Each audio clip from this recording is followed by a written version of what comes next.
Jump straight off the roof, let them all hate you. There's nothing more to it, fame will find you. I just wanna give me that breath, hey. Feel empty as my head, hey. Fill it with a couple of mess, hey. Get that official set, hey.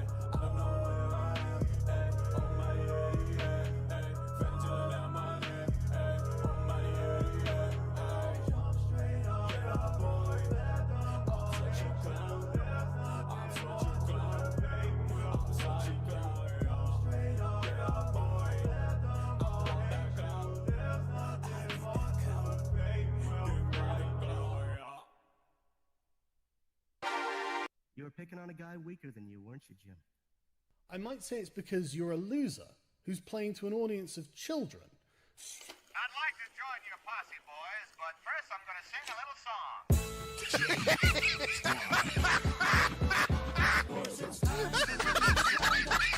He's the very best. He's the ruthless cowboy in the Okay. Oh, fuck. You have a bully cabal that you have created to attack people. Outer heaven. What else would you call it? I'd call it the Swedish Squad. We spread hugs and love across the internet. Bullshit. You know that's not true. You know what you do. What about name the bully? No. Name the bully for Bully Hunter will help you. You don't want to build a wall. Instead, you want to use a military approach and run sorties over drug cartels. Sure, and work with Mexico to rebuild its country. Yeah, sure. If we're going to invest money into something, why not in making Mexico better so that a bunch of fucking people don't run away from that country into ours? Okay. That's brilliant. This is like the ultimate condescending argument from somebody that's never ever been in a shitty position in their entire life. Like, I can't even believe that somebody. What the fuck you're talking I don't. You can't. Either that or you lack zero empathy or have zero intelligence. I'm not part of your lying, doxing, harassing teenage fan club. I'm someone doing something in real life. And I have an army of mercenary children wreaking havoc on web forums from here to hell and back. You understand I'm a person, don't you? You think white people act like this? White people are meant to be polite and respectful to one another, and you guys can't even act like white people. It's really, like, amazing to me. Jim, it's people like you that need to get a bullet to the head. Because you're promoting hatred, bigotry. Is it bigotry against pedophiles? Pedophobia. It's pedophobia. You're low rent, low IQ trash. I was 100% right to call you a religious bigot. It's what you and your fans are. But as a white person who is male, you're never told that there's anything you can do. You have no idea what it's like to be told you're not supposed to do that. That's not the kind of job for you, because the sky is the fucking limit.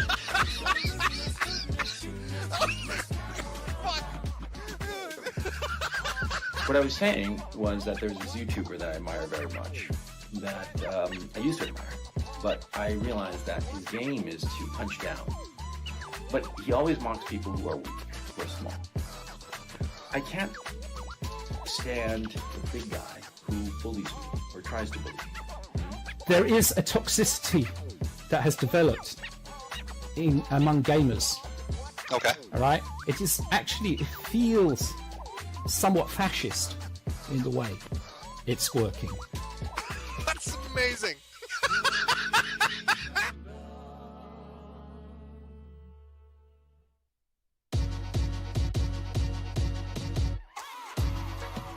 Ladies and gentlemen, you are now tuned into the soothing sounds of the deep, deep South. Oh yeah, that deep Mexican South. The backwater blues, baby. The diabetic Richmond pimp. So without further ado, I'd like to introduce the Gut. You exercise to get gas, I'll else. When it comes down to brass tacks, there's the fact that your ass passed out while huffing them gas canisters. And that sore throat, guess that's just the cannabis, cause you didn't do jack with it, didn't even jack me off. Bad decisions, but coming back, or flashbacks to chowing down some fat phallus, but I wouldn't do that malice, cause that's malice.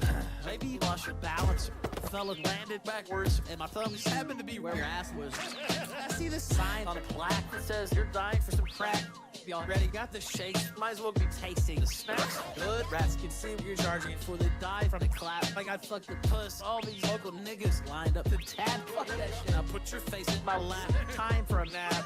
Guys, I'm not sure what she took. This bitch is mine. Was so blank, fell asleep poking that ass. The thing 5 hours passed. God damn, this bitch fucking wins. Siphoned my gas. She sucked my dick. Yeah, shout out my druggy bitches. When you're done banging federal snitches, go ahead, suck my dick. Put your nose up in these britches. We'll see a deep throat, 0.5 inches. Yeah, suck my dick. I stuck my fingers in. You were high on heroin. Are you now remembering? Suck my dick. Suck my dick. You were just asked to get gas out. Instead, you go act callous. Instead, you go tell them that I fucking raped you and ask that as the truth. That shit you said to make ripples. Better hope there's no footage of me sucking meth from your nipples. Got me speaking in riddles and my dick dripping and dribbles. Laid up in bed with the sniffles among these Mexican devils. Thought I was properly hidden. I moved in 20 seconds. Got there and saw corn on my porch in less than 26 seconds. Donors slow to a trickle, looking for pennies and nickels to smoke a rock. Pretty average weekend for Bibble. Guys, my only quibbles. The stench of death and pickles. It's been a month, bitch. How the fuck am I still smelling of kettles? Even my mama called me the masochist, and my methods have practically been perfected with practice. And use it, bitches who use it. You fascist facts should be glad for this. Because if I'm raping drug addicts, I'm never go back to kids to suck my dick. Yeah, shout out my druggy bitches. When you're done banging federal snitches, you can suck my dick. Put your nose up in these britches. We'll see a deep throat, 0.5 inches. Suck my dick. I stuck my fingers in. You were high on heroin. Are you now remembering? Suck my dick. Suck my dick. Huff, puff, fast and then hit the acid. Then drop these classics for fun, you bitch niggers. Fastest. Keep on fucking these niggas that glow so bright you can see them with baked Alaska's glasses. Pop it down, there's an upper, fucking upper, downers, straight up pounding that shit. I want the whitest pounders when I'm down in the ground, cause you're boosting, I'm flaccid, print out the pictures of so and I'll resume with a passion. Suck my dick. Shout out my druggy bitches. When you're done banging federal snitches, you can suck my dick. Put your nose up in these britches. We'll see a deep throat, 0.5 inches. Yeah, suck my dick. Stuck my fingers in. You were high on heroin, crack and methamphetamine. Suck my dick.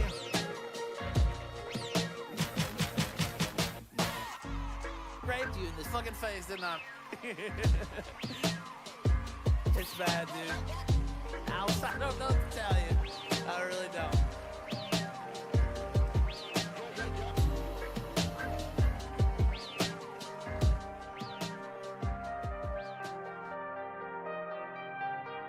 Oh boy. Oh man. Oh, chat.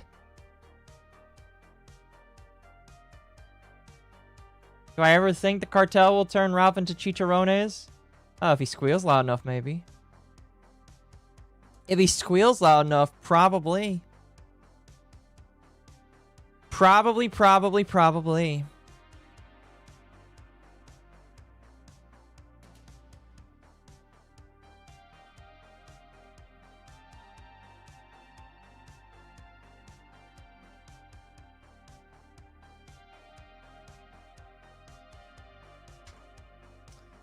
Oh my goodness. Chat.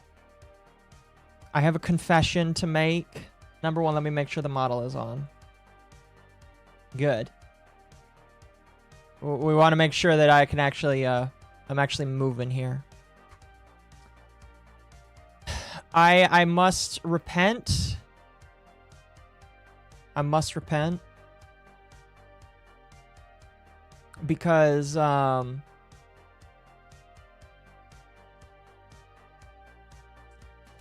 apparently I've just like been I guess I've been bullying minorities. I can't take myself seriously saying that. Oh fuck, that's a joke, by the way. For the YouTube AI lords, that is a joke. All right. But how's everybody doing today? You guys having a good one? I think I am. Today was a chill day. And by a chill day, I meant that I wasn't working today. Any day that I'm not working, I do other stuff, you know? I actually had somebody recently ask me, like, how do you do a job and then this? And I'm like, well, this is fun. That's how, you know. Actually, it might have been Claire. Before I think we talked to, we talked for like a good, like, 10, 15 minutes before the interview yesterday. And I think we just talked a little bit about content creation. Now, you know what's funny is I was kind of under the impression that they were doing something other than streaming, but I guess streaming is going good enough. That like they don't need to get a regular job. And that's fair. That's fair. That's fair. I'm wide awake. Oh, good. Good. I'm wide awake too. But chat, tonight we got to go to bed on a good time. Because tomorrow I have work. How's my new job? Good. Tomorrow I am going to be going in. They're going to be teaching me how to use some of the technology in my new job. And then I'm going to assist somebody on their part of the shift for the day. Probably not going to... I imagine it's going to be a little bit of... I can't imagine it's probably more than like a half day, you know, because I'm not fully trained. Technically, I still need to go back to the main office for more training. I have 32 hours of training left. But like the place I'm working at, they're like, well, if you're not going to run away, we'll put you to work tomorrow.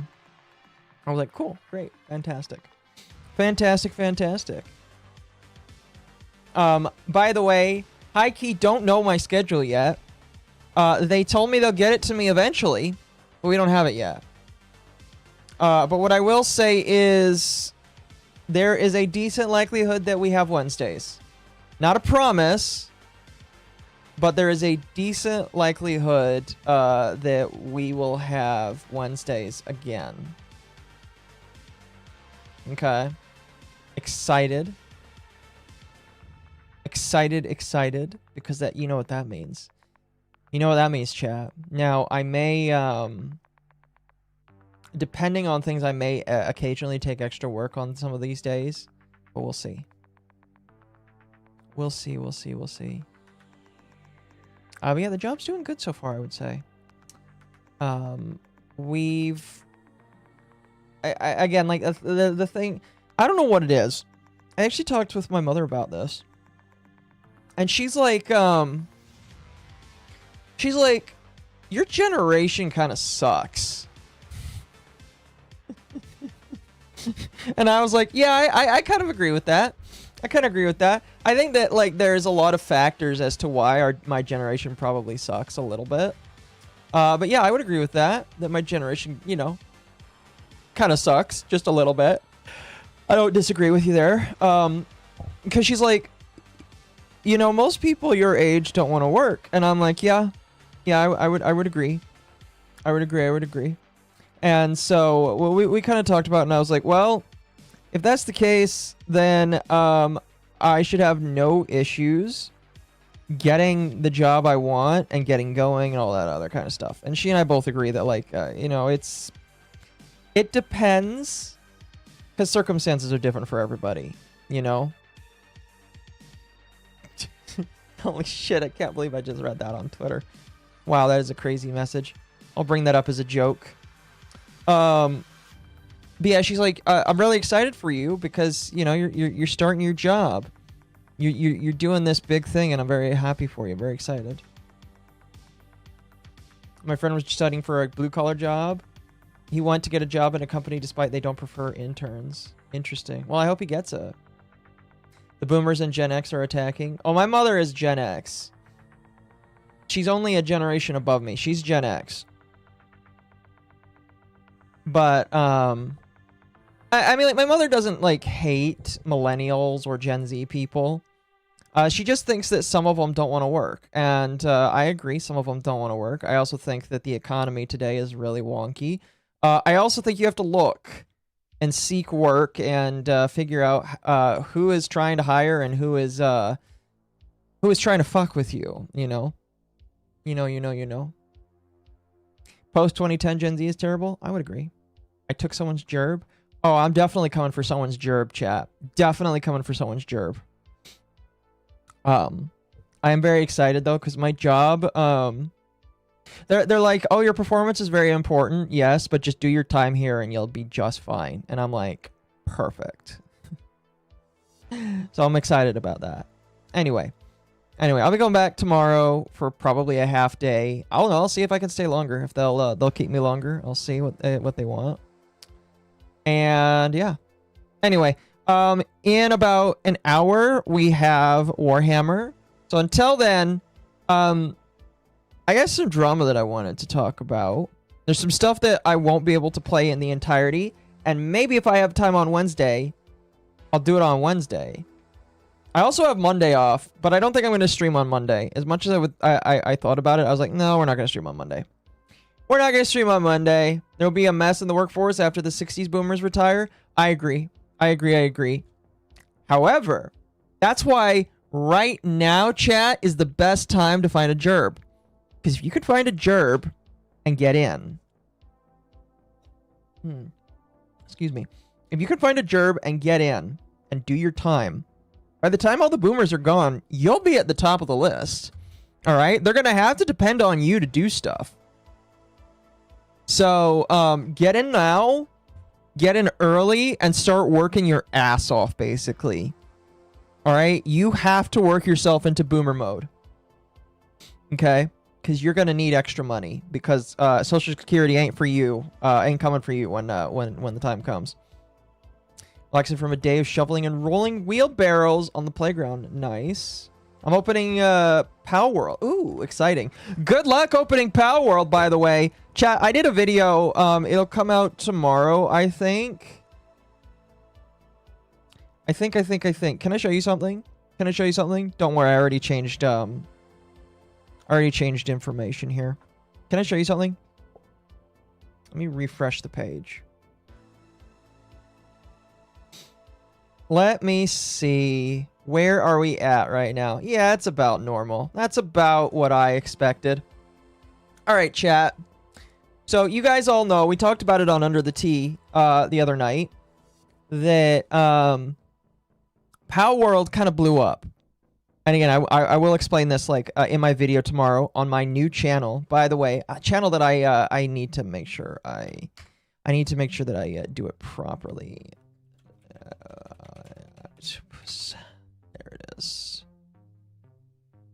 There it is. Chat, you should follow my new channel. Did I get a God Pack? I wish I got a God Pack. I would love to have a God Pack, but no, I did not get a God Pack. Go follow my new channel, by the way, because yes.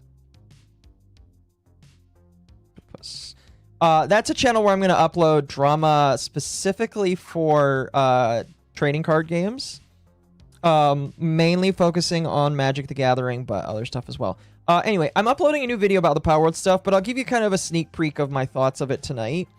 And my thoughts start out with, chat, this card game, all right? This card game started as a $50 booster box, all right? It was $40 to $50 for a booster box. And we are 2 days, a little over 48 hours since the release of Power World. I think these boxes are going to be $200 by the end of the week. And the reason why I think that is because until we have a surety from Pocket Pair and the people that they're printing with that we are getting reprints, we don't know when these things are getting reprinted, all right? Like, absolutely no idea when these things are going to get reprinted. And so people are just racking up the price as high as they can get them. Okay, I'm really glad that I have my boxes. I still have 2 boxes. I'm holding on to them, not selling them, just keeping a hold of them. We'll see where they're at in 5 to 10 years, you know. But like these boxes are going up high, crazy. You know, I bought mine for 90. I unfortunately got in a little bit late, but I'd still say that 90 is better than like 200. It's 200 right now for Power World. That's kind of crazy. My personal opinion, you know. So if you didn't get in and you were unable to buy Power World when it released, I am sorry, but you're gonna have. I do not recommend buying a box at $190. All right, I mean like 180 to 190. This is not worth it, in my personal opinion. Okay, legitimately, do not buy this at this price. All right, like again, like I even say in my video, like this is not a good idea. Okay. Now a lot of people are like, oh, this is scalpers. This is scalp behavior. I think there's a lot of factors in this. Obviously, I do believe that scalpers are jumping in there and they tried to grab a lot of stuff. But here's the thing. The definition of a scalper is, well, not the definition. Like, a scalper is somebody that, like, buys up all the product on day one and then just sells it. And I guess, like, pre-orders as well. But, like, the thing that kind of is a thing for me is I don't think this is all scalpers. Like, legitimately, I do think that some people are trying to drive up the prices, and in my personal opinion, I saw some singles on here. Like some people are selling these singles. This is like the special single of Victor from the game. By the way, don't buy singles for these crazy, absolutely insane prices. But like people are selling these cards for absolutely massive prices. And in my personal opinion, you shouldn't be buying them. Okay, at least right now, you know, it's not a good idea. Because these people are trying to get people that are just trying to run in on these things, and it's a bad idea. So don't do that. Wait for a reprint if you don't care. Because, like, here's the thing. It's because this is a brand new TCG. We don't really know where the market's going to go. We don't know what Pocket Pair's reprint policy is going to be. All we know is that the next set is in, like, 2 months. Their next set is in 2 months. Listen. If you didn't get in on this set, start pre-ordering the next one. There are websites where you can pre-order it from. Some people are offering it for $40 to $50. Get that now. As soon as I get paid, I am going to buy 4 boxes of the next set. Hopefully, they're still like $50 by that time. Okay? Because if this is where this is going, you should probably just get a pre-release while you can, you know. Thankfully, I did get the trial decks, which, fun fact, I learned this today. The trial decks of Power World have cards that are not in the main set. In fact, all of the cards, I'm pretty sure, from the trial decks, you cannot get in the first set. You have to buy the trial decks to get them. Very interesting. Very interesting. I didn't actually know that in the beginning, but yeah, so you cannot get the original Power World cards in the trial decks. They are all completely exclusive to in fact, let me see here if I've got the list up. I had the list up because I was organizing earlier. Here it is. Here it is. Here it is. Here it is. Okay, so this is the first set, Dawn of Palapagos. This is the green-purple deck. All of these cards do not appear in the first set. The first set does not contain any of these cards. And the same can be said. Oh, this is the same green-red. Can I, like, look at the other one? Hold on. Card list. Show me the red-blue. So, basically, all of these cards are not in the first expansion. So if you do not buy the trial decks, you cannot get these cards. They are exclusive to the trial decks that exist. And I'm kind of iffy on that. I don't know how I feel about that personally, but it is kind of interesting that like they decided to go that route. That basically means you have to buy every single product in order to get the whole collection if you want to. As of right now, that's what I've done. I am missing a lot of cards from the first set. Obviously, a lot of them are the SP or the special versions, ones that cost hundreds of dollars right now, and I'm definitely not interested in doing that. But yeah, like the hype for the hype for this is real. Okay. And so going back to what I was saying earlier, I do believe that some of this is scalpers. I also think that the problem that we have right now is I don't think anybody, Pocket Pair themselves included, knew what to expect. I don't think anybody knew what to expect with this. I think everybody, myself included, looked at Power World as a card game and said to themselves, there's no way that this is going to sell out. I'm sure that this is going to, you know, maybe it'll start slow. I know there's a lot of people that love Power World and are interested in Power World. Speaking of which, just to bring up the Steam DB, almost 500,000 players right now. Now, it is a Saturday, and it has been slow lately here. Let's see. Can we go 1 month? Yeah, so, you know, it has been slowly decreasing. You know, it's been slowly dropping off because, you know, as we get further away from here, you know, it is going to go down. But, like, the fact that this game has maintained for almost exactly a month this amount of players, like, this is 20 days of players over 500,000, okay? And with the amount of people that are playing this, I guess I should have expected this. I should have expected this. There's been 30 million sales, which is more than most Pokemon games ever have in their entire lifetime, at least on the main market. And I guess I should not be surprised that many people wanted to buy cards for this card game. And so I do think a lot of people have massively misunderstood the market for this. I think a lot of people misunderstand that there is genuine, real interest in this game. There's genuine interest in the card game and the IP in general. And so, and perhaps Pocket Pair also misunderstood, like, what to expect with all of this. But I'll just tell you, it will kind of be disappointing if they don't have some kind of reprint policy in the future, if they don't choose to,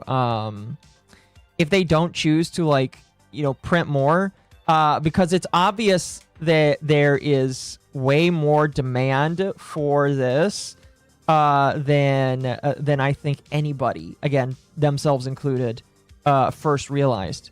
Just going to be honest with you, no, I don't think anybody expected this much demand, personally. And the people that decided to buy early buy early, they're the ones that are gonna do good, which is really funny. And so, I just, like, I had to laugh because, you know, when I picked up my boxes before Under the Tea, I went to my LGS, and the LGS was, like, not close. I had to travel, like, 45 minutes to get there because none of the people that, like, are card stores nearby me, and there's a couple, none of them carried the cards. None of them were interested. And again, I think everybody is going to look at Power World and say, oh, I should buy the next one. Everybody, all card stores included, are going to be like, I should get the next one. I should make sure I'm not missing out. So all card stores are going to be buying this. But the card stores that I did go to that bought it, like the one I went to, had 20 cases. Like 10 to 20 cases of this, all right? And the cases were like, what, $4.90 each for 12 boxes.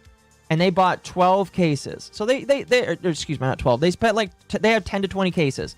So they spent quite a few grand buying all of those.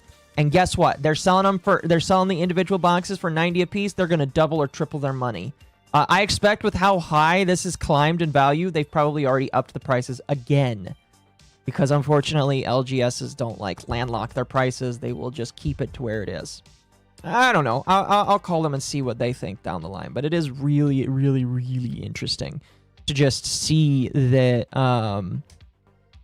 that this has climbed so high. The value that people are ascribing to this is kind of crazy. Definitely really, really crazy. And again, I will not tell you guys any financial advice. I'm not going to tell you to go out and buy something or make bad financial decisions. What I will tell you right now is there is a lot of hype around this. I think a lot of people that did build hype around it thought, oh, it could be the next Pokemon.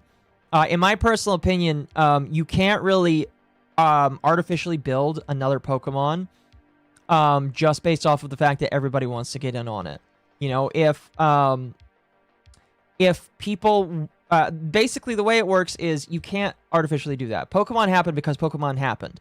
and you can't really make another one. What you can do is make the first U and all that kind of stuff. So I think that some people are buying into this, thinking that they're getting in on the ground floor of another Pokemon. I think that we're just gonna have to wait and see. You know, I'm not walking into this thinking that this is gonna make gangbusters money. Again, I've got 2 boxes that are sitting in my closet. I'm not gonna touch them for a while, and in a couple of years, we'll see what happens to them. Who knows? You know. But here's what I will tell you: if they do follow the realm of Yu-Gi-Oh to reprint this into the ground, I will kind of be happy, because people deserve to have this. People deserve to get their hands on this and enjoy this. You know, it's one of those things that I think is really good. And maybe, you know, if they do just print a lot of the first expansion for a while, and then maybe they just never print those types of cards again, they get different art, that would be cool. That'd be totally fine with me, you know. But yeah, I do really hope that there's reprints coming, because the price, because again, I don't think a lot of people know this. This is not a standard set here. Hold on a moment. This is not a standard set of like Pokemon boxes. The boxes for these, actually, do I have it here? Yeah. So the boxes of Pokemon cards typically come with 36 packs, 10 cards per pack, and they cost $180 typically. This costs $180, but it comes with 7 cards per pack and 12 packs per box. So you're getting a third of the amount of packs that you normally would get in a box of Pokemon cards, and you're getting 3 less cards per pack. Now, granted, I would say that I'm okay with less of the common and uncommon cards, because one of my big problems with Pokemon and kind of Magic the Gathering is there is a lot of chaff that they decide to include, and you could honestly get away with putting less cards in there as long as you still had that rare or like massive amount of uncommons, you know? From MommaOcco. I don't need your help making bad financial decisions. I also don't want you to stop me. I appreciate that. I will listen. If people want to buy more of these, go ahead. I just can't recommend. I cannot safely recommend that anybody spends. Let's see. The MSRP for this is again $45 to $50. I cannot recommend that anybody spends 4 to 5 times the amount of the MSRP for a third of the value that you normally would get with most other card games. Like even with Magic, which is a little bit cheaper, depending on where it is in the rotation. You know, packs of cards cost like $120 to $150, and you get 30 to 36 packs depending on the box. Like that's still, and they have more cards in them. But like again, I don't really feel like more cards makes it better. The point I'm trying to make is right now, if you didn't get in on the ground floor, you really need to justify spending almost $200 for this.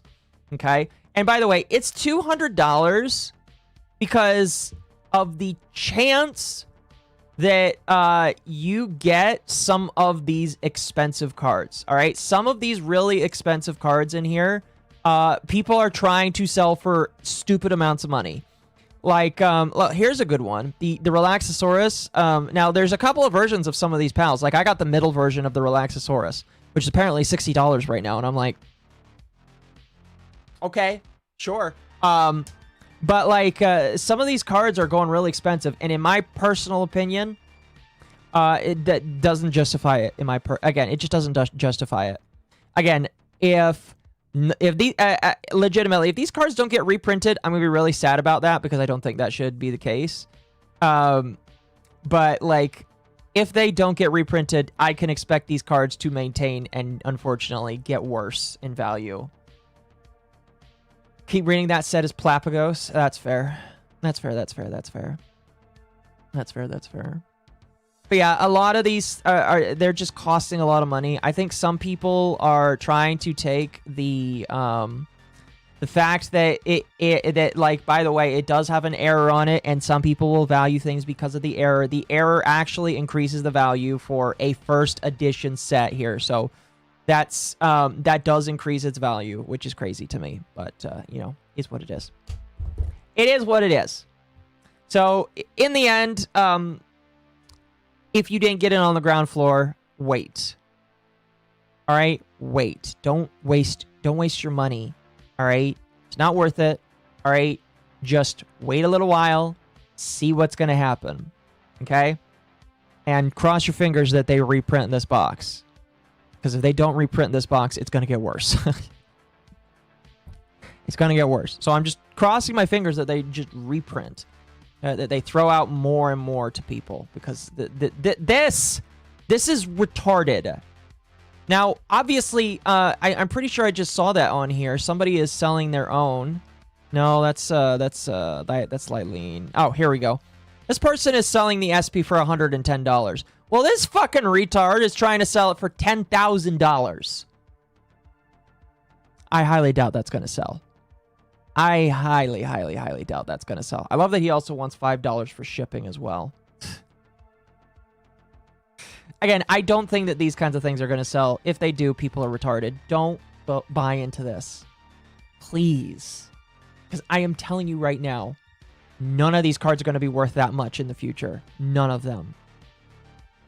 Just saying. Just saying. Anyway, when I get the trial decks, I might open them on camera. Excuse me, we'll see. We'll see. But, I don't know.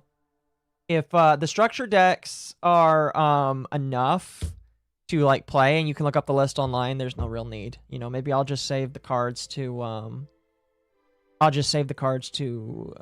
play around with, I guess. I don't know. Anyway, here, to clear your palate a little bit, I am not going to read this here. I saw this on Twitter and I was like, oh, this, wow, that is a crazy set of Discord messages. Wow. This is a crazy set of Discord messages. I feel very uncomfortable reading them, so I'm not going to. But you, chat, can read them if you want to, and if you feel like laughing, you're more than welcome to. I legitimately thought that I was like, this is not real. There's no way this is real. It's not real. A few structure decks should be enough to have fun at locals. There's no rush to break. Yeah, exactly. I agree. Speaking of locals, they are planning to have tournaments. They are planning to have some LGSs like carry prize cards. So, hopefully people just start letting people play Power World. You know, if there's enough people that want to play Power World in stores, there are decks that you can build, all that kind of stuff. That's really exciting. And they're going to have prize cards for people that are at the top. So, you know. Oh, excuse me. Anyway.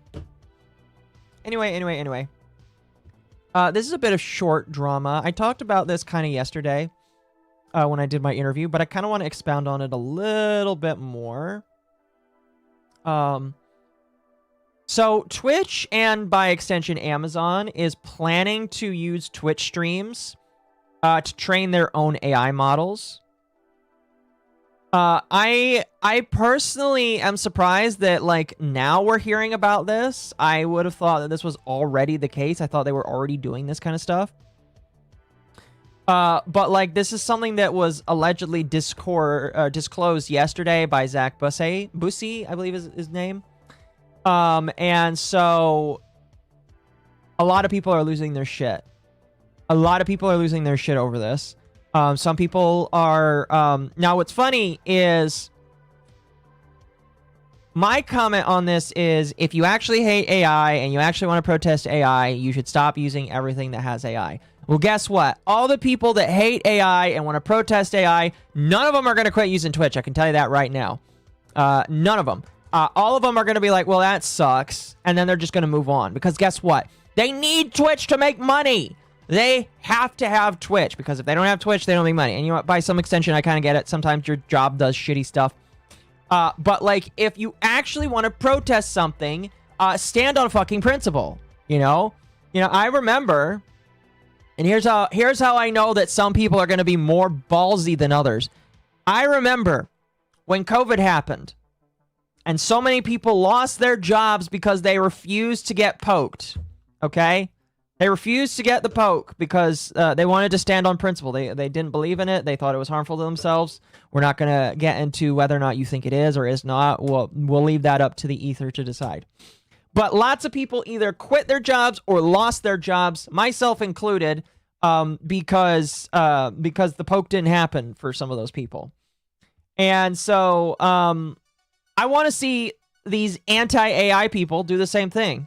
You know, it's just like, oh, but I'd have to go get another job. It's just like, okay, why don't you? I did. Hell, during the beginning of COVID, when I stopped working for one job because of the medical complications I had that were forced me from getting the poke, even if I wanted it, I got another job. I worked Instacart for a little bit, and then I did other stuff. And you're telling me you can't like stop streaming on Twitch and just go somewhere else? So there's going to be a lot of performative activism yet again. I haven't really looked too many mired into the comments on this. This is not the one place where I've seen a lot of comments on this. In fact, it was on Zach Boosie's tweet itself. But a lot of people are upset. A lot of people are like, oh, I don't know what to do. I don't want to go to YouTube. I don't want to go to Kick. Kick is scary. And it's just like, well, now you know how I feel. Now you know how I feel. And I've even seen some of these people like, oh, but I don't consent to this. Why are they doing this? And it's just like, because you signed up for it. Because you signed up for it. So, you know, my opinion is stand on something. If you don't like that Amazon is doing this with AI, then stop using it. You know? And so, just stand on something or fucking, like, never complain about AI ever again. In fact, my plan is, moving forward, if I see these people complain about it, I'd be like, well, then stop streaming. Then stop streaming. I can't wait for Amazon's AI to encourage bad driving, bathtub, and whatever else Hassan does. I highly doubt that's going to happen. Highly, highly, highly doubt that. Highly, highly doubt that. All right. So I'm going to cover this really quickly. Mostly because I don't have a lot of time, and also because I feel like it requires a little bit more, like, give to talk about. So you guys might remember that EvaElfpire Ava, did a series recently where she was exposing a drama that happened in the Black VTuber community a couple of years ago. She spent a lot of time working on this video series, and she did a really good job in my personal opinion. Her and whoever else helped her edit did a really good job in my personal opinion. And she produced a 2-episode series and then like an extended cut also on the channel that, funny enough, a lot of people really wanted. And you can watch this series right now, and I think you should watch the series if you haven't already, because it is a very classic example of crazy people attacking another person that, in my personal opinion, didn't really do anything worthy of, like, being pushed off of the internet. Now, why am I bringing this up now? Because this was released a couple weeks ago. Well, one of the individuals that tried to cancel the main guy quit streaming under her old name and then came back as a new account. This is her new account. So, I believe this is the Abi individual. She's the one that, like, I believe, if I remember correctly, and I may need to rewind myself a little bit. She was one of the individuals that tried to go into the cancellation attempt, basically.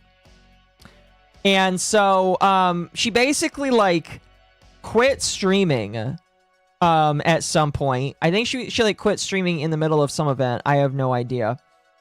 And then rebranded and is now like doing stuff as a rebranded person.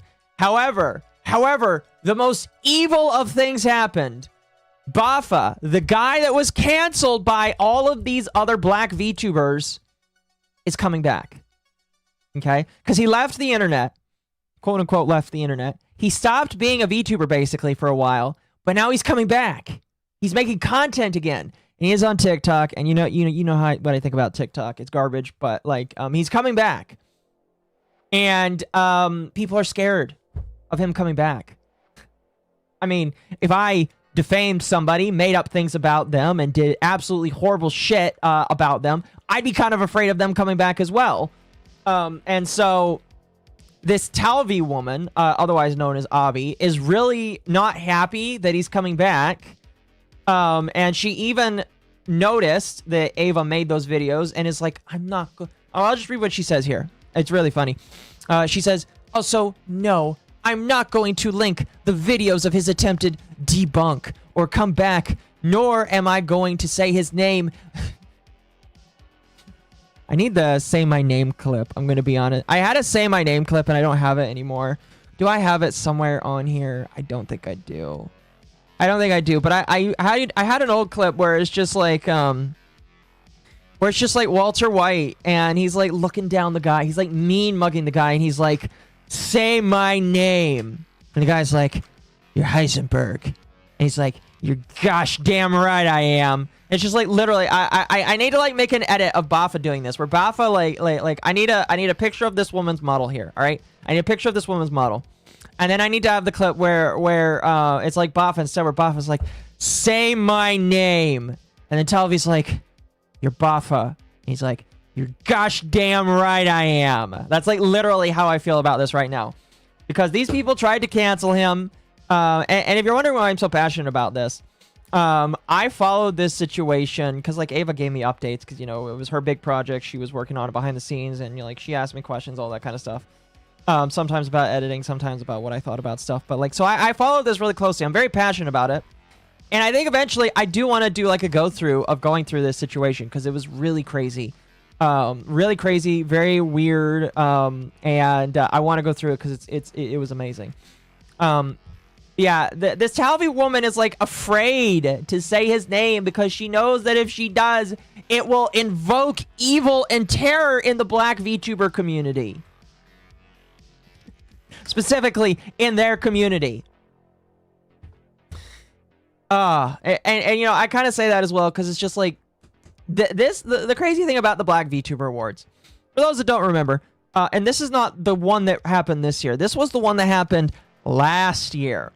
The Black VTuber Awards was a situation where they wanted to have a black-only party. They wanted to segregate themselves from the rest of VTuber kind. They did not want anybody that was not black at all, and they wanted to have their own award show, recognize black creators. And it's just like, okay, cool. I still think the segregation part was kind of funny, but you know, it is what it is. It's whatever.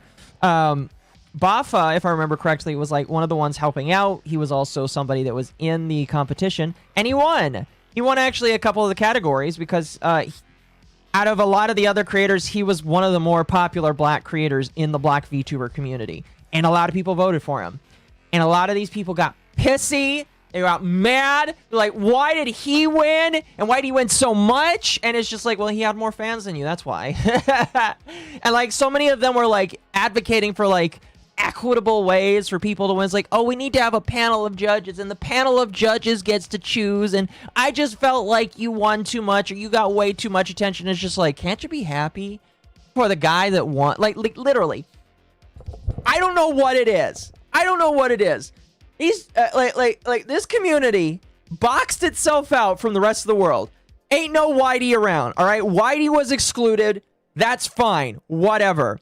Whitey gets excluded and they're all fighting with each other still. And it's just like, bro, what's wrong with you? You guys are supposed to be like celebrating your excellence.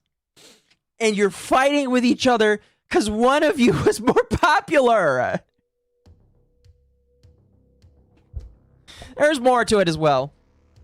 And I they made allegations that he abused people or was abusive, which by the way I don't believe is true. Based off of the evidence that I saw in the video, I don't believe that anything that they said was true, and I think that a lot of it was fabricated, or a lot of it was just like reinforcing each other's own ideas and like thoughts and feelings and all that kind of stuff.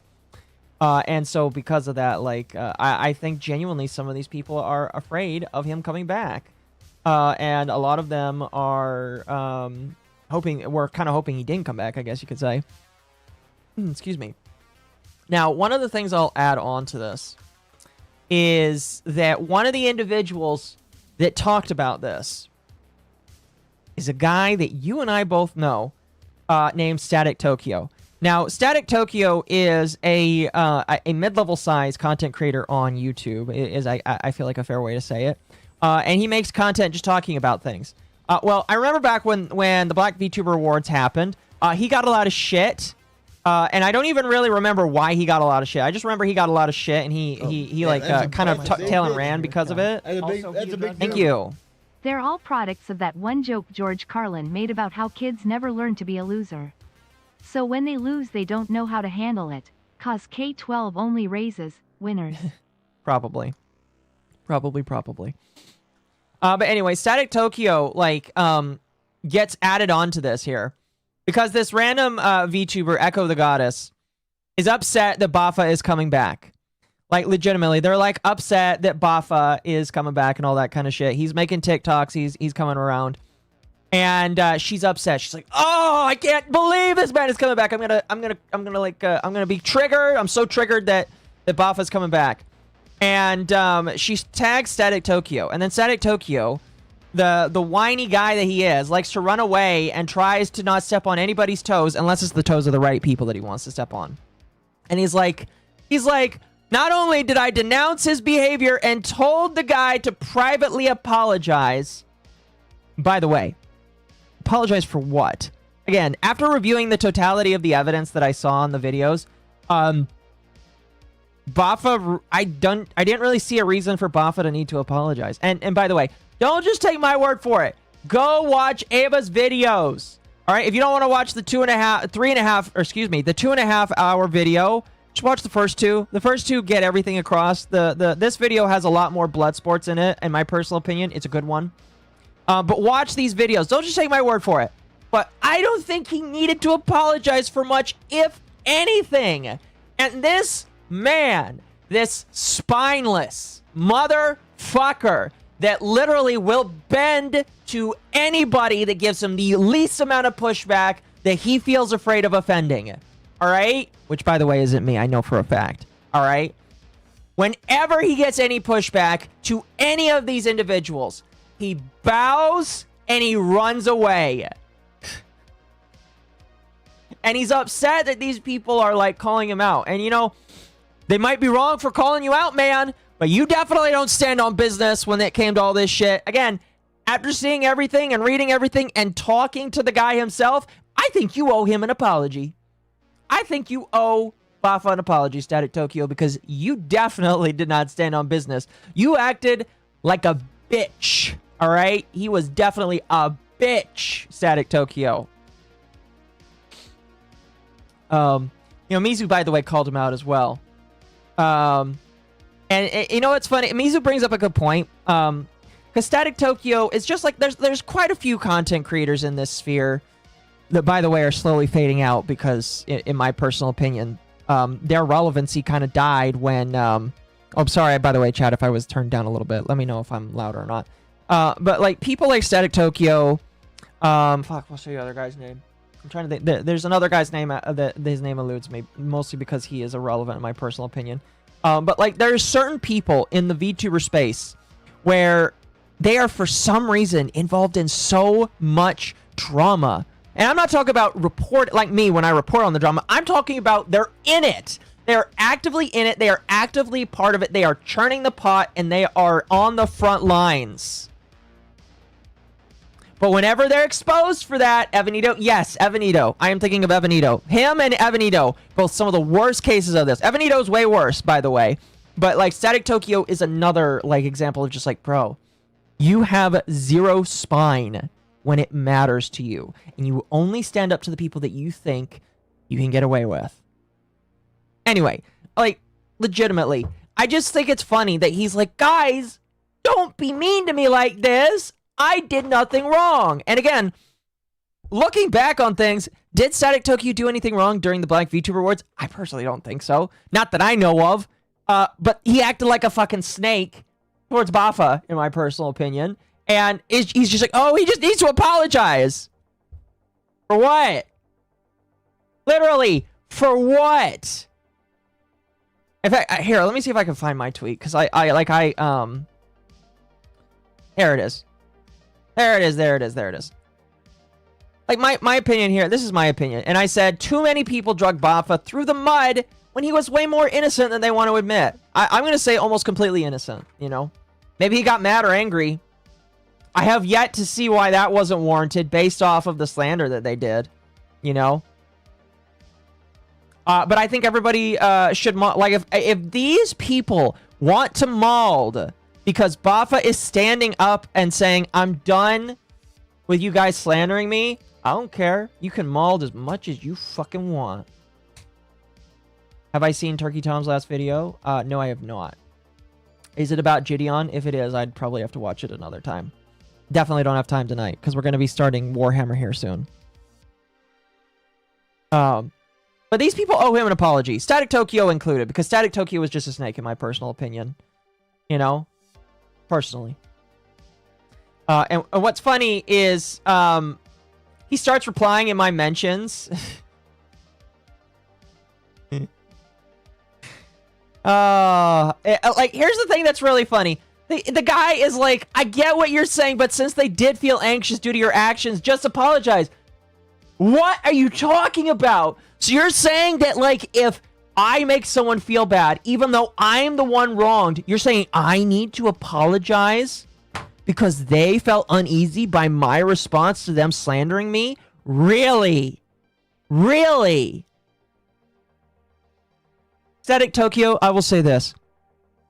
You have always made me feel uneasy and anxious about what you say and do, alright? You're very overbearing, you're very mean. I think you need to apologize to me because you're overbearing. That's literally how retarded that sounds, by the way, alright? Just sit about it and think about it for a moment. That's how retarded it sounds.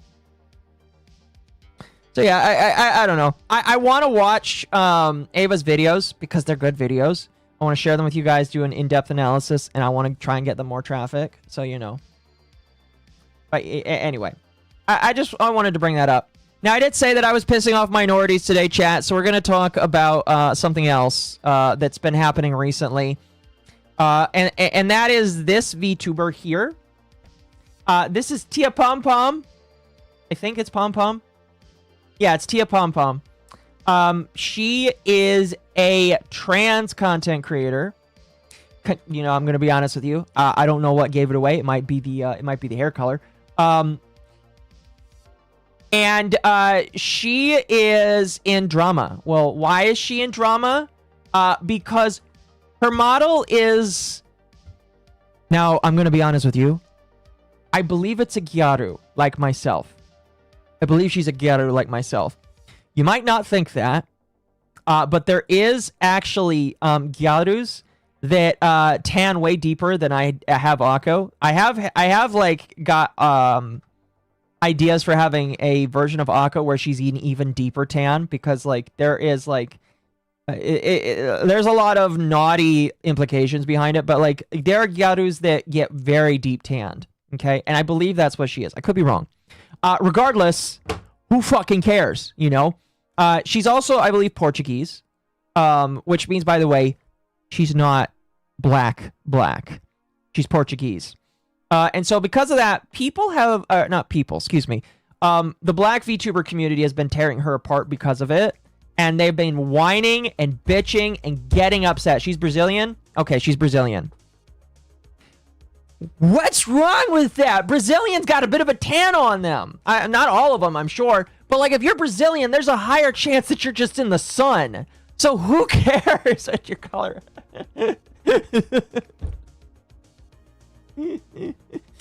But it's just like, so many people got upset with her because she did a VTuber versus IRL, which, by the way, I don't think you should do. I think that's dumb.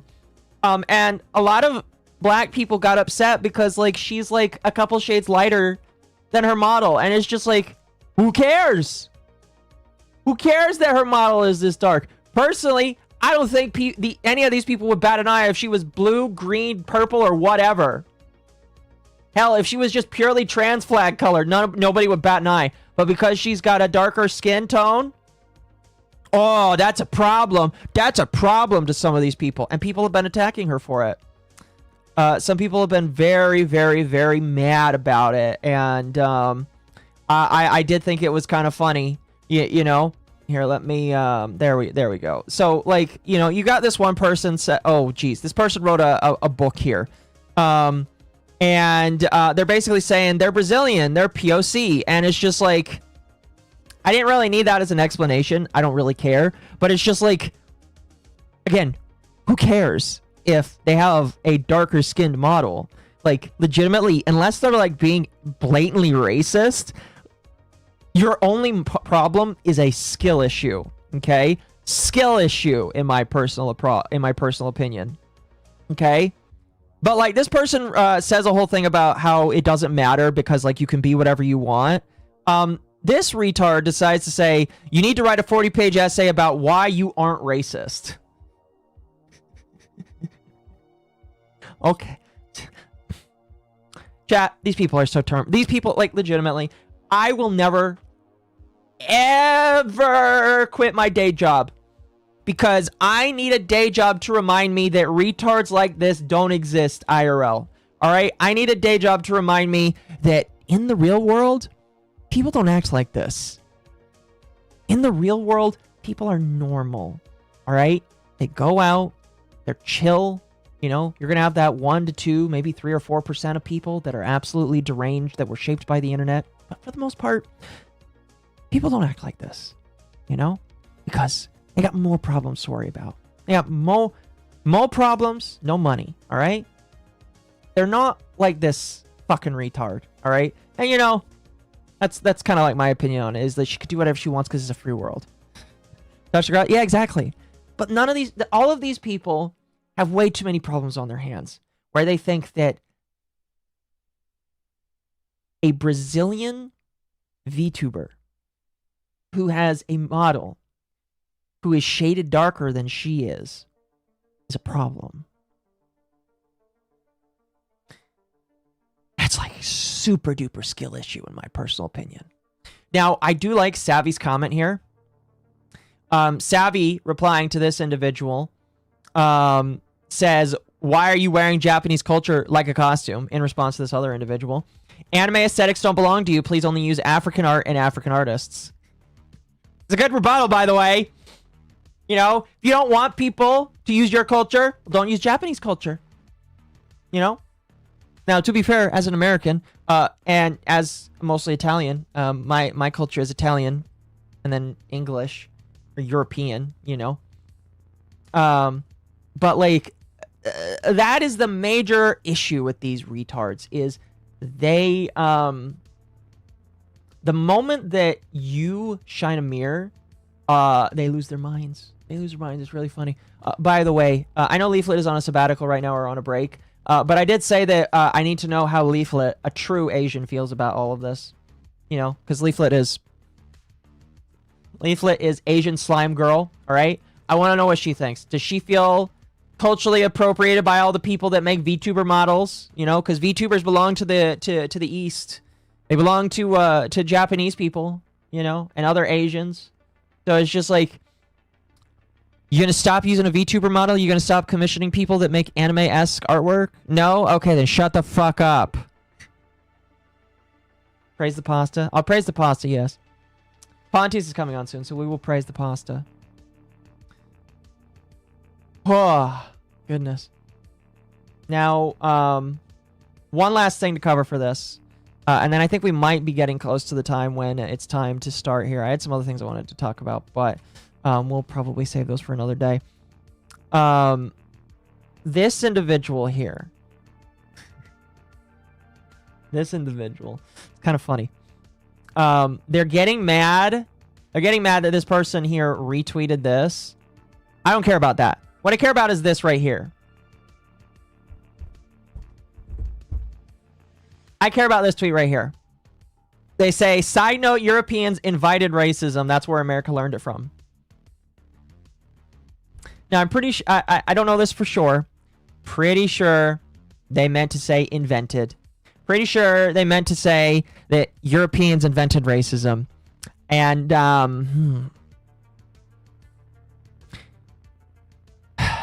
Midnight Persona, I feel like the school system has failed you. All right? I legitimately feel like the school system has failed you, because I don't know what retard teacher told you that racism started in modern Europe when slavery was taking place, when the brand new Americas came around, when we had the Industrial Revolution. I don't know who told you that racism started when America and Europe was like congealing together. All right, I don't know who told you that, but they're retarded. All right, they are I can't say that. They are literally retarded. Okay, racism has been around, believe it or not, since the very beginning of time. And it will continue, unfortunately, till the end of time, because, you know, we live in a world of evil and all that kind of shit. But yeah, this person has been failed by the school system, and I feel kind of bad for them. Now, and I did kind of like reply. I replied about this, and you know, I gave the best opinion that I think anybody can give. And I was like, do you want to talk about the racism black people from Africa have for black people of America? Because, by the way, that exists.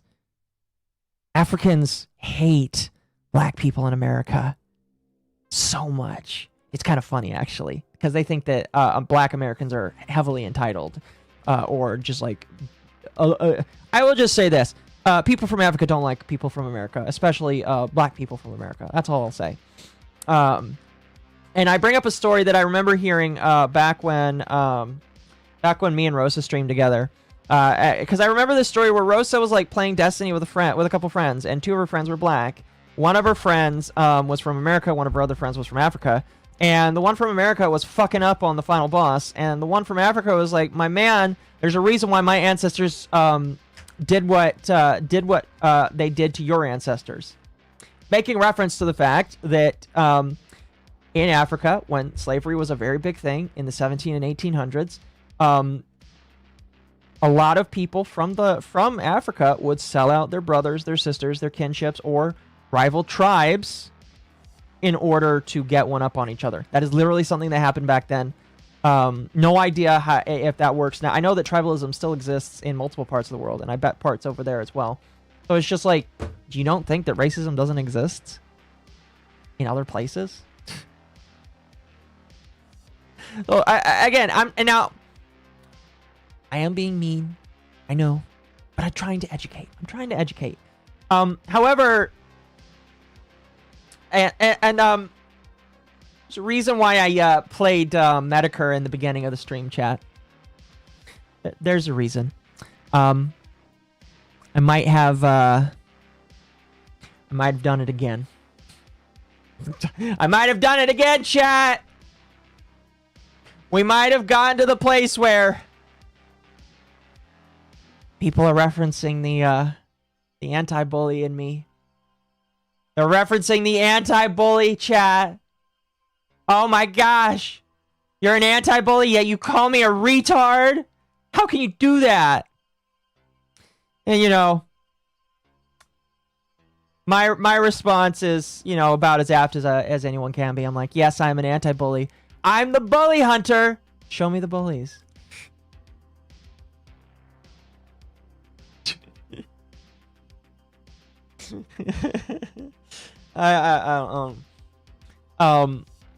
Yeah.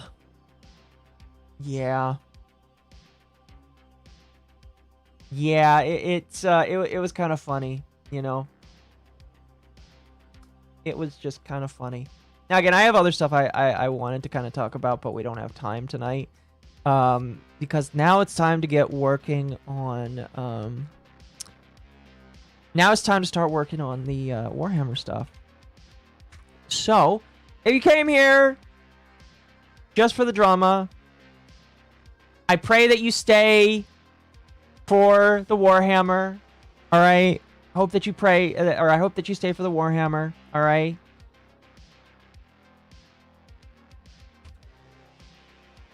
Oops. Because that do be what we do now. So let me go ahead and pop in. Hold shift and do it. Don't say any slurs. You're live now. Slur. No slur. Oh my gosh. Why would you do that? Short dwarf. Why would you censor us like that, Octopus? I thought this was free speech. Octo's really clamping down on us today. I am. Also, I'm gonna tell you all one thing. If I hear someone's talk about Star Wars or even mention Star Wars, you are going to get whipped. Atari. It would have been better if you said nothing. No, I'm saying this Funny you right. should the mention that. No, you do Sounds not. Said, shut up. Oh, I like It's not for Mizu. show. Cease your existence now. I like Mizu. What you sent me is very peak. How are you guys doing today? Wait. Oh, good. Did you enjoy your drama? Yeah, I was like, well, we got about an hour before the normal start time because I know Mizu likes to come home. He likes to unwind, maybe use the restroom and make some chicken and rice. So I was like, we'll give him an hour. I saw that. What was the drama? Twitter people being mad at black VTuber models who aren't black people. No, but I knew about that. Yeah, well, I mean, it was that, and I was also talking about the drama with Baffa in the Black VTuber Awards because of Static. Yeah. You called out Static Tokyo earlier today, so you kind of know that a little bit.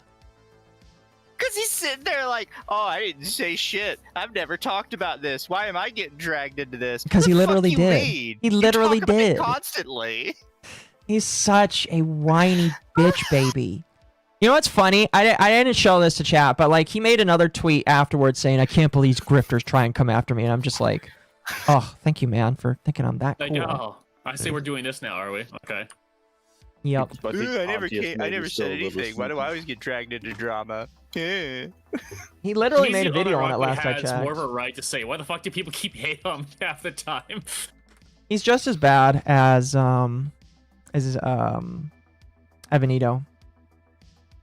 Fuck, I think he's worse than Evanito. Or I think Evanito's worse, sorry. Well, I was gonna say, yeah, I don't even- Evanito's worse. Evanito's way more consistent with him being worse. Is it bad that I don't even remember who Ebony is, or is that better? No, that means that From he's just as MommaOcco. like useless. Captain's log. He's Let's the one see that if I can constantly says, continue oh, this I've running gone to gag I from knew Kent's about this stream. for years. Oh, I've always did this. wait, no, I remember now. Okay, yep. Ah. Welcome. Good morning. Hello. How are you I doing? was about to at you, be like, hey, did you fall asleep, man? No, I did not to wake be a up. night owl. Yeah. My long vacation days has ruined me because now I'm sleep during the American time zone. I wish I had long vacation days. You mean the correct time zone? No, it's not the correct time This is zone. superior I time understand zone? Standard European time is the central of world time zone. It will be the correct time zone for you in a couple years. Yes. Oh my god. when Mizu finally gets his mail order bride. Not even Literally. Mizu, like, I would have made the us conquering everyone else joke, but you know, that's fair. Yeah. God damn it. See- that one works too. Who See- says it can't be both? You know what, Mizu, I like your moxie. Like I like your I like style, that. kid. I like your Moxie kid. Let's go. You're gonna go far. Mm-hmm. You Fuck, get I to need be to restart president. my PC. Give me a second. There you go. Okay. Alright. Just As make sure president of doesn't- America, my first order is to annex all of Europe. They can't be states, so they can't vote, but we do own them now. Yes. The hell? Fine enough with me. It's not slavery, it's protection. Do they get any benefits at all? No. They get protection of the American military. Yeah. Well, you know what, that's a pretty big one to be. You know what's Mizu, funny? We're already doing that. I was gonna say, like, the only difference is gonna be that they don't get free healthcare anymore. Oh, thank God. Oh, thank God. Oh, you mean I have to get the paper quality? Thank God. Yeah. Oh my god, some fucking Canadians were fighting with me about that today. So I had to I finally hate look up when how they many talk about people this made shit. actually kills. And in the first year, 30% of all deaths in Canada were from MAID. Oh, dude, it's Oh like my God. it's like the sixth leading cause of death. It's just hard to get an exact number because they don't track it properly. I Of like course the they don't. joke. I love the joke Arch made. It's like, oh, free healthcare. Oh, we have free healthcare in Canada. Here, so take a seat in this thing. Don't worry. Oh, dude, and the stories are only getting worse and worse, and they're only expanding it more and more. They're on the verge of expanding it for like, if you have autism, you It's- can get it. Oh yeah, that's in I think this is- 2027. Yeah, like It's genuinely, so- it's getting This so. is so bad. delulu world we're living in. Oh my God. I did a lot of research on this today just to fuck with Canadians. Oh, dude, it's bad. Every time I look into it, I have to stop because I'm like, Jesus, there's no way this is Canada. Like, you guys have totally jumped off the deep end. Yeah, but it's Canada. Yep.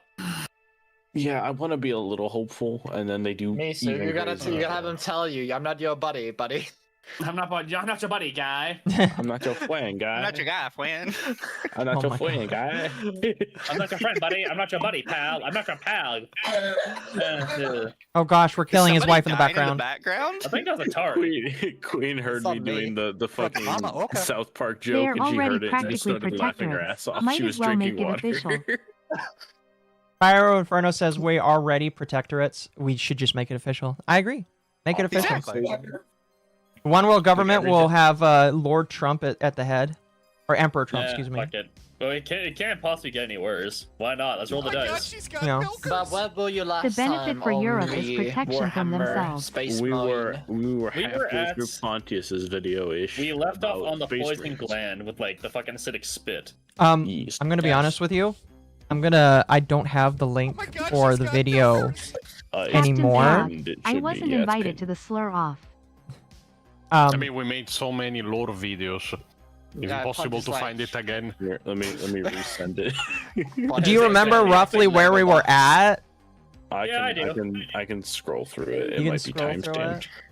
I mean, I could probably find it. Oh my gosh, it might be. It might actually have been times. You gave it to me at 28 minutes in. Do you think that's roughly where we were? It started fresh for me, so that might be it. Oh my So it's gosh! about halfway- Yep, that's halfway through-ish. So yeah, that's where we were. Betcher's Glen. Here, I'll just show it to you. That's yeah, about. it's got timestamped on our end. Yep, no, that's about it. Oh, really? Hold it. Yeah, like Oh, just go that's back, like, funny. 30 seconds. We were there. Yeah. Oh, that's awesome. Here, we'll go back like yeah, we'll go back to about there. Yeah, that's pretty much where we ended off. Yeah. Yeah, YouTube's been kind of good about the saving your place sort of deal. Yeah, as long as you've got history on, they typically do, so that's good. Oh, Pontius, I've watched through the newest Lord Destroyers compilation. I got flashbacks and traumatized. I didn't want to remember those early videos. What did you find this time? It will be so funny when that drops and people are like, oh wait, Major Kill made an entire video response just to try and poison the well because the guy was right? Because there are the messages in the compilation. I know. Mostly nobody else ever saw. forgot about those. What's that? Major Kill is trash? I'm shocked, truly. It gave me so fire. funny. The fucking what's his name? The guy who God of the Blanks. I heard his video about that, whatever they were talking about again, and I had a stroke. I mean, at least God of the Blanks and everything else, at least was still in a realm of possibility. Then you have that video where he literally Captain's goes, log. what if Any and all Angron was complaints hugged? about this He gag just can be wanted to be filed to hugged.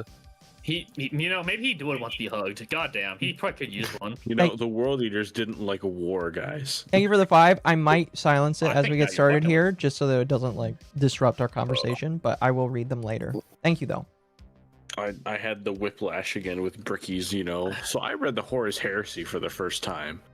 For what? God. Oh, you don't remember? He read Horus Rising for the first time in 2024. I keep telling people. Here's the thing, I keep telling people, a lot of these low YouTubers, a lot of them just watches other people's low videos, and that's all they have. Yeah. Okay, I do. I've tried to read the Horus Heresy because I try to track down the physical books. I can't do audiobooks half the time. I need Like, to find physical copies. You can count probably on one hand of the big, major lore tubers that actually have it, and that's 1% of Dude, it's And we've got one of those 1% It's not even here. a matter of having it physically. It's more of a problem of have you fucking read it? Why are you making But it is funnier even in context. You still need really to start watching the compilations. But there the context of I read Horus Rising for the first time in 2024 was said during the review he made, the first, because he made 2, Space Marine 2, and he used it to explain that, oh yeah, for the first time I didn't find a Space Marine character boring. It's In 2024. Oh, yeah, yeah. 2024. Which tells you how many books he hasn't read, like Rin's World. He's never read that. Yeah, any of he the other doesn't know great about books. Pedro Cantor, his fucking sergeant. No, he doesn't No, but you want to know. You want to know what's even ahead, funnier? That will be in the 6th best of.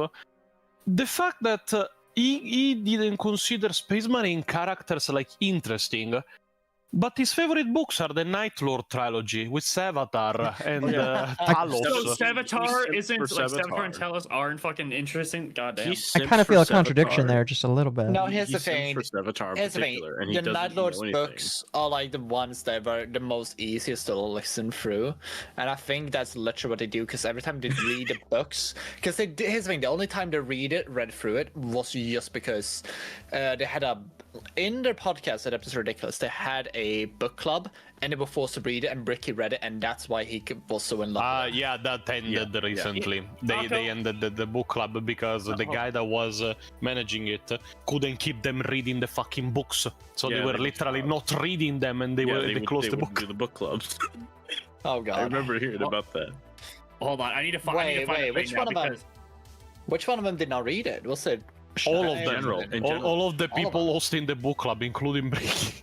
Yeah, so Hold on, Ricky and then his co-host, I can't remember his name, but like because back in the day when I didn't realize how shit Bricky was, I'm gonna say I kind of watched Bricky it is as ridiculous semi-off. Okay, to be fair, Bricky is entertaining. He knows how to be entertaining. Yeah, that's it. He's a good YouTuber, but he's a terrible lore person. Here's the thing, but the other guy next to him, like, is a surprise Pikachu face during every single. Oh, dude, that's ridiculous. I don't think he. Well, I think that's the point. Is that he's like the newbie, and Bricky's like quote unquote teaching him. That's a horrifying aspect. I mean, it's a Pontius Pio dynamic, but without the actual lore. Pio knows what he's more talking about, though. Here's the thing, Pio knows more than Bricky almost sometimes. Like, I would bet $100 that Pio knows infinitely more than Bricky does. But Pio suffered for years of my spelling out. He's listened to my tism for years. He should know a thing or two. Sid, you're kind of aiming the bar low there, to be honest. I mean, I know more than Bricky probably fucking does, and this is my main flavor of autism. No, but there were like so many weird claims he made the video removing that the guy failed to fucking understand the entire story of Space Marine 2. How do you fail to understand pretty much the code equivalent of a 40k story? But removing that, like, he only read Horus Rising in 2024. His favorite character and the first interesting one was Nathaniel Garriel Loken, which, to be honest, seeing how he ends. But other than that, he made the podcast about the Horus Heresy in 2021, but read the first book of it in 2024. He made claims that the code campaigns of old were unremarkable while showing the mission No Russian, the most renowned moment in the entirety of the code franchise. Like, it is such a weird video. Oh yeah, then the Thousand Sons arrive, they say nothing, and you go to fighting, and I'm like, okay, yeah, they cannot speak, they're dust. The fuck do you expect them to say? They're literally like most of them can't speak. They're husks. Then he goes on a minute-long tirade about how in the fuck they're surviving when they entered the warp, and even people in the comments were like, Bricky, Uriel Ventress did that, you know? The guy that you covered in a podcast that entered the warp and came out alive. The guy you simped over a shit ton of? Yeah, goddamn. Like, Bricky, and I know Bricky's being extra dense because Bricky, like I said before, his tabletop tapes are great. He's been playing tabletop for a hot minute. He knows what an Iron Halo is because it's an item you can equip certain characters with in the tabletop to give them an invul save. He knows what a fucking Iron Halo is. He's just being dense. I mean, being dense that doesn't mean you can just tell people random shit, no, especially like for how surprised he was for some of the stuff. Oh yeah, we don't know anything about Timura. Yeah, I expect the big bad guy to actually appear and go in like a 30 minutes monologue to tell me his lore backstory in a game. Given that he hasn't read the Horus Heresy, I don't think he'd listen to it. Yeah, other than that, the Thousand Sons don't speak, and then you have how did Calgar get here, ignoring the entire mission about sending a message to him? Oh yeah, then Calgar gets hit by the magic of the Lord of Change and just powers through it, and I'm like, the Aronelo, mate. Oh yeah, they entered the warp and survived. No, go back. What the fuck you mean they warp? They should be atomic dust. And everyone in the comment, Uriel Ventress, mate, and not even only them. It's so bad. And I did like 2 seconds of research. I was like, okay, maybe these Horus Heresy books are just pretty big. And then I looked up the length of like Horus Rising. And I was like, Horus it's Rising only isn't that long. 350 pages. Yeah. Like, I don't know if they all generally go that length, but I'm like, dude, this is not a large book. But the point is, generally, really, Space Marine 2 did one good thing, and that was pushing you to read the book that you talked about 3 years before the video. That was the one good thing that it brought you to reading Horus Rising in 2024. And to make it like perspective of Occo and Mizu, it's kind of like a lot of lore tubers who basically does a lot of these things. A lot of them kind of does the same issue that a lot of people who cover drama. They just read the bare bones front page of it and then just run with it. Okay, and I'm getting a little triggered now because I can't find, because I want to show, now that we're on the subject of Talos and Sevatar, like I want to show them the Talos we failed speech, but god damn it, I can't find the right one! I can just quote it. I'll be real. Talos is for me second favorite. Sevatar is better, especially with the Astropath girl. The scene where he goes on a rampage just to avenge her. Well, however, the issue I have with these conversations right now, it's basically has nothing to do with the video in front of us right now. No, well, to be fair, it's about but Space Marines. it's interesting. It's interesting. That's why I let it go on. Well, because Talos is cool because Talos is a bastard, but he knows he's in a fucking legion full of pussies. Yeah, instead the Sevatar is a sarcastic bastard, but at the same time he's more like...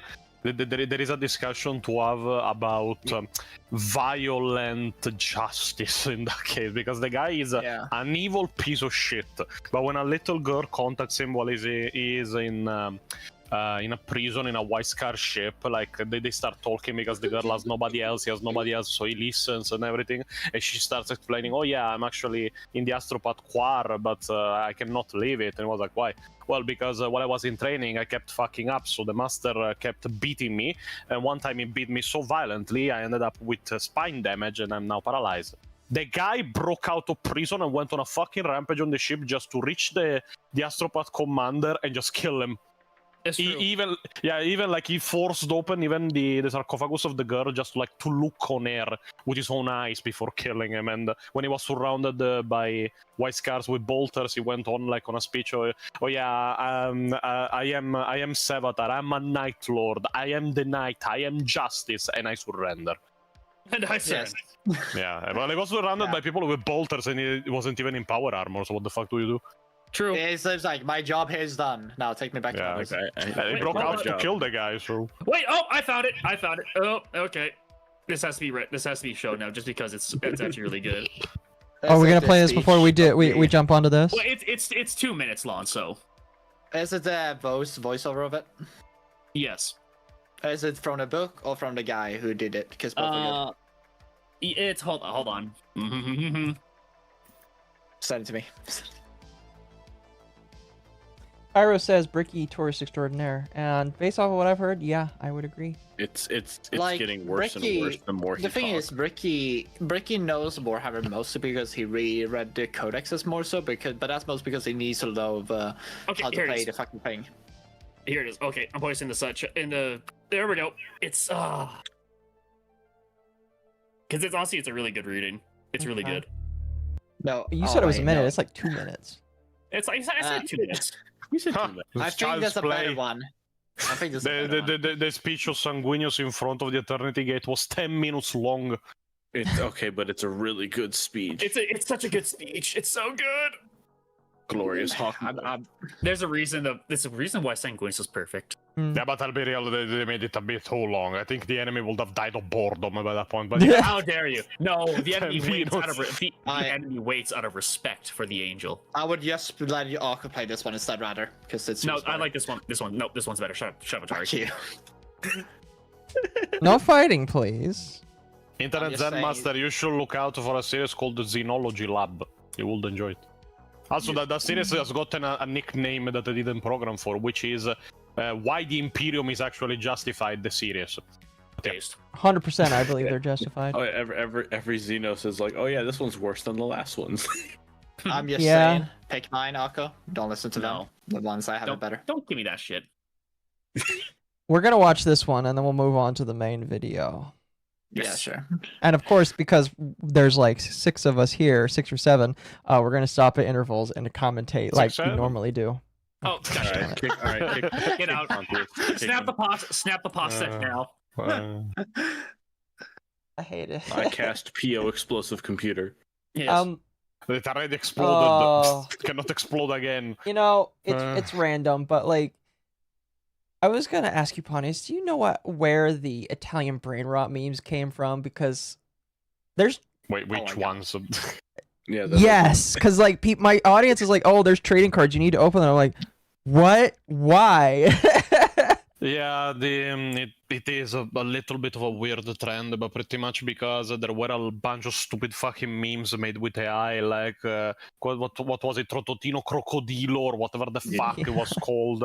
Like some Italian company made cards out of it, but the memes were already dead by then. So why the fuck are they still making them? But when Italian culture gets autistic about something, they get very autistic about something. Like the Italian Dark Souls community is a community I don't. Oh, like tread Tifa? into. Like Tifa? the Italian Dark Souls community was. Tifa had nothing to do with Italian autism. That was just pure goonery. It was. Especially recently, because like one of the biggest YouTubers of it, which is Sabaku no Maiku, there was a bunch of a controversy 2 years ago because like after a decade on YouTube with his girlfriend, he got like ears implanted. I don't remember if he went to Turkey or whatever. He left his old girlfriend and got with a cosplayer model, and like everyone was like, "What the fuck, man?"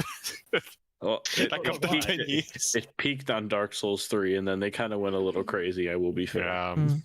Imagine an entire country of Facebook boomers. Honestly, that's not entirely inaccurate, man. Why do you always say weirdly accurate things? I don't know why you do this to us. Oh my god. Chimpanzini, bananini, assassino, cappuccino. Okay. I was just sent this meme, and I know we're already behind on watching the first thing before we even get to the video, but I feel like this meme is perfect. Ultra Princess abroad, how this one so predictable. I guess I got jump and put. Yeah. The cosplayer was hot, but like people were watching this guy from a decade, and they went, "What the fuck, dude? You get ears implanted, and you leave like your girlfriend that was there when you were a fucking nobody playing Dark Souls just for another model." That's pretty bitch behavior. I'm not gonna lie. Yeah, there is a reason I don't respect that community anymore. Peacock-o. I love it. It's a good meme, yeah. Thank you, Hurtbox, by the way. It's very old. I've seen this a million times. It's such a prime meme though. Oh, that's great. Wog, Mr. Bond. Wog, Mr. Bond. Like he doesn't scream, he just says wog. He doesn't scream, he just wog. Wog, Mr. Bond. Video. That's what this. I can imagine that Mr. Bond is having a strong collabondulance. Called the Bond. I love that meme. Let's watch this. Yes. Enough! We stand in the dust at the end of centuries of useless failure. The Legion was poisoned, and we sacrificed an entire world to cleanse it. We failed. We are the sons of the only Primarch to hate his own Legion. Oh, jeez, I just noticed the sword on his back. I mean, I would like to contradict him because Angron, only Primarch that hated his own Legion. To be fair, no, not even Angron. Perturabo did. Perturabo hated his. Perturabo didn't care. Angron actively hated him. Unlike every other Primarch, their Primarch looked at them all in the eyes and said, "I hate and despise every single." To be fair, because I can't say he hates him because the way he still gave his son the proper death. Angron also doesn't have a choice. He's angry at everybody. No, here's the thing. Unlike every Primarch, what was it? He is the only Primarch that looked them all and just said, "I despise you all. I may be nice to you, but for no deep in your heart, I fucking hate every single one of you spineless little shits." Like Conrad? Yeah. No, he just hates Conrad. Conrad is the only one who actively just said it. Otherwise, he hates all of them. Yeah, Perturabo is just disappointed, and Angron is angry at everybody. And everyone in the Night Lords looks at him like, "Daddy, please, no." No, not all of them. Some of his own sons hate him back. Yeah, it was like, you're best. Yeah, that's true. But Wasn't a lot it of them Sevatar who calls him on his shit super good, and he gets really butt mad about it? Because he's like, "What other methods did you try, Father?" Did you try not flaying the children? Like, have you tried just being not a dick? You have to understand, flaying the depressed woman. I'm gonna say life. Talos himself mentioned that even though he hated them, he describes that to our adoring eyes, we still like looked up to our own Primarch. Yeah, you say that, but I don't know. I'm quoting the literal book. I know. I believe you when he says Talos said it, but I don't think Talos knows that how much some of their own. I think he knows a lot. I can't hear Talos is huffing. I can't hear Talos without immediately going, "Oh, you're talking about Skyrim now." The brave Talos. Every time you guys say Talos, I just immediately go, "Why are we talking about Skyrim?" To be fair, Mizu, this Talos is unfathomably more. Listen, if we were talking about Skyrim, I would have to bring out my PowerPoint about why the Bella is the only god worth following. He's got hold on. This is exactly what I would expect from you. Listen, Foredadusi is a thing, but Godusi, even better. Okay, god damn it. I still need to see that PowerPoint. I'm still waiting for it. To be honest, the only thing that can even compare to Godusi will be the PowerPoint about the Harlequins. Why? Yeah, because it's close, it honks. But yeah. I understand where you're coming from, but I will always be a simp for Meridia. On the other hand, touches the beacon. Great. I love the beacon. Listen, seeing how angry Meridia is at all times, especially when you touch her fucking stuff that she puts somewhere, I will say that the Meridia's beacon is probably what she has in the ass in the ethereal world. But yeah, I would have just punted that thing into the sea like, there, fuck your beacon. Somebody made a mod where there is a mace made with a beacon. When you hit somebody in the face with it, it goes. Another scumbag touches the beacon. Oh no, that's terrible. I love it. I love Meridia. All right, let's continue. On the Imperium, yet we run from every battle where we don't possess overwhelming force over a crippled enemy. We fail again and again and again. Have you ever fought a battle you struggled to win with no hope of running away? Have any of us? Have you ever, since the siege of Terra itself, drawn a weapon with the knowledge you might die? I've not seen my life hauled away without meaning. Do you hear me? Do you understand me, Prince of Cowards? I want vengeance against a galaxy that hates us. I want Imperial worlds to cower when we draw near. I want the weeping of this impious soul to reach all the way to holy terror, and the sound of suffering will choke the corpse god on his throne of gold. I will cast a shadow over this world. I will burn every man, woman, and child so the smoke from the funeral pyres eclipses the sun. With the dust that remains, I will take the echo of damnation into the sacred skies above Terra and rain the ashes of 20 million mortals down on the Emperor's palace. A lot of death. They will remember us. Then they will remember the legion they once feared. I'm just gonna say, that's a lot of death. Your speech is only so good when your speech can only be so good when the conversation starts with, so we're all absolute bitches that literally can't do shit and we lose every fight. But I want us to be scary. He does he wants them to be powerful, but damn, his legion sucks. And the thing is, they used to be the most feared legion. Yeah, they used to be, and then they became big pussies. And, well, to be fair, the issue is beyond everything because they are the kind of terrorist unit, and in the grandstanding warfare as it was like during the Horus Heresy, they kind of was like. They didn't really excel to the extreme degree as every other legion, essentially.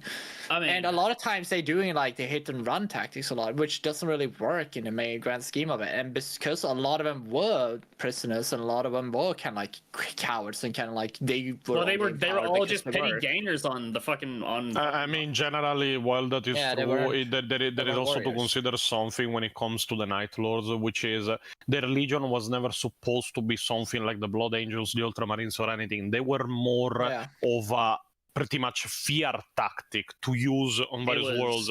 Winning wars through fear and stopping conflict through terror. I'm gonna grab my water. Psychological damage, essentially. They're fighting, and the fighting units that basically can't be feared, essentially, because they say Space Marines know no fear because they have such a big tolerance against all of it, which doesn't really work when you're at. You can give Space Marine fear, but Space Marine mentally are working against it. The way Night Lords fight against Space Marines is very much like they basically just keep like rage baiting you. Yeah. And so you do a stupid mistake because you're so pissed off, and then that's literally what it's great. It's pretty much how the entire campaign on McCraig to try and recapture Conrad Curse by the Dark Angels and Lionel Johnson went. It was a massive trolling campaign. An entire planet-wide manhunt with a Primarch at their head, and they still couldn't get fucking Curse. Well, Curse is just fucking. and then Sid, the paint account fought Ralderon, and then suddenly, oh no, I made a terrible mistake. Well, it's like, remember when Conrad was on Lionel Johnson shit for like God knows how long, just doing the same shit but in space. Okay, see that just reminds you of the meme. Like, imagine if Conrad Kurd was in the vents of Lionel Johnson's ship driving a forklift. Was he certified? Never. It was such a mess to the point that Lionel Johnson literally went to reboot and went, okay, we need to exterminatus McCraig. He was like, man, this is the capital planet of Ultramar, dude. There, calm down. Like, my mom's down there, you asshole. Can you like calm your tits just a little? We need to send down a nuclear bomb. We need to kill the best. We need to crack the planet in half. Yo, my mom's sleeping, bro. Chill. Did you in her having her afternoon nap, she gets very feisty and she will be very upset.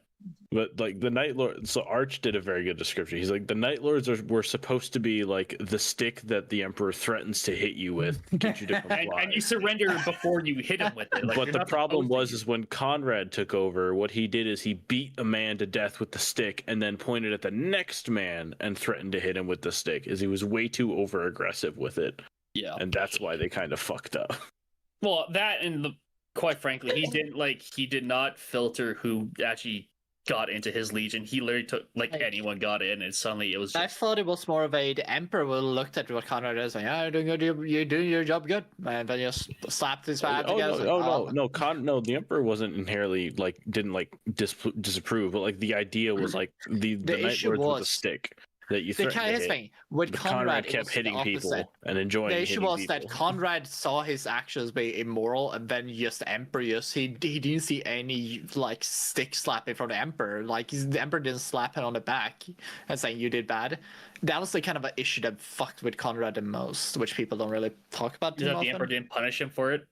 No, because he's like, why did the Emperor not make me? He made me perfect the way I am, did he not? That's because but generally the main problem when it comes to that is more relating to the fact that there is a difference between Conrad and Sanguinius, because Conrad and Sanguinius had the same ability, which was seeing the future, but while Sanguinius saw a dark future and tried to change it, Conrad just went headlong with it like a fucking ball on the highway.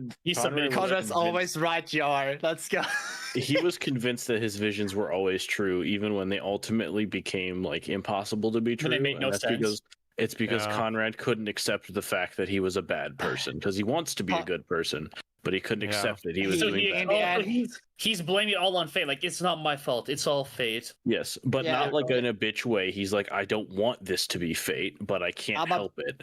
Yeah, no, the issue is also he needs his vision to be always correct as well, because otherwise he actually is a monster. He doesn't pretty much is. It's like the dilemma that there is at the ending of No Country for Old Men, like where Anton Chigurh thinks that it is fate that is making him kill people, while at the end when somebody refuses to take part in his game about throwing a fucking coin, he understands that it's not fate. It's you that is killing people. It's not the coin. It's just you. Yeah.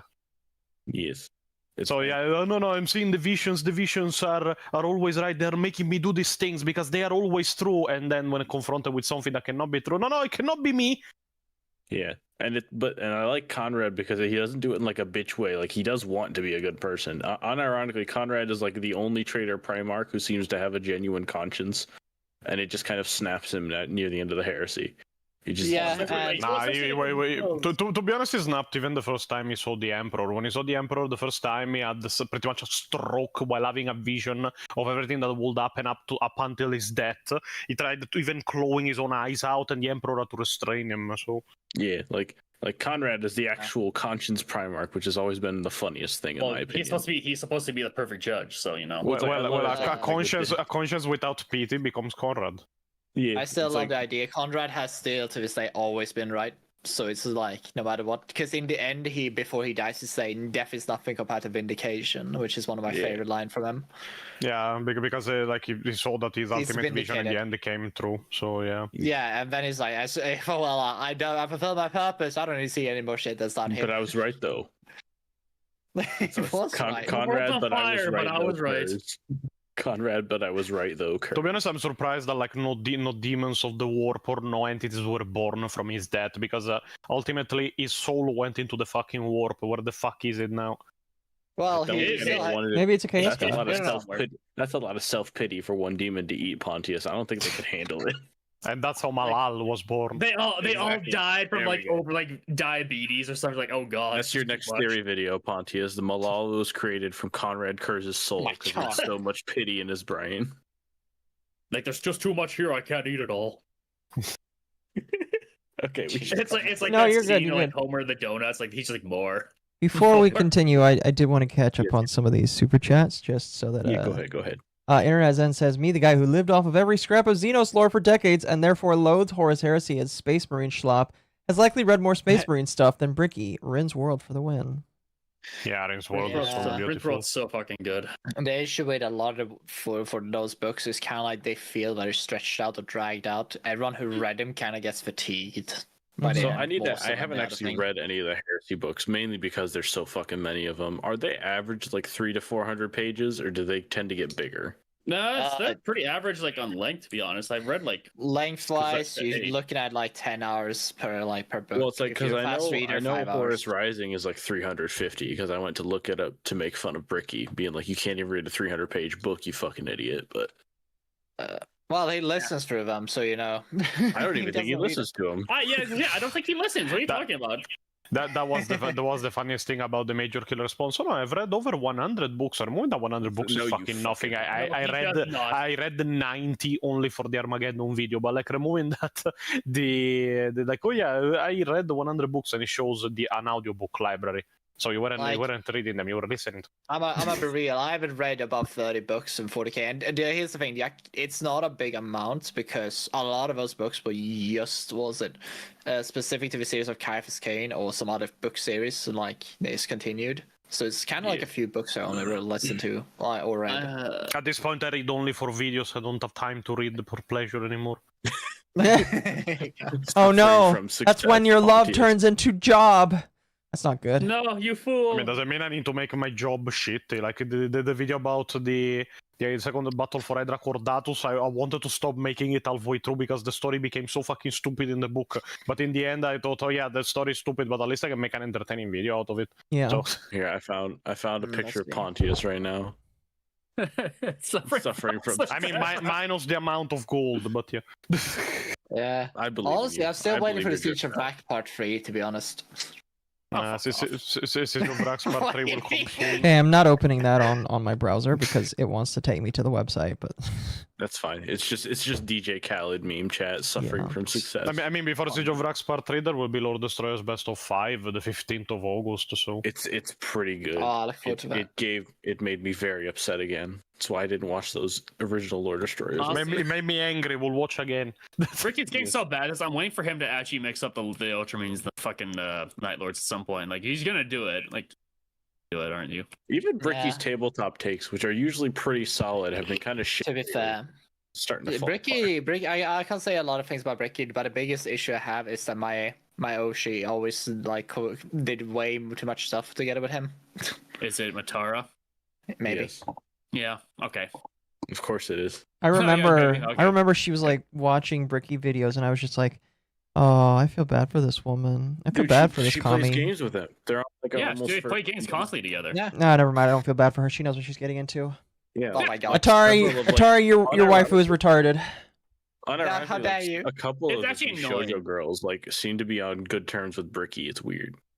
No, but like I think Matara's quite nice though. Like she's. Well, yeah, she can be, but it doesn't mean her chase is fucking good. I think Oh she's my God. quite nice. Did Ted fall She's asleep? quite He lovely. hasn't said like a word. No, I think he's just waiting for the opportunity to say something. Your waifu can be both retarded and your waifu. Exactly. He just means you have a retarded waifu. Listen, the That's dog all sits there in the is. corner. I mean, He's just, waiting just for the look at the people opportunity. that have Aqua as a waifu. But yeah, but generally, it is incredible how like I have interacted in my entire like career and life as a 40k expert with like 4 VTubers in total. 2 have been retarded and 2 haven't. It's incredible. It's a 50-50 split. I think Wait. It's a dice Lumi roll was every the time. smartest. Wait, who was retarded and who wasn't? I hate to do this to you, but you are extremely lucky. To be honest, I remember only one like of the 2 that were retarded. I don't even remember the name, but it was one of those. Oh yeah, the lore is whatever you make of it. Every book is written by a point of view of unreliable narrators. Oh, God. And when I asked about, okay, then in Rain's world, where the fuck if it is unreliable narrator and it is all propaganda? They left in the book the fact that half of the Crimson Fist get wiped out by one of their own missiles malfunctioning and coming back that explodes them instead of the enemy. So, and she like, was like, how the oh, I fuck- don't who- know, and maybe you're wrong then. Oh my Like God. who the fuck records that? Other than the fact that Man, it's this is from, a shitty propaganda pamphlet, man. like yeah, we're totally Our own gonna weapons shit have down. killed us. We know what we're doing, guys. Praise the Emperor, praise his angels of death. Their weapons killed themselves. So. We suffer from the worst case of friendly fire you've ever seen. But yeah, no, I remember that this YouTuber even was under Major Kill's video after he made a video responding. Oh yeah, this is so funny. There was this stream I made with this guy, and like he at one point like lost it. Yeah, I lost it because like it was more of a matter of respect. Like was keeping it respectful until that moment, but when I tell you to rein in your chat because the insults were becoming a bit too heavy for my taste, and your response is to laugh in my face, I'm going all out. At that point, there is no respect to be given. Like I didn't ask her, oh yeah, tell your chat to shut up or even answer to that. I told her, listen, can you rein in your chat a bit because you know the insults are getting a bit heavy for my taste. And she just laughed and I went on, oh yeah, you're a retarded woke bitch, and she got angry. Oh God. Well, maybe Yeah. it sucks so bad. Brutal, but also I kind of dig it. Yeah, and like I even avoided that podcast like to write in the Discord that I was having it because seeing how it was going like with this person, I didn't want like a war to break out in the chat. So technically there was her own viewers, but not mine. Because if there were mine, the amounts of insults she would have gotten would have been extreme. Yeah. I'm curious which VTuber was. You don't have to say. You can just type it in chat. I don't remember the username, nor I care to remember it, I'll be real. It was Oh, inconsequential that's anyway. It's like that meme from Invincible. They are the pathetic meme. It's just like they're too pathetic for me to remember. I'm gonna be honest with you. Yeah. Oh God. Damn. I mean, it is just another retard that believes that whatever slop of contradicting fucking storytelling the next retard writer comes out with is valid because oh no, but it is unreliable narrators. Oh no, but the lore changes constantly. I'll go take it in the ass then and make it canon. Jesus. Steven Seagal is now the God Emperor of Mankind. Unreliable narrator. There we go. It is so funny that they still call for unreliable narrators in books that have an omniscient narrator, and I'm like, what the fuck? Pull the equivalent of a god of a book, lie to you. every time I see that, I say name one single unreliable narrator. The easy one would be Conrad Kurz in his Primarch book, but they don't ever try that because none of these people read. I mean, to be honest, I would accept even like the one in Spear of the Emperor, the entire story being retold by a person that lived it like decades before. So yeah. Oh yeah, there's plenty of answers for that, like where it's like not even like malicious. It's like, oh, this person's just remembering shit that's probably wrong, but they don't say it. You know why? I can tell you one book where they failed to make an unreliable narrator, which is the first book of the Macarian Crusade trilogy, Angel of Fire. Then they never tried for the other 2 books because they tried to make an unreliable narrator and then put in the book scenes where the main character was not there. And I'm like, if you're trying to tell me that this guy is retelling the story, how the fuck does he know something that happened when he wasn't present? It's like people who say like the Terminus Decree is unreliable narrator. It's like, oh, top level secrets of the Grey Knights are unreliable narrators, are just in the Imperium. Is that what you're telling me? Oh yeah, it's all propaganda.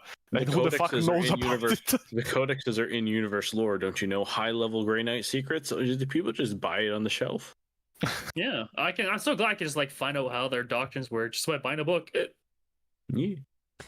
I can just imagine like fucking god damn. A Hive factory worker goes to his local grog store to buy a next bowl of slop, and he turns and he sees a 10th edition Necron. All the secrets about the Grey Knights. He just sees like an actual 10th edition like Necron codex just on the shelf. That would be so funny. I think the reaction will be, "Oh, that's inconvenient." What do you fucking? I wish I didn't see that. Okay. So a lot of places they get a lot. Okay. The place you order a lot of these books is called Black Library, and there is a thing called Black Library in Warhammer 40k. Well, yeah, but the difference is the Black Library in 40k existed before the company Black Library. So if anything, the company took a citation from the game. Are you saying these people, these scribes, just don't go into the palace of the Emperor and just accidentally go find a place and you're just like, oh well, here's some lovely books like this place here. What's a war in heaven, Bob? I don't know. Oh yeah, the Emperor being the equivalent of the first Psyker, or maybe the result of 100 of the original Psykers and Shamans sacrificing themselves. How do you know this exactly? That's the thing. If they want to roll with it's unreliable narrative, then they have to accept the fact that every writer of all these things are just a ghostwriter Harlequin. Yeah. But generally, like they do not understand that removing that if everything is written by a reliable narrators, we don't have a universe. Everything is literally fucking interpretable. We don't know exactly what happened at any point in time. So all is not doable. But removing that, they do not realize that this is true also for the stuff they like. Yeah, that's okay. One of my friends told me a thing, and it irked me so fucking much because the guy has also been in Warhammer for quite a while. I wouldn't name him, but like what he said was like, oh, but it doesn't matter what it's all Warhammer is make believe, so it doesn't matter what everyone says. We can be whatever you want to be. It's like, oh, you fucking integrated. I mean, I'll be real. So is also fucking. Lord of the Rings, but very many people take issue with the fact that in the series of Rings of Power they pretty much set it up as Galadriel had a fucking extramarital relationship with Sauron. But yeah. What? Yeah. Oh yeah, that was such a weird decision. Even for everyone forgets about that part. that had to be like a IG. She made Satan canon. It's a fanfic at that point. Like that's all it is. It's an inside. I've never watched it, honestly. I've never watched any of the Rings of Power, so I have no idea what you're. What do you mean you can accept Lords of the Darkness, mages, dragons, and giant eagles, but you cannot accept an Audi V8 going to Mordor? Yeah. Like, why can't you accept a Honda Civic going to the Black Gate? Why is it a problem that Legolas has a Barrett 50 cal? Tourist, what do you mean? let's give Merry and Pippin a 50 cal. Let's see how far it goes. Rattlings. That's the thing. I had to explain, not go on D-Docs on like the Lord of the Rings thing, but I had to explain to a friend because he was like, "Why does it take 30 years for like?"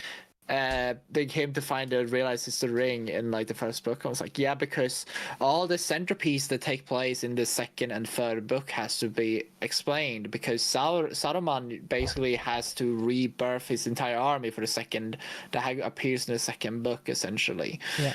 And those orcs are not born fully grown out of the mud as they are in the movie. And even if they were, the fucking pits they built in those things were not made in a fucking day. I'll be real. The main problem many people don't see with the retcons that Rings of Power is bringing in is that if Rings of Power is canon together with the original trilogy, there was an ethnic cleansing in between the timelines. Which would be kind of funny. It would be kind of funny. I don't think that's what they want.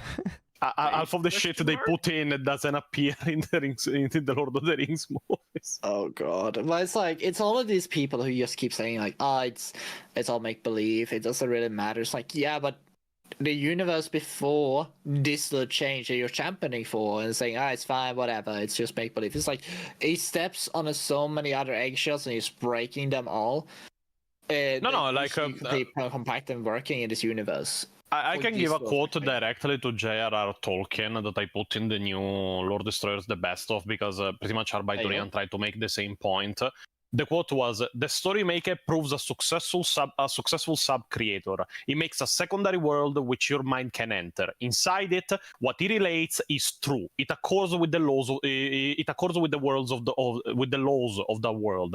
You therefore believe it, while you are, as it were, inside. The moment disbelief arises, the spell is broken. The magic, or rather art, has failed." Yeah, it's called immersion. The minute you break the immersion of the story is the minute the story is bad. Yeah. People need to realize it's hard. Once you get pushed out of the immersion, it's harder to get back in. Yeah. Again. It is the problem with plot hole, contradicting ideologies, change of characters that make no sense. It is a general rule and not only applicable to like walk changes, but still, walk changes suffer from all of that. So, what can you do? Yeah. Anyway. Internet Zen Master, I hope that was worth the $10 that you sent out talking about lore there. Anyway, I'll read a couple more, then we'll jump onto the video. Yeah, then we'll go into the video. Pyro Inferno says, "Never disrespect our glorious Duck Hawk boy. Ducking Hawk. Oh, okay. I was like, what? It is also canon Lord Sanguinius doesn't fly because of his wings. He even said so. Like he cannot. They are not big enough to propel him into the air, especially with the fucking armor. He flies because of warp magic. The wings are more decorative. He literally uses like psychic powers to fly. It's funny shit. I can lift myself with my brain. So your wings are useless, yeah, but they make for good propaganda. It's like, okay, but they look really listen. Did you care?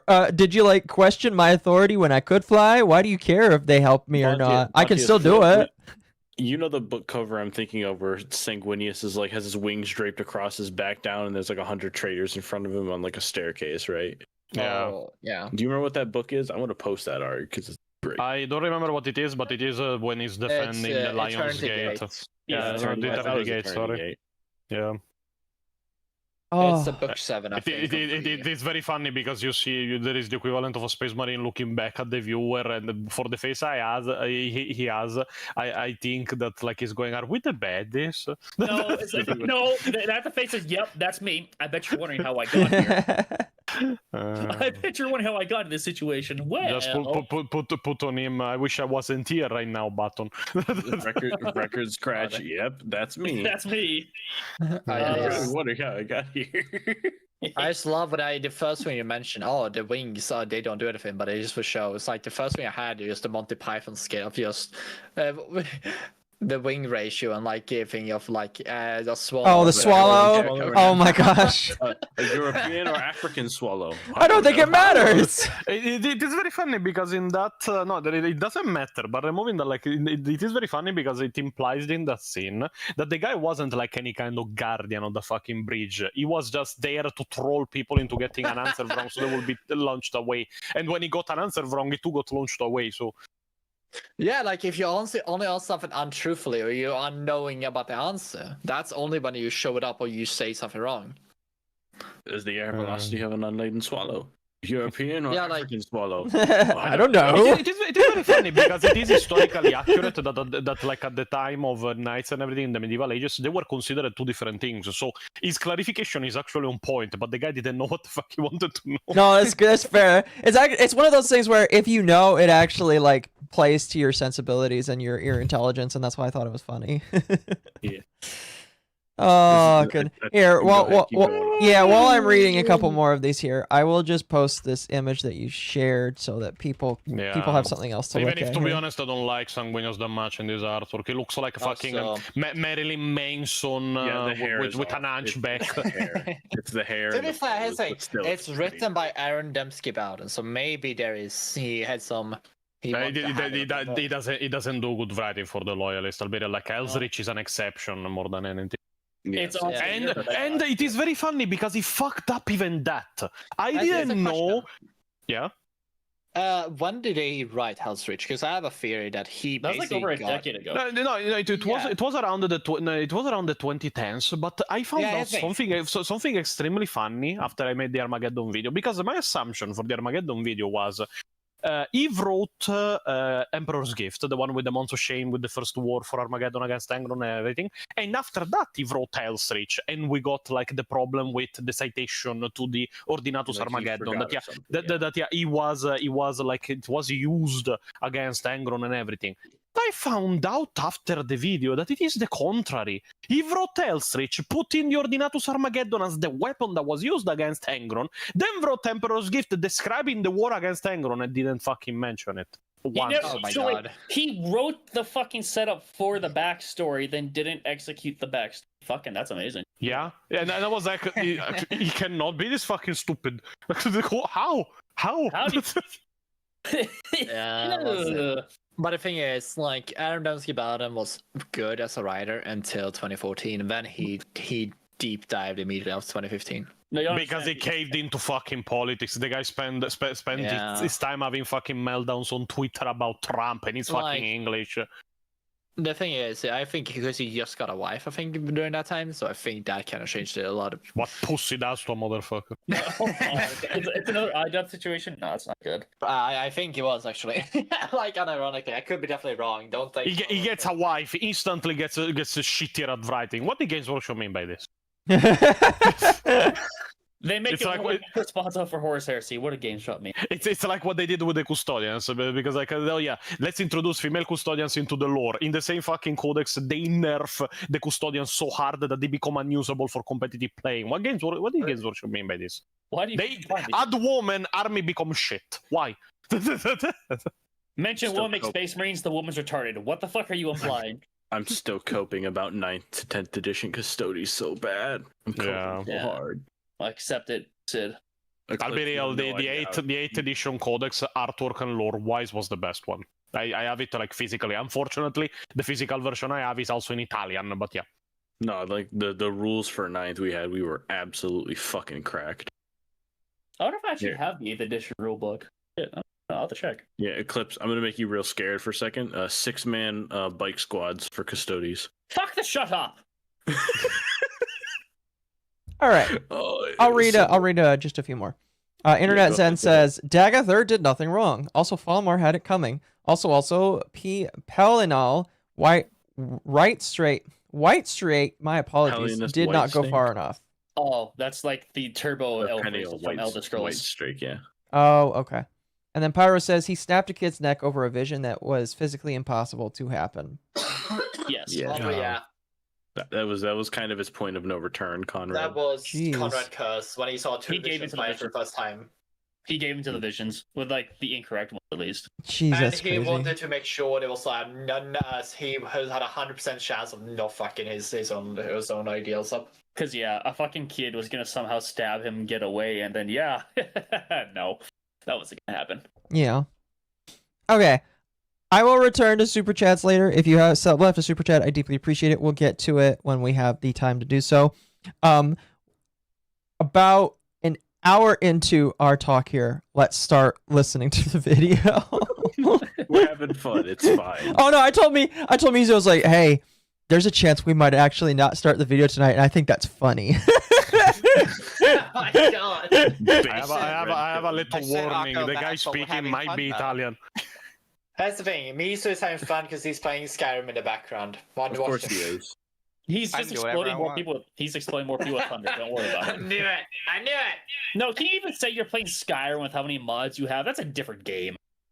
It's still Skyrim. You say that, but I think Listen, let me suggest a mod. There is a new mod which is pretty much become the King of Skyrim, like the 2nd generation, which is actively being worked on. I haven't talked with the creator for some bugs I found, and like it is extremely good. And to be honest, lore-wise, I accept it as canon for the simple fact that after you defeat pretty much Alduin, the embodiment of fucking death of the universe in the Skyrim verse, you get told, oh yeah, good job. Get the fuck out of my sight, and you don't even get fucking rewarded in any way. So yeah, I canonically accept becoming the King of Skyrim after that. Cool story, bro. Get the fuck out. Right, here's the real question, Mizu. How big is your mod folder? Well, anyway. the one for this particular pack is only about 500 gigs. I have another pack that's about four. There's another pack that's about 450, and then there's another pack that's about 1,000. At that point, you are playing only Skyrim in your entire computer. He's only playing a figurative version. I have to go tell Astral she needs to up her game. Jesus Christ. Yeah. Also, by the way, I wanna mention this. I looked it up because we had an argument about this before, after like a stream after that, like the other day. Original Skyrim, by the way, is just 15 gigabytes or 16 gigabytes with definitive edition. By the way, just let that sink in. He's downloaded Skyrim at least fucking 40 times over. Last thing I'll say is that the Skyrim multiplayer mod that seems to be popping off looks pretty fun. Oh my gosh. I've not tried it, but it is extremely fucking unstable, though. Generally. Yeah. Well, that's but not everyone surprising. Who plays it looks like they're having a lot of fun, though. So this is completely unrelated to everything we're talking about, but I am somebody that likes ubiquity and just like internet stuff in general, and I thought that this would be a funny meme to show you guys. So this is a ubiquity it's a power over Ethernet like adapter. That name, man. Finally, we won. Right, power over Ethernet. You know what? I used Ubiquity products. Maybe I need this. Maybe this is the proper calling. White people control the internet? No, white people control the Ethernet, the higher internet. The more supreme and stable internet? Yeah, Internet 2. Electric Boogaloo. This is actually, I believe this is actually one of their newer ones, so I actually think I'm going to buy the U6 because it's like way cheaper, but I just thought that was funny, and that's why I brought it up. I thought that was like, wow, I actually use this company. That's a great. All right. I hope it was on purpose because that would be even funnier. It would be even funnier. And again, that would just make me like Ubiquity even more. Anyway, let's get started. Food by taste alone, and they can even track targets with it through taste, through their respiratory system using it. The 16th organ is the mucranoid. It is an organ that secretes oil over the skin to protect against hazardous conditions, such as extreme heat and violent cold. It is activated through their sweat, and it makes them sweat a substance that causes the skin to protect it. You know, I was about to say, imagine if you were just covered in mucus the entire time inside that suit. That would fucking suck. It's more like a that's waxy a fetish. substance. I'm sorry, what did you say, Mizu? Why'd you have to say that, Mizu? I said to be fair, that's a fetish. I know. God damn it. But to be fair, we know you know. It's more what I'm trying to say is like it's more normal for you to be glistening in oil, not fucking like body covered sweat. Glistening oil. Actually, Stowie's had something to say about that. Actually, now that I think about it, I need to take back what I said because I know. What does it say, Akko? The latex suits get warm. The body oil. Hey, I'm all. Hello, wife. Alright, we're not gonna say anything. We're just gonna move on. No, we're good. Oops, sorry. She totally forgot I was on the stream. I don't see the problem. If I'm just talking with friends and I say something goofy, she usually will like blurt out something goofy and funny, but like she totally forgot I was on the stream. Wait a second. It was a reflex. Good job, Queen. We're proud of you. Fuck, dude, your wife is amazing, man. The clip said, "Good job." Oh, she's shrinking into her chair. Oh no!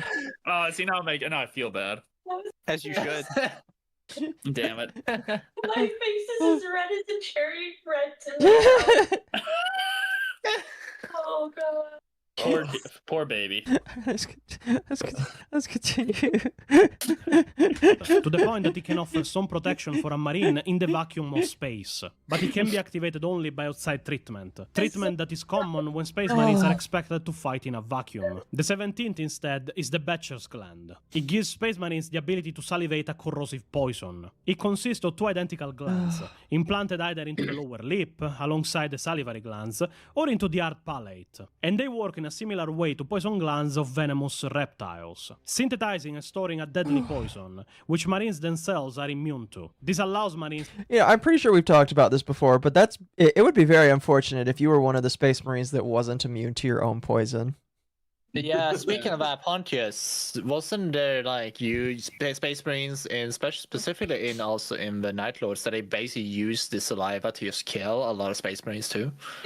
Space Marines hardly, because there is the helmet in the middle, but yeah, there were a bunch of cases where Space Marines spit it in the face of like enemies, and don't think that it was something like slow going. There was a scene, I don't remember in which book, where a Space Marine spit this in the face of a human. The human turned around, he had no face anymore. So yeah. Yeah, it's it's less venom and closer to acid, to be honest. Yeah. Yeah, because what I mentioned is they're immune to themselves. I'm guessing, but because I think the saving grace for the books is basically using a Space Marines that doesn't have his gland, so they cannot like genetically immune to it. I guess is it's not so much poison as it is acid, Attari. That's it's not like, It's not that they're immune to the acid. It's that like their mouth is immune to the acid, so they won't like kill themselves with it. But like if you spit in the face of another Space Marine with this, it's gonna melt his face off. Well, plus it has to be. I assume it has to be activated for the most part. Yeah, they do it. It has to be willingly. Yes, you have to be okay.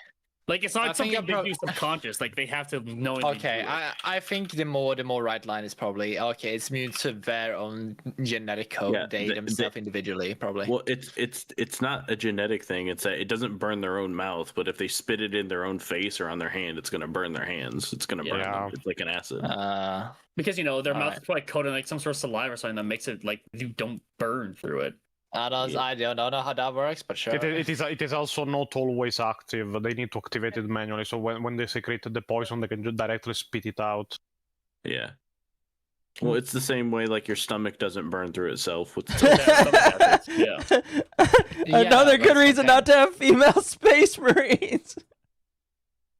Oh, that's so mean. So mean and misogynistic of you. Keep doing it. It's funny. Okay, I know. I think I know. Never mind. Don't worry about it. Imagine the cases of road rage.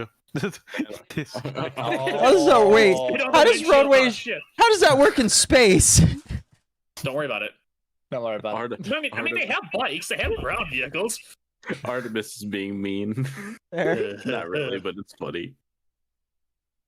Eclipse would understand what he said in chat. Let's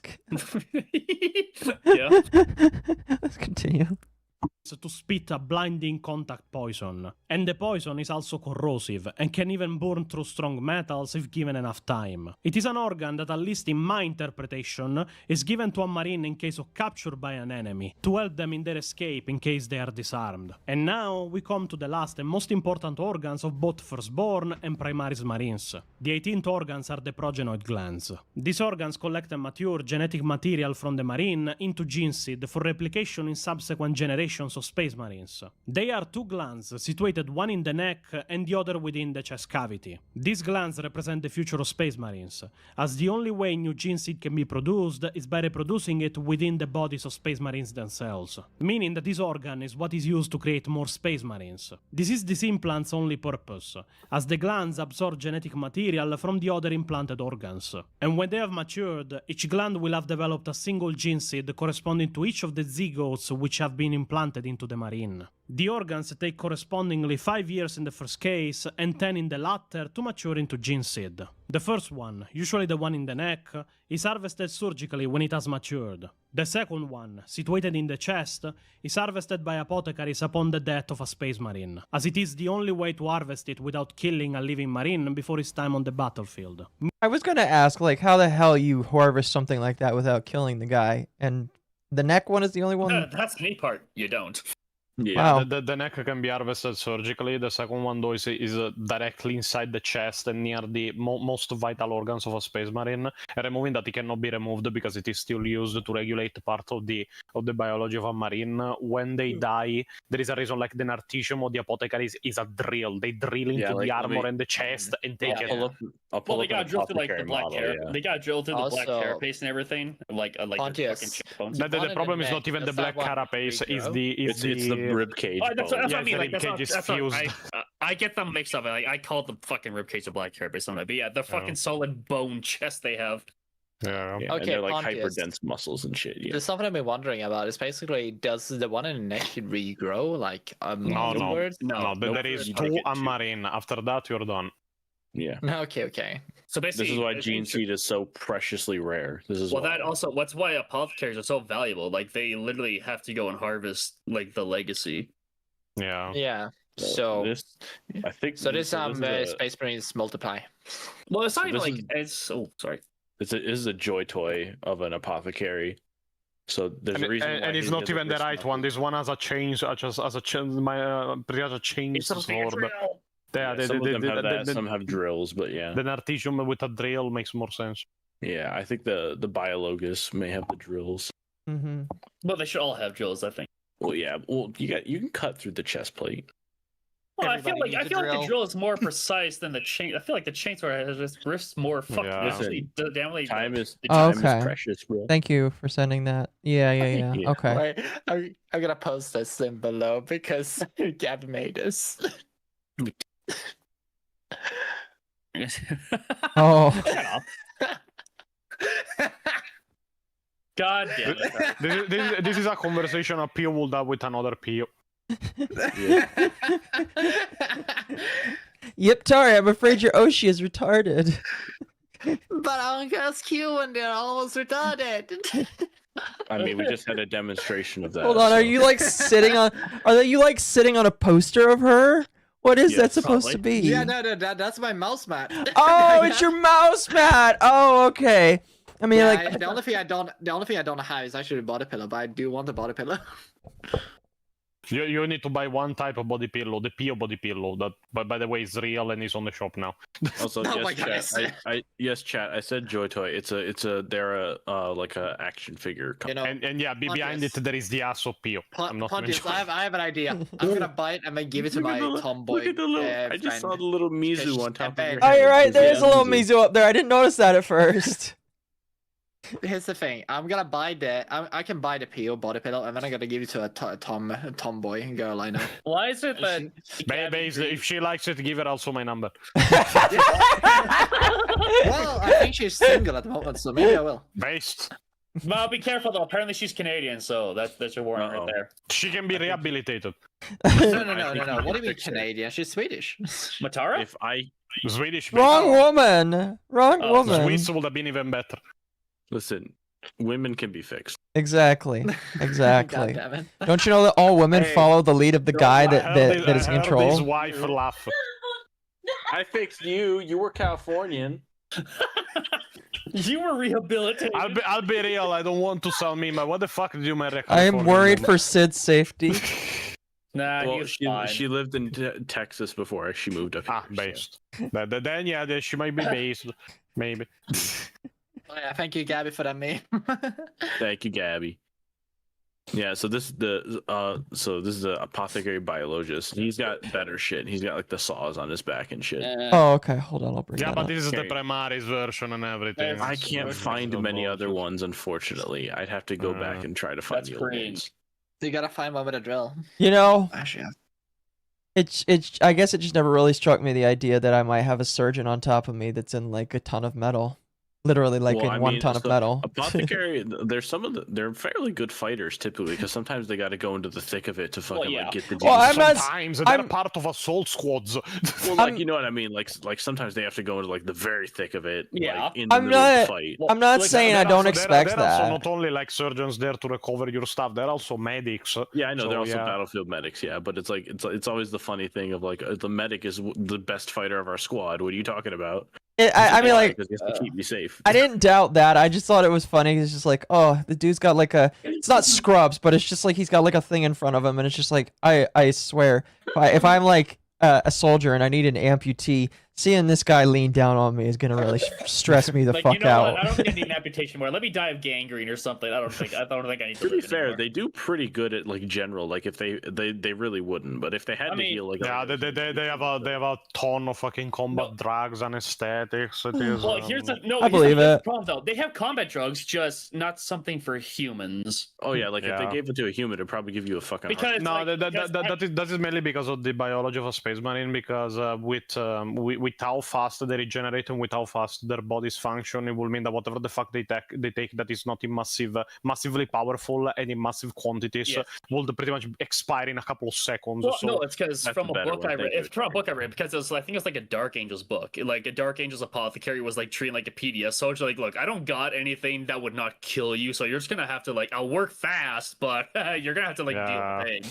You have to bite down on something. Wait, no, to be fair, and he did work fast. He fucking like twisted that broken bone back into place. Like, okay, he passed out. Perfect. Yeah, it is like it is even funnier when you consider that about alcohol and everything, because like the only reason the Ferrisian ale is a thing, the only alcoholic drink that can get a space marine drunk is because their metabolism works so fucking fast that they cannot get drunk through normal alcohol. So the Space Wolves created the Ferrisian ale that is an alcohol so fucking powerful that if you even try to drink a sip of it, you will die of poisoning. Well, yeah, it's because they literally just poison their stuff. Like, look, I want to get shit fixed. And it gets them drunk only for a couple of minutes. So. Hey, it's better than it's better than nothing. Okay, That just means they need to drink more. That just means they Also, I found an image of Variel from the Nightwatch books, by the way.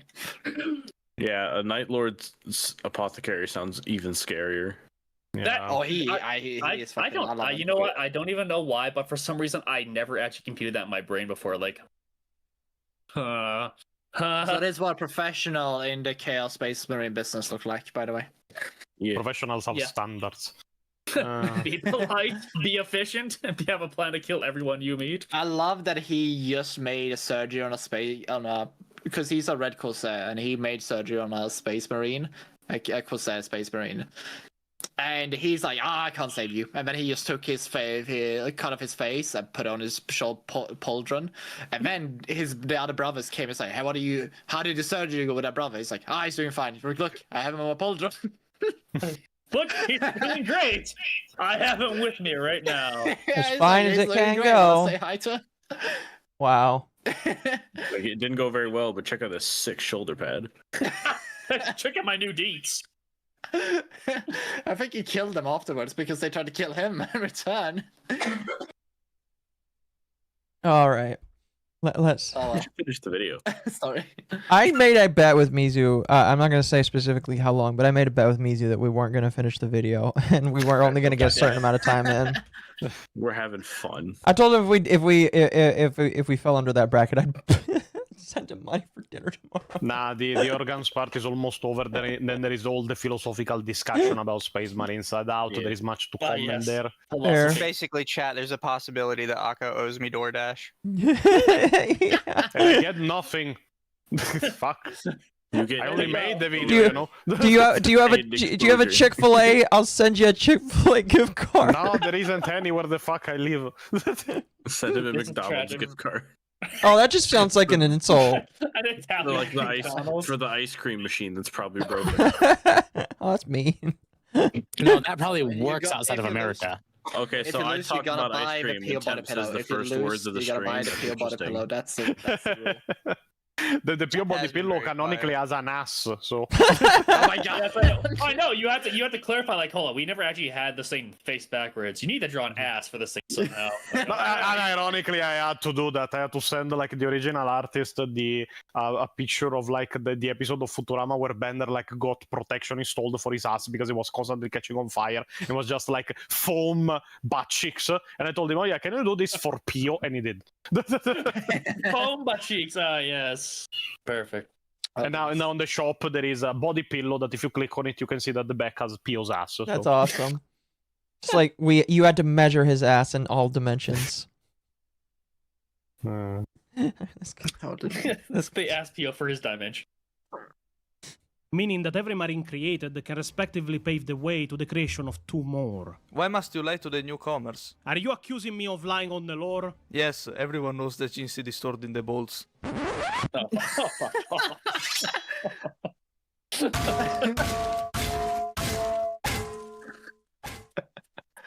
Now that he has been punished, the last organ implanted into a marine and that completes the process of creation of an Astarte is the black carapace. It is an armored thorax with flexible sheath to protect major organs. And a neural integration film is also implanted, eventually growing and hardening beneath the epidermal layer. This is the most distinctive implant of a space marine. It resembles a film of black plastic that is implanted directly beneath the skin of a marine's torso in sheaths. It hardens on the outside and sends invasive neural bundles into the body of the marine. After the organ has fully matured, the recipient is fitted with neural sensors and interface points that are cut into the surface of the carapace. This allows a space marine to interface directly with his power armor, using it and moving it as if it was a second skin, as the armor receives signals directly from the wearer's nervous system. Without this implant, many of the systems of a power armor won't function. This lets marines also interface to vehicles using a spinal intercase that is plugged directly into the power armor itself. So if I'm understanding right, that goes under their skin, or is it right on top? It goes under. Under. You gotta peel it back and then stitch it back up. It's not a very pleasant It's a operation. Kevlar you wear beneath. Yeah. See, I've worn Kevlar before, IRL. That It shit's gives you thick. And basically what it also does, it kind of gives you USB sticks for to integrate very easily. with Yeah, arms. to the point that Okay. they can integrate into fucking vehicles. So. Yeah. It's very cool. Well, I'm going to My assume. Honda Civic. I'm going to assume that when you beam by USB, it's like not slow. It's like USB-C levels of speed, not Yes. like USB-A. Pretty much what it does mainly is that it permits like the various types of technology, including their power armor, to read the nervous signals sent from their own muscles and nerves directly to their body to react. Pretty much what it does for power armors is that they are not moving the power armor. The power armor is moving with them. Yep. Yeah, it's the speed of thought, essentially. It also functions like with like the inner workings. Like in their helmet, like they have like all these rune signals and whatnot. They look at something and it activates the rune so they can get a grasp. Yeah. They want to talk to their squad mate. They just think about it and it hooks them together. And then they squad race like to see how many people are in my squad or how are they doing, what's their health status like and whatnot. Like, okay, one of you is nearly dead. That's unfortunate. Yeah. Oh, goodness gracious. Very high tech. Imagine being able to plug into your Amazon delivery van, Akko, and just like be able to like detect the steering system like as you drive. You can and shit like feel that. the Tire pavement beneath the pressure. tire. You can feel the pavement beneath your tires. Listen, I haven't driven for Amazon for quite a while, but but the best part about that van was just the AC. Everything else in it sucked. Because listen, You can feel the pavement and not the Flintstone way when you run. well, listen, the thing with the Amazon vans is the entire undercarriage was one giant lithium battery, and if that thing died while you were in the back, it shut all the doors and turned off the lights, and you were in the back with no power, and the only way to get out is pray that you had a flashlight so that you could feel around for the back door for a manual release. That shit is terrifying. In your truck? Or your vehicle? You need Yeah. a manual release for the back door. Yeah, and again, like you have no light, and you have to pray that you brought your phone in the back with you, which they got mad at you if you did bring your phone with you because they don't like you having your phone out all that shit. I don't know. That's too bad. That's like a light. That's like an emergency light you have on you at all times. Listen. Shit, you're taking it. All I'm gonna say is, if I could neurally connect to my Amazon van, I feel like I would hear a lot of screeching and screaming. I don't want to be in the. I don't want to know that vehicle's thoughts. The machine spirit is very upset. Yeah. They're all in serious pain. Like I don't want to feel that. I'll be right back. Give me 2 seconds, and I'll continue. Oh, the So, yeah. vans come back for vengeance. Yeah, I'll be right back. You're outside. Like oh. You're like 200 days late. Your last delivery, Akko.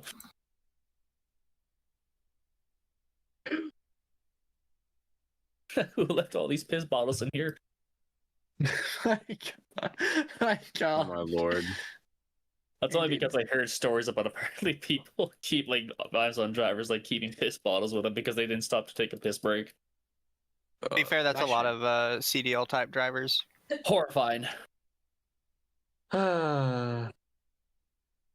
This is the world we live in. Oh, I'm sighing for other reasons. Yeah. What do you sign for?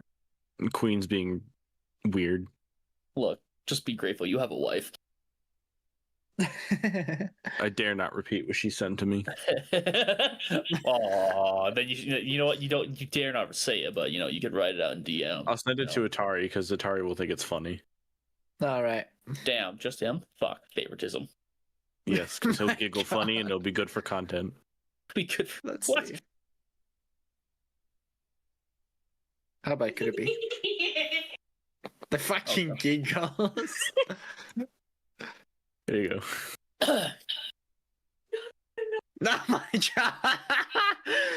God damn it! I mean, he is my best friend. Bonka with a horny sticker right now. My apologies. My apologies. I saw a weird little bug, and I was like, I don't normally see bugs in my room, so I wanted to go kill it before it, like... Alright. I almost wanted to read it out loud. Alright. Let me read 2 more super chats, and then we'll continue. Internet Zen says, quote, then we will make the Imperium remember us, unquote. No one tell the Night Lords that the High Lords of Terra are very, very good at forgetting things. Well, I mean, they are a bunch of fucking old bastards. Mm-hmm. And then Sart Now for 8 Canadian says, I just saw a comic about the Emperor of Mankind versus, what is that, Sukuna? And it was illuminating the power gap. The Emperor is pretty busted in fiction overall. It's Sukuna from, I think it's Sukuna from JJK, so...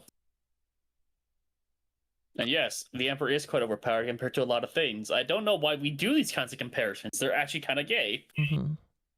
Fair enough. All right. I mean, we are talking about Warhammer. We are. Let's continue.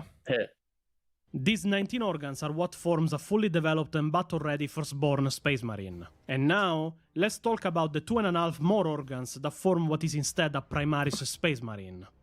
The difference between the two breeds might seem small, with just 2.5 organs more implanted during the phase of implantation between phase 3 and 4, but the differences they bring are pretty substantial. The first organ that is implanted into a Primaris Marine is known as the sinew coils.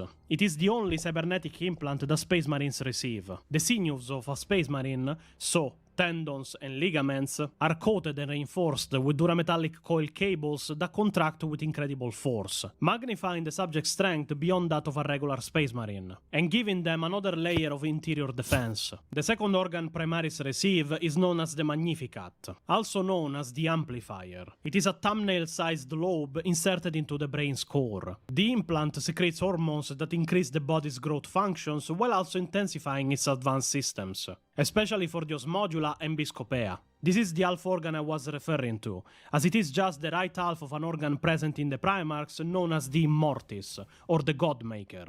This means that this organ makes Marines even bigger and stronger than they were before, in fact making them tower over even the already towering height of a firstborn Marine. And the last organ Primaris have implanted is the Belisarian Furnace, also known as the Revitalizer. This is an organ that stays dormant and is connected to both the hearts of a Space Marine. In times of extreme stress or trauma, caused usually by grievous wounds, it expels self-manufactured chemicals similar to combat steams, that also aid in the regeneration of the Marine. After activating, this organ will fall dormant again, and it will take some time before it builds itself up for activation once more. And this is, at least biologically, what forms a firstborn Marine and a Primaris Marine. Firstborn Marines can be upgraded into Primaris by going through a rite called the Rubicon Primaris, where they will be pretty much sliced open head to toe and the new organs implanted. It is a process with a low chance of success, but if they survive it, they will be upgraded from a firstborn to Primaris. Which is what happened to Demetrian Titus in the video game Space Marine 2, where he was wounded beyond repair and to be saved, he was upgraded to a Primaris Space Marine. I am curious, how far out was this video from Space Marine 2? Because that's a really good tie-in right there. No, it was a good year, I think. Like this video is not that old, Mm-hmm. and then after that we made a video on Titus that covered this again. So Right. I mean, again, that's still like a good, because I imagine you probably get a decent chunk of people that never know much about like the lore, and like that's a good like comparison for people. well, it is a beginner's video, so Mhm. No, for sure, for sure. The wound was fatal. You survived only through the Rubicon surgery. We remade you. You are a Primaris now. Mind, though, that while all of these implantations are ongoing, as they are gradual and don't happen all at once, initiate Space Marines will undergo chemical treatments, hypnotherapy, indoctrination, and physical training. All of this to produce a single transhuman super soldier of the Imperium of Men. The resultant Space Marine is in many ways no longer functionally human, but in others massively advantaged in terms of physical strength, durability, and reflexes over even the most physically adept unaugmented human warriors. Their bodies are also phenomenally efficient biological engines, resistant to disease, contamination, radiation, and poison. In addition, they are also all but impervious to the natural consequences of aging and cell decay, to the extent that other than by extreme physical trauma or incremental toxin and contaminate damage, they may in fact be functionally immortal, or at least have lifespans far beyond that of the human aspirants from which they were taken. Or this, at least, was true before the Horus Heresy. What do you mean until the Horus Heresy? I will gladly expand on that for both newcomers and veterans. The Horus Heresy is an event taking place at the end of the Great Crusade, when humanity was closer to victory and conquering the galaxy. That we were literally just talking about this for the last half hour. Yeah, see, I didn't ramble on for no reason. I knew it was coming. He knew. Yeah, okay. What's funny? I'm autistic enough to remember. What's funny is we ranted about everything but the actual lore. I feel like we talked about book length and the rage of like some Night Lords. Yeah, it was just kind of funny. Fucking hell, Magnus is huge. You could choose to be that huge. He's literally just doing that to flex. He's just doing it to fuck you, Lehman. I'm taller than you. Oh gosh. Than ever before. This is one of my favorite artworks of Sanguinius too. Huh? Yeah. It looks cool here. Mm-hmm. Like the look of Sanguinius on his wings and whatnot. Glorious Hawk Boy, yes. He is precious. God, he's perfect. Holy shit.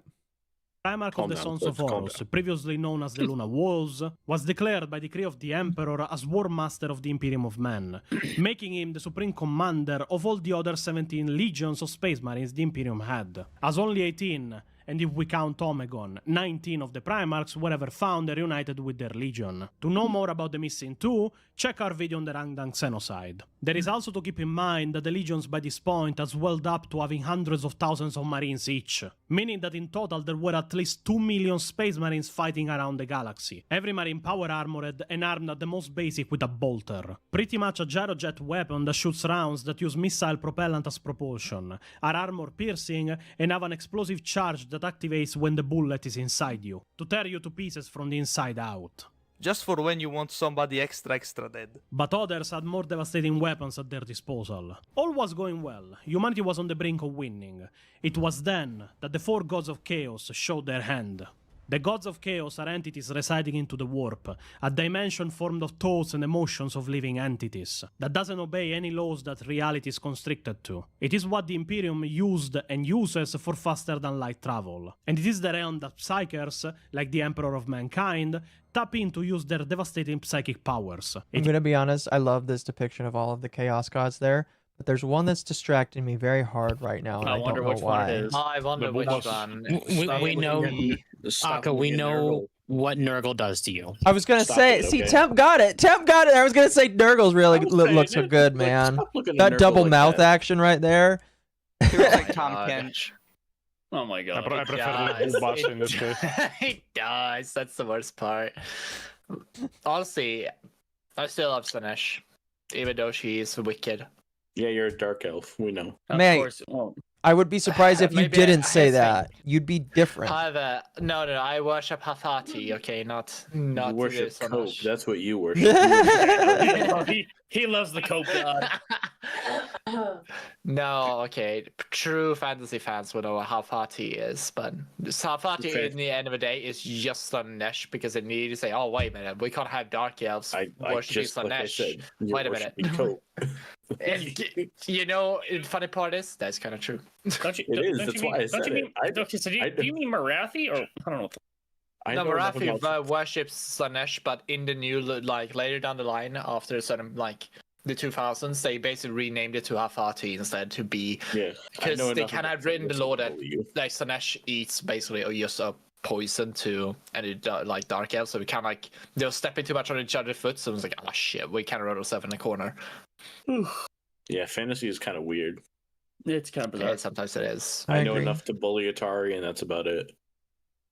Remember, I'm correct. All I know is that there's rat people, and they supposedly don't exist. The rats. It's also a realm full of demons and inexorable horrors. This realm is controlled by the 4 gods of chaos. Korn, the blood god. Zinch, the changer of ways, god of deceit and intrigue. Nargol, the god of decay. And Slanesh, the god of excess in all of its forms. At the beginning of the 31st millennium, the gods of chaos will formulate a plan to corrupt Horus and make him fall under their control. He in turn will formulate plans to corrupt or convince 8 of his brothers to join him. Beginning the most devastating civil war the Imperium ever fought, named the Horus Heresy, after its war master and main perpetrator. 9 Primarchs and their legions will clash against another 9 Primarchs and their legions, millions of Space Marines and hundreds of Titan legions fighting each other on battlefields around the Imperium, with the goal of the traitor to kill the Emperor and conquer Terra, and the goal of the Loyalists to fight and kill the traitor Primarchs and their legions. I cannot save it from your failure, Father. Then let the galaxy burn. To have a direct citation to the brutality of it, during the Battle of Beta Garmon in the novel of Titan Death, it is pretty much described how by the end of the war for Beta Garmon, you could walk from one side to the other of the entire continent-sized battlefields while never directly touching the ground, just walking on the bodies of the fallen, and the fallen carcasses of destroyed titans of both sides. This is how big the Civil War was, with trillions perishing during the 9 years the war went on. By the end of the Horus Heresy, the Loyalists, if barely, had emerged victorious. The surviving Chaos Primarchs and their legions retreated from Terra, and over time were pushed back to the Eye of Terror. Because being evil doesn't pay, and eventually you're gonna lose in the end. Shockingly enough, don't make deals with devils, kids. It doesn't end up well, because your basically sold your soul, and at the end of the day, everyone dies. Yeah, even if technically the Emperor did that, but he did that to trick the devil, so hush, it's different. It's always the funniest thing when people try to be like, oh no, humans are like, your soul is a real thing. You can lose that. It's kind of like, what did he mean by tricking? Because it's more like he utilized a certain thing of the warp, and the warp powers, just like warp gods, so entities as they are the Pantheon. It's more so that they can, like, they claimed ownership of what he did. Or feel like they felt slighted by him more so, and more than actually got tricked by him. Well, no, that's not really gained some kind of knowledge from them, and then backstabbed them, and that's. And then used that knowledge to basically create the Primarchs, because he needed to create. It's more so because it's more so that he basically used like his. The thing is with the Emperor is kind of like he's the thing that the Chaos Gods fear, because he kind of is a potential end to them, or to their kind of like feeding frenzy. He was getting very close to ending religion, Attari. Yeah, because he's ending their feeding frenzy essentially. Well, the gods benefit off of like purposeful sacrifice towards them. Like, yeah, because as Ar said before, like, yeah, people will murder each other, but if they don't do it in the acknowledgement that there's a fucking god of death, the god's not gonna feed very well. Okay. The purpose behind the action is what matters. Yes, it gives it more weight. And that's why Erebus is like, no, I mean, like, Lorgar is like sacrificed to like fucking like that one god on like that one Cadian, like that one that came from the Cadian woman was so powerful because like, yeah, I know what it means. I know what's gonna entail. Like, tasty. Tasty indeed. Even if both sides suffered Primarchs as casualties, with the Primarchs of the Blood Angels and Iron Hands dying on the Loyalist side, namely Sanguinius and Ferrus Manus, and Conrad Kurz letting himself be killed by an Imperial assassin after the heresy, as he had envisioned. This would bring the Imperium on its knees, and the Space Marines were decimated to say the least, suffering hundreds of thousands of casualties for each legion during the war. Primarch Robute Gilliman would then formulate the Codex Astartes, a book of rules and regulations that he would impose on the other Primarchs. Now that the Emperor, being wounded in his final confrontation with Horus, was entombed in the Golden Throne, unable to govern the Imperium any longer. The Codex Astartes will break down the legions into individual chapters, breaking down single forces of hundreds of thousands of Marines into independently commanded smaller forces of 1,000 Marines each, limit to never be exceeded if not under specific conditions. It is during the millennia from these events that all Primarchs of the Loyalist side will disappear and leave the Imperium to self-govern, that problems with the Astartes will start to emerge. Problems? Mutations. Some of the Marine chapters over time started suffering gene seed degradation, causing higher numbers of failures in the creation of new Space Marines, or starting to mutate the Space Marines created with it, like organs stopping completely from functioning in some cases, or Marines mutating entirely in others. Like in the case of the Black Dragons, Salamander's successor does sport bony appendages and blades coming out from their bodies, that they even use as weapons at times. And what caused this? Instabilities of the gene seed, unseen flows that started I was gonna pause and ask, but I was like, okay, maybe it'll be explained. manifesting over time. Degradation of the quality of the gene seed by replication. Replication? Think about it, Pio. The gene seed was pure in its nature when it was created, but the only way to make more gene seed was by harvesting it from the bodies of other Marines. This means that the Marines that were created from the gene seed of those that died were copies on a genetical level. And like DNA, in genetics, nothing can replicate perfectly 100% of the time. There will always be some kind of minimal loss. It reminds me of the Grineer from Warframe, because eventually, after you clone something for a while, it just starts to degrade further and further. It just starts to look funny. That's a nice way. But let me tell you, some of these Space Marines, they look funny. Yeah, and it looks a bit too funny. They gonna have like be caught by the pointing to the chapter master of the fucking card Caradons. He looks kind of funny. I would say. I mean, we should talk more about the chapter master of the Soul Drinkers with the spider legs. But yes, the spider legs. That was. Listen, that's more chaos mutation than gene seed mutation, but that is fair. Mm-hmm. Or clones in the start. Yeah, I don't know. It's just like after you clone something for a long enough time. Star Wars is mentioned, by the way. God damn, no, I didn't do it. Also, it's not how it works as much as Star Wars, but I'm not ranting. Yeah. Which we're not going to do. I just thought I just thought it was funny because it's just like, yeah, the longer you clone something, eventually they're just gonna look a little funky. or at least the clone pouches, because that's basically the quote unquote pure material you need. Yeah. At least it's balanced out by the fact that it's still using another genetic host, but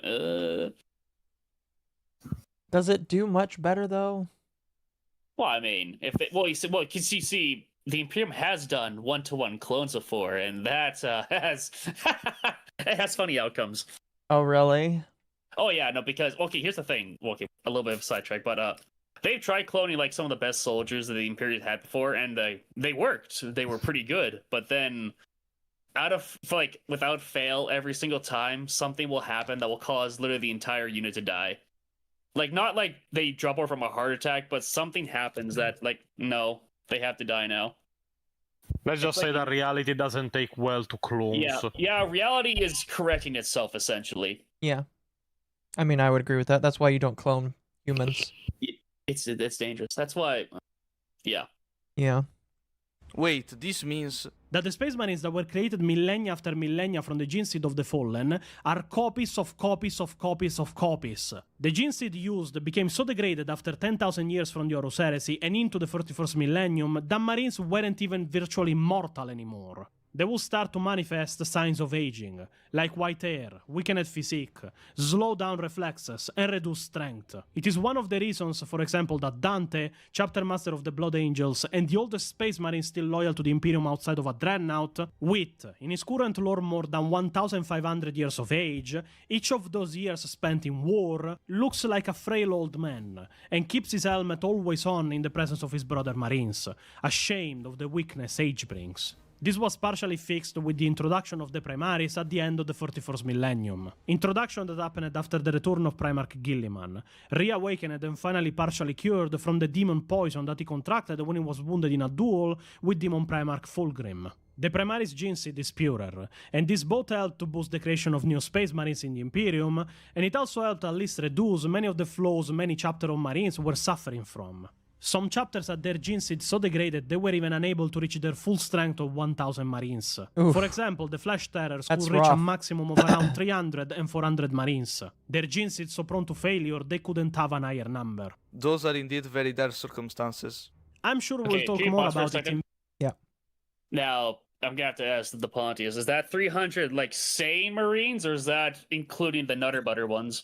I think that includes Death Company. Oh. Because the Flesh Tearers, so traditionally Blood Angels chapters will like execute any surviving Death Company. It's because I guess. But he can't.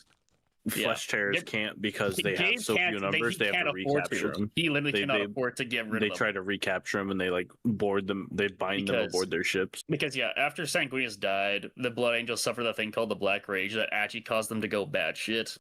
But sometimes, Blood Angels inevitably over time will essentially go into a form of like just maddened rage, pure rage, believing essentially they're Sanguinius in his final moments fighting Horus. And they see everybody without the DNA directly of Sanguinius as Horus, and they start slaughtering both enemies and allies in the same number. Only the sanguinary priest of the Death Company can somewhat direct their rage.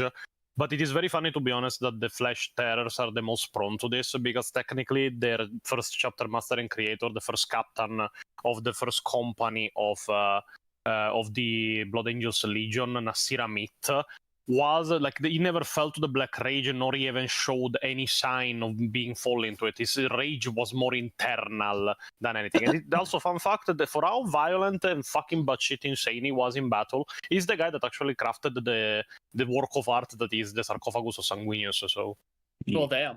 It's video specifically targeted my favorite Angel Boys.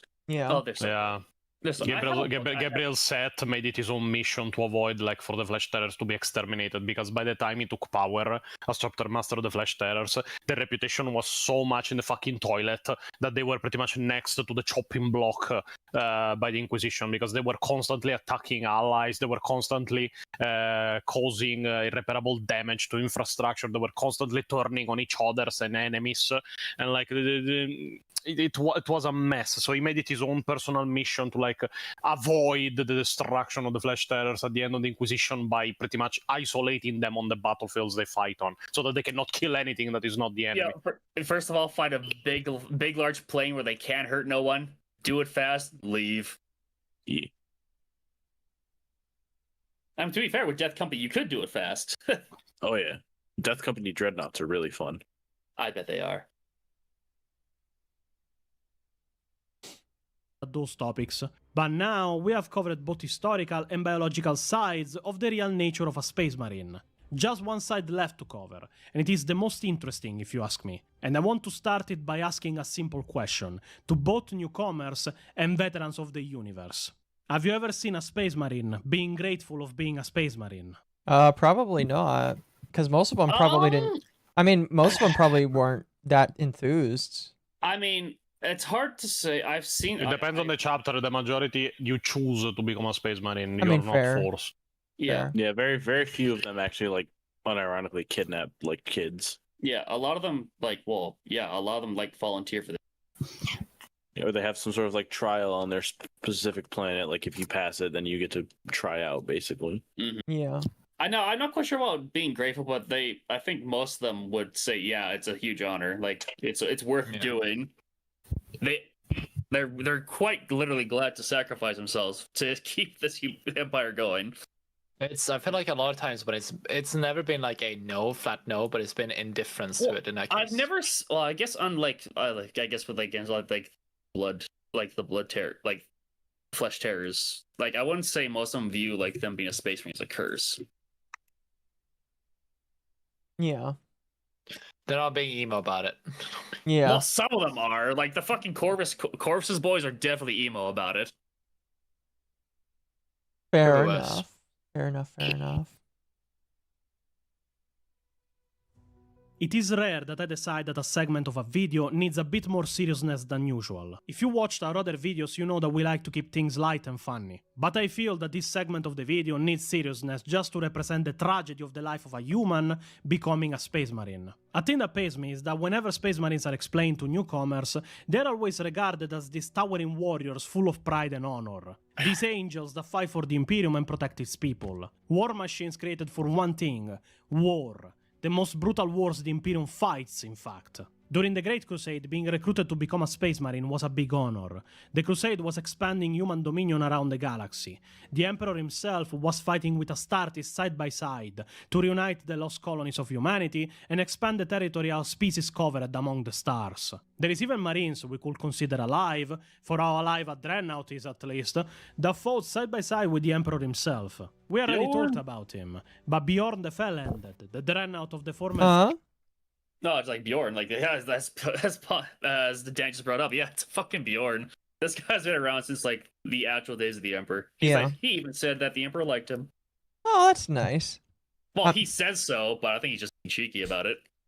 The Emperor said I was nice. At every half the Chaos Space Marines, all of them kind of was, a lot of them was still sort of alive during the Emperor. Yeah. Well, yeah. I mean, yeah, Lucius, but he's a bitch. It's just funny to think, like, the Emperor said I was nice, and it's like, dude, everybody got told that they were nice by the Emperor. You're not special. No, that's the thing that, no, you were not told that you were nice by the Emperor by most people.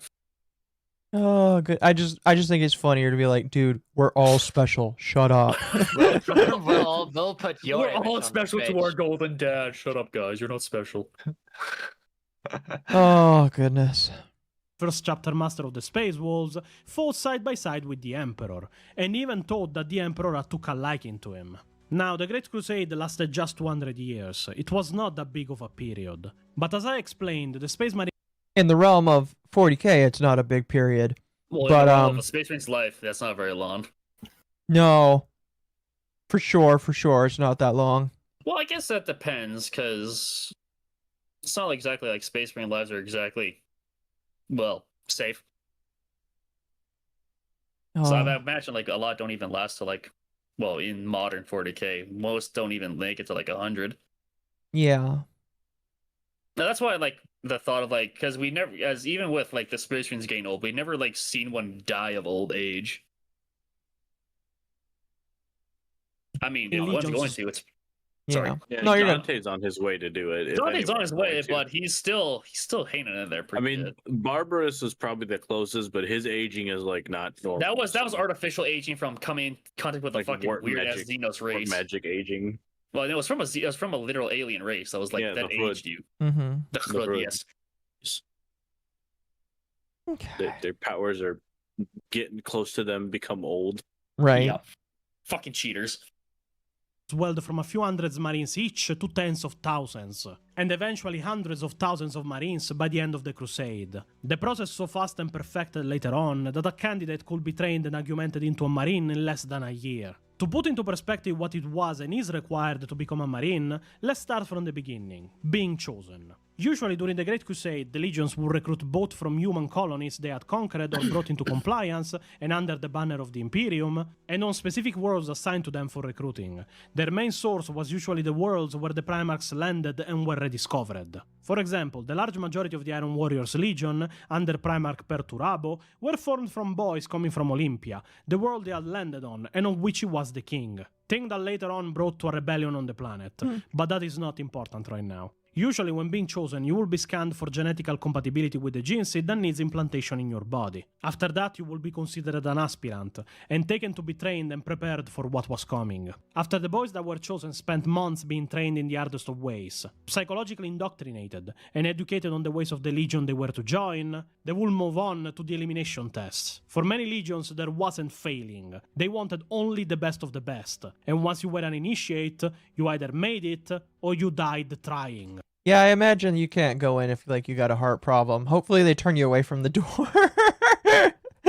Well, to be fair, if you fail the genetic implementation, you don't die, because in the Rinsworld book, again, because we love to bring that one up, there was like a serf that Pedro Cantor, the chapter master, really liked that was a failed aspirant of like the gene seed implementation. Yeah, it depends on the chapter, and it depends on which stage of the implementation, because if you fail at the Black Carapace, yeah.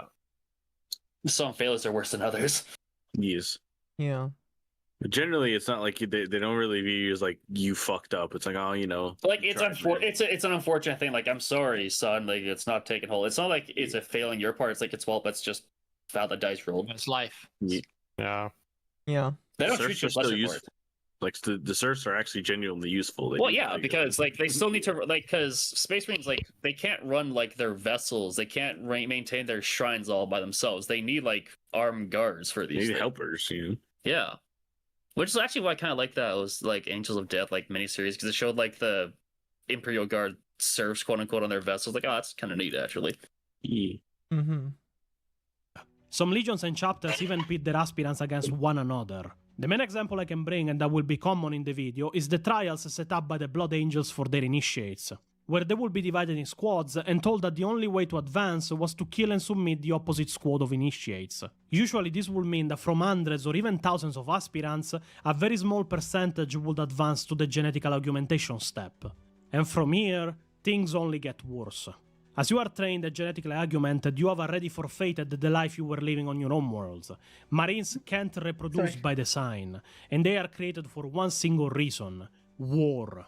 This means that a child has been taken from his planet, has left his family, friends, everything he knew to join a legion in a crusade of war around the galaxy, has been subjected already to violence of the worst kinds just to prove that he's worthy of being a space marine. And once augmented, you also sacrificed your own humanity all on the altar of fighting for the rest of your life. The only family you will ever know, your brothers in arms, and your gene father in your Primarch. Brothers in arms that you will inevitably see die on battlefields. Because trust an expert, there is no case of a marine that perished of old age. Their endless lives are spent on battlefields of planets they usually don't even care to know the name of. And from here... I mean, do you need to know the name of the place that you're classing to the ground? No, you don't. No, but it does make it depressing that you will go to so many places like it doesn't matter. Yeah. I mean, like the Hell's Reach quote is pretty good here, where it's like, Sorry. doesn't matter, you know, we will either fight, we will live, or we'll fight or die. Only thing that ever changes is the color of the sky we fight under. There's also and the another color great of the one blood that- in our blades.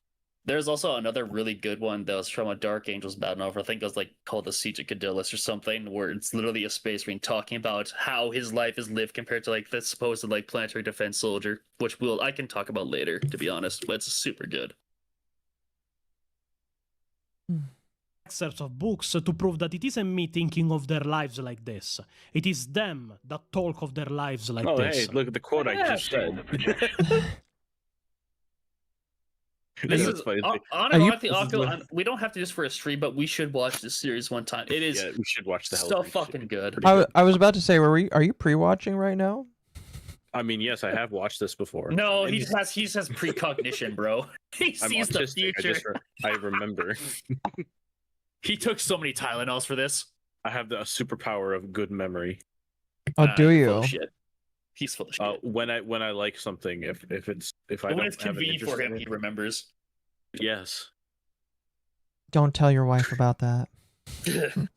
I'm horrible with dates, and she knows. She will beat your ass. Yes, the chunkla is hovering over my head right now. Is it really? Oh, it is. It's like the guillotine. Oh no. No, Akko, I'm safe. I'm not blinking in Morse code. Good thing we can't see your eyes. Exactly. The fleet auguries the number of vessels in the local systems already. I lost interest when the numbers became too high for me to count on my fingers. Attari. Oh. Attari is such a To be such a fair, mood. though, happens way more often than I'd like to admit. It is honestly funny how often a space marine can just be humorous about things, although in a bit of a dour way. Like, yeah, it can be pretty funny. Tyrion is such a mood throughout this whole series. There's I forget the name of the one that had the beaky helmet, but I liked him the most. Chunk of Damocles.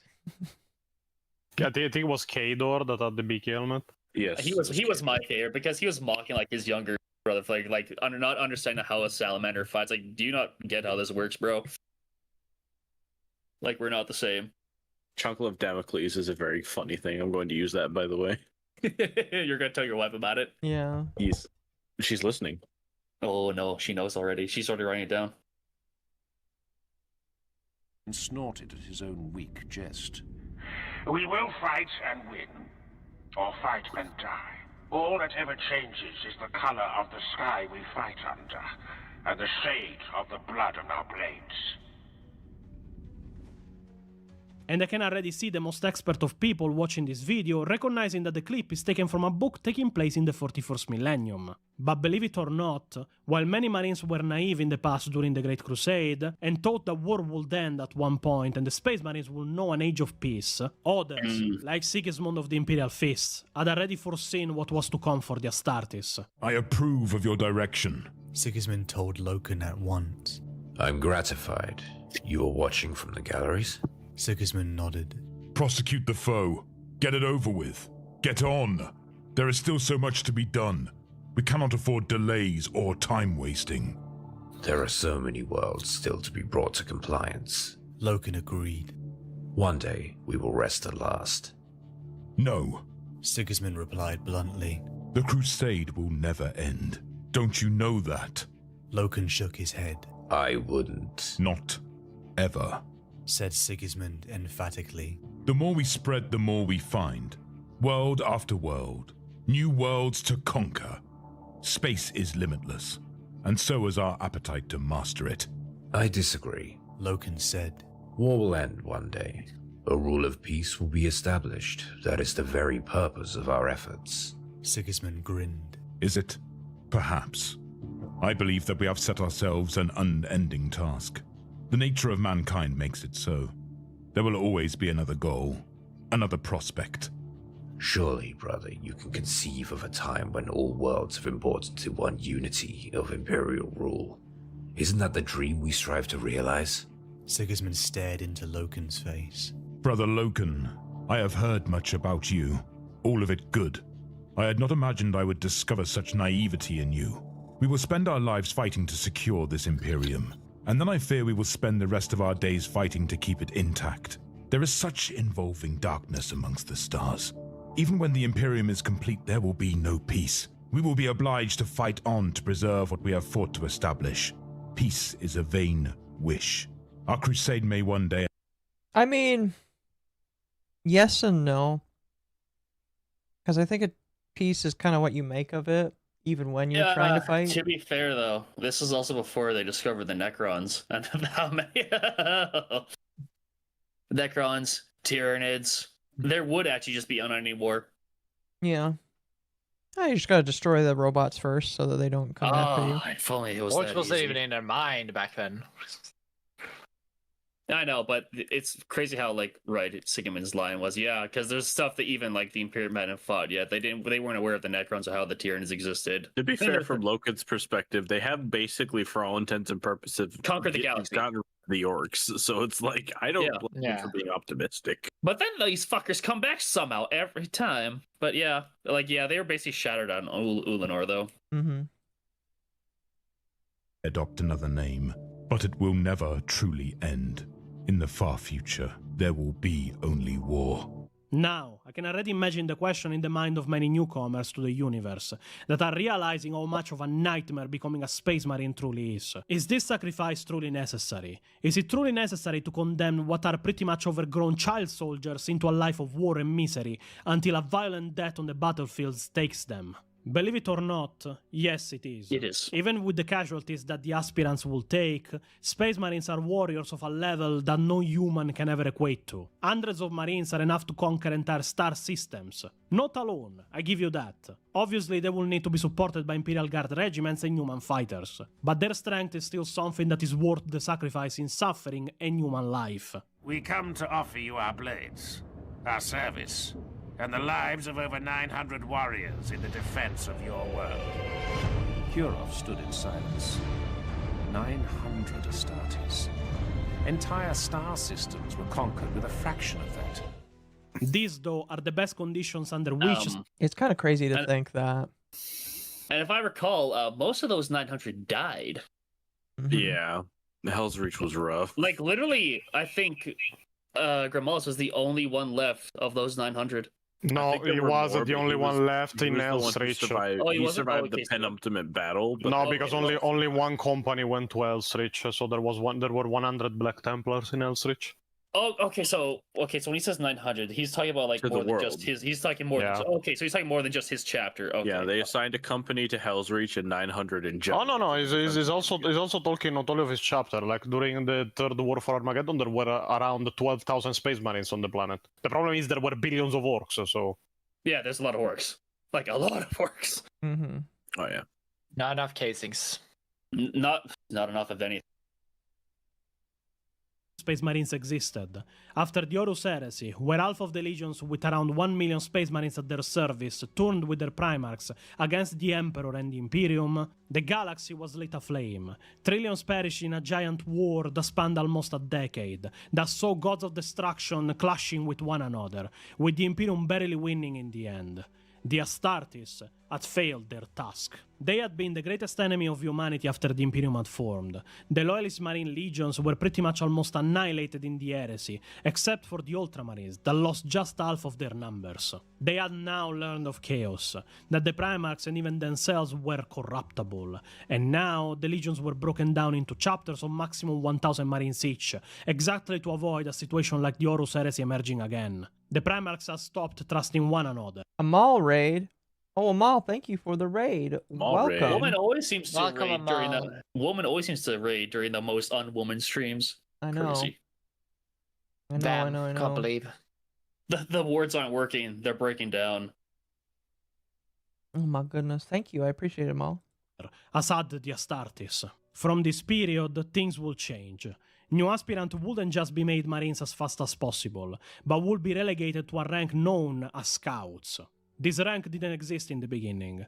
The new Marines were augmented and then flanked to veterans to be trained by experience on the battlefields they fought on. Now, becoming a scout meant being human or mostly human for longer periods of time, while you fought and helped your chapter usually in covert operations on battlefields. You could die fighting for a chapter while still not being even considered fully one of them. While many things changed as the chapter of Marines, 1,000 of them existing now, started developing their own cultures and rights, Marines kept getting corrupted by chaos, going renegade. General mistrust between chapters of Marine forces became normalcy, and with good reason, as falling to chaos was just a moment of weakness away. With no Primarchs left to command them after all the Loyalists once disappeared or died, the Marines were left without guidance.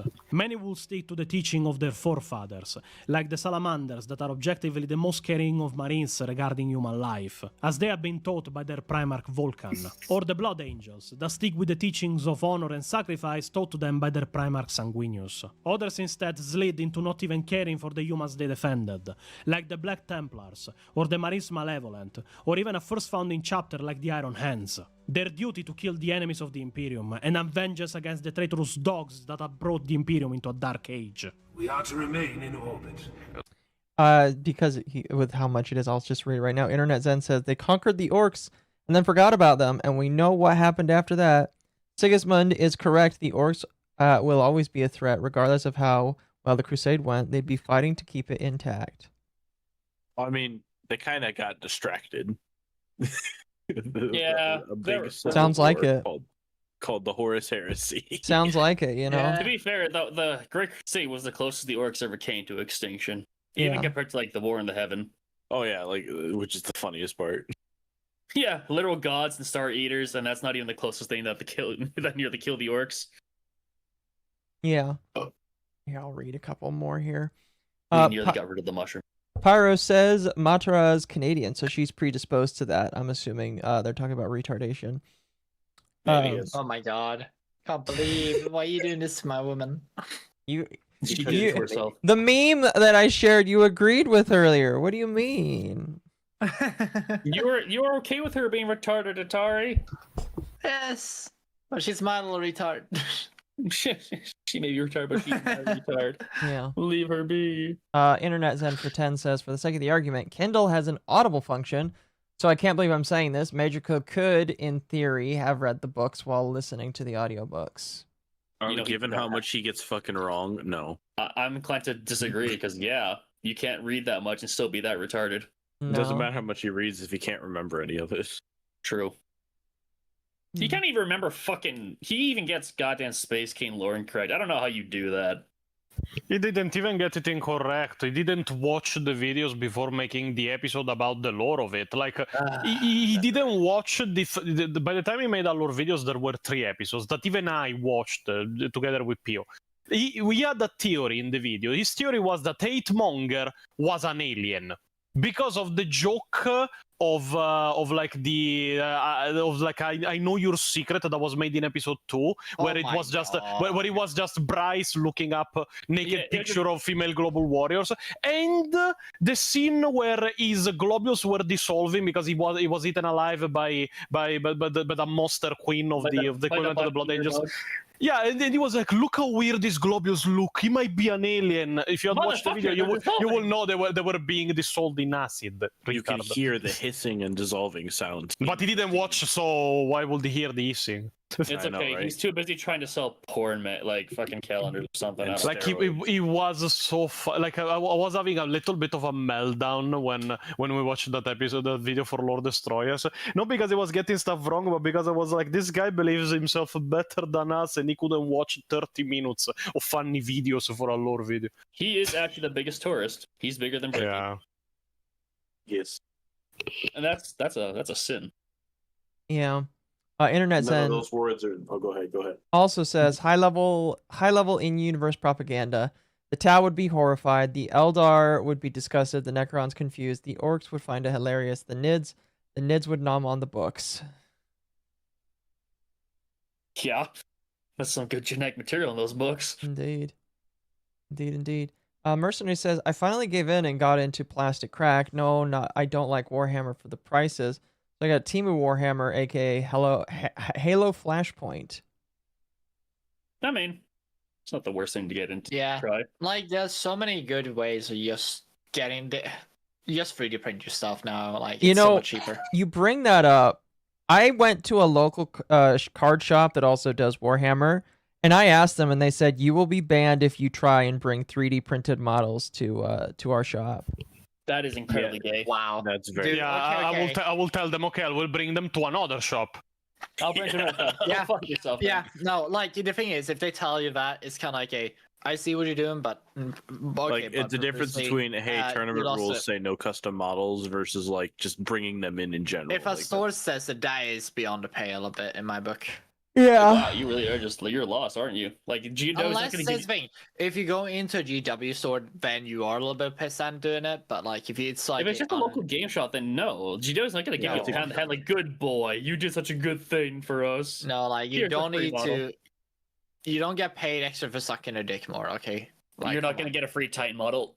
I'm sorry. Wow. I mean, you're right, but wow. Maybe you could 3D print it and get a free more. This is why I only play TTS though. It's because I would never be able to afford this hobby.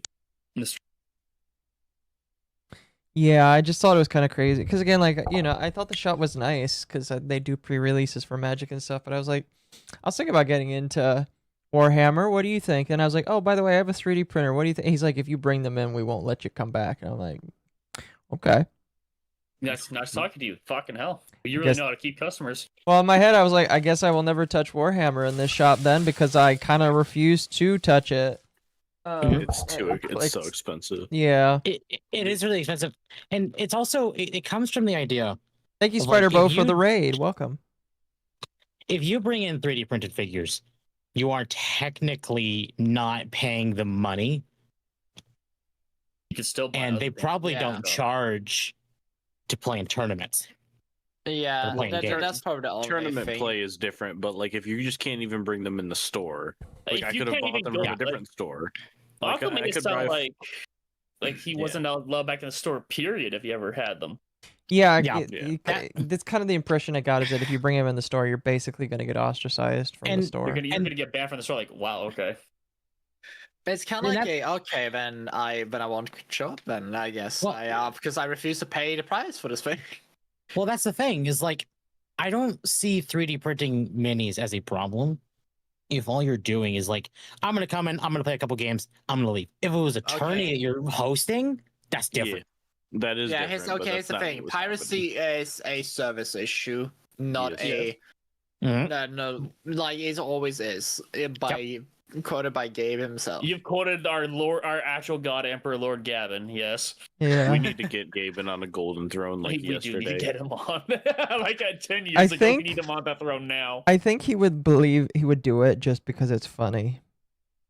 Oh yeah, I I mean, live forever. he's talked about it. Literally, he's mentioned the Futurama, like the heads in the jars. Oh my god. We gotta do it better though. Heads and jars are lame. Golden thrones and a corpse. That's where we're going, baby. Heads and jars on the golden throne.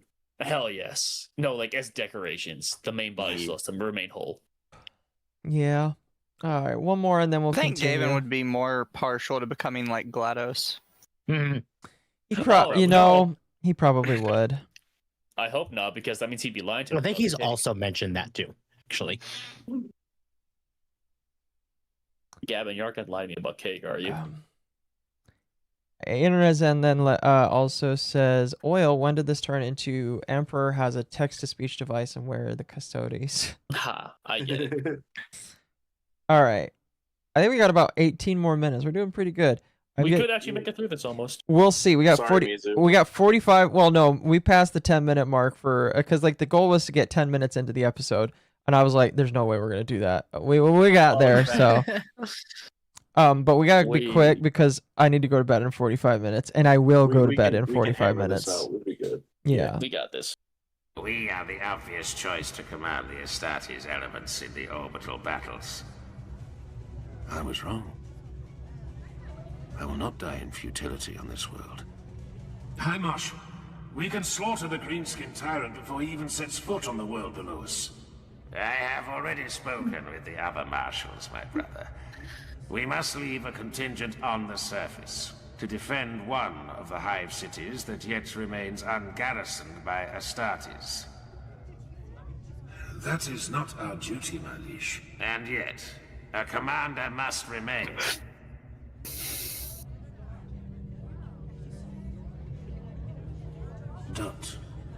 Don't do this. It is already done. No. This is not the time. The decision is made, Grimeldus. I know you as I knew Mordred. You will not refuse this honor. I would burst the great enemy's black heart in my hand and cast his blasphemous flagship to the surface of Armageddon, wreathed in holy fire. Do not leave me here, Helbrecht. Do not deny me this glory. You will not refuse this honor. Wait, brother. Space Marines that's in a general bold will be move. very rare size in the Imperium of Men. The average Imperial citizen would go their entire lives without as much as seeing a Marine in the flesh. They would only hear of the Angels of Death in scripture from the Imperial Church and the retelling of great battles taught to them to learn the history of the Imperium.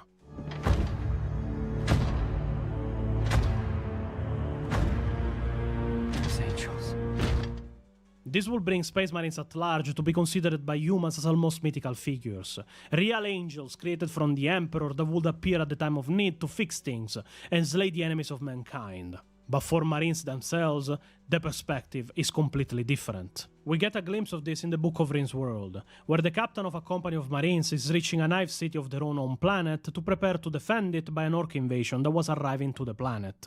Looking down from the cupola, his gaze passed over a gaggle of well-dressed children practically screaming with delight as the ground beneath their feet shuddered and shook. Others waved frantically from the shoulders of their fathers, desperate to be acknowledged by the armored giants they recognized from their storybooks and history lessons. Some, particularly the youngest, were terrified beyond words. Grimm saw a good many take refuge in the fabric of their mother's skirts, leaving little smears of nasal mucus there. A tiny malnourished girl, her orange rags marking her as an... I just gotta say, that's a detail that I did not need to hear.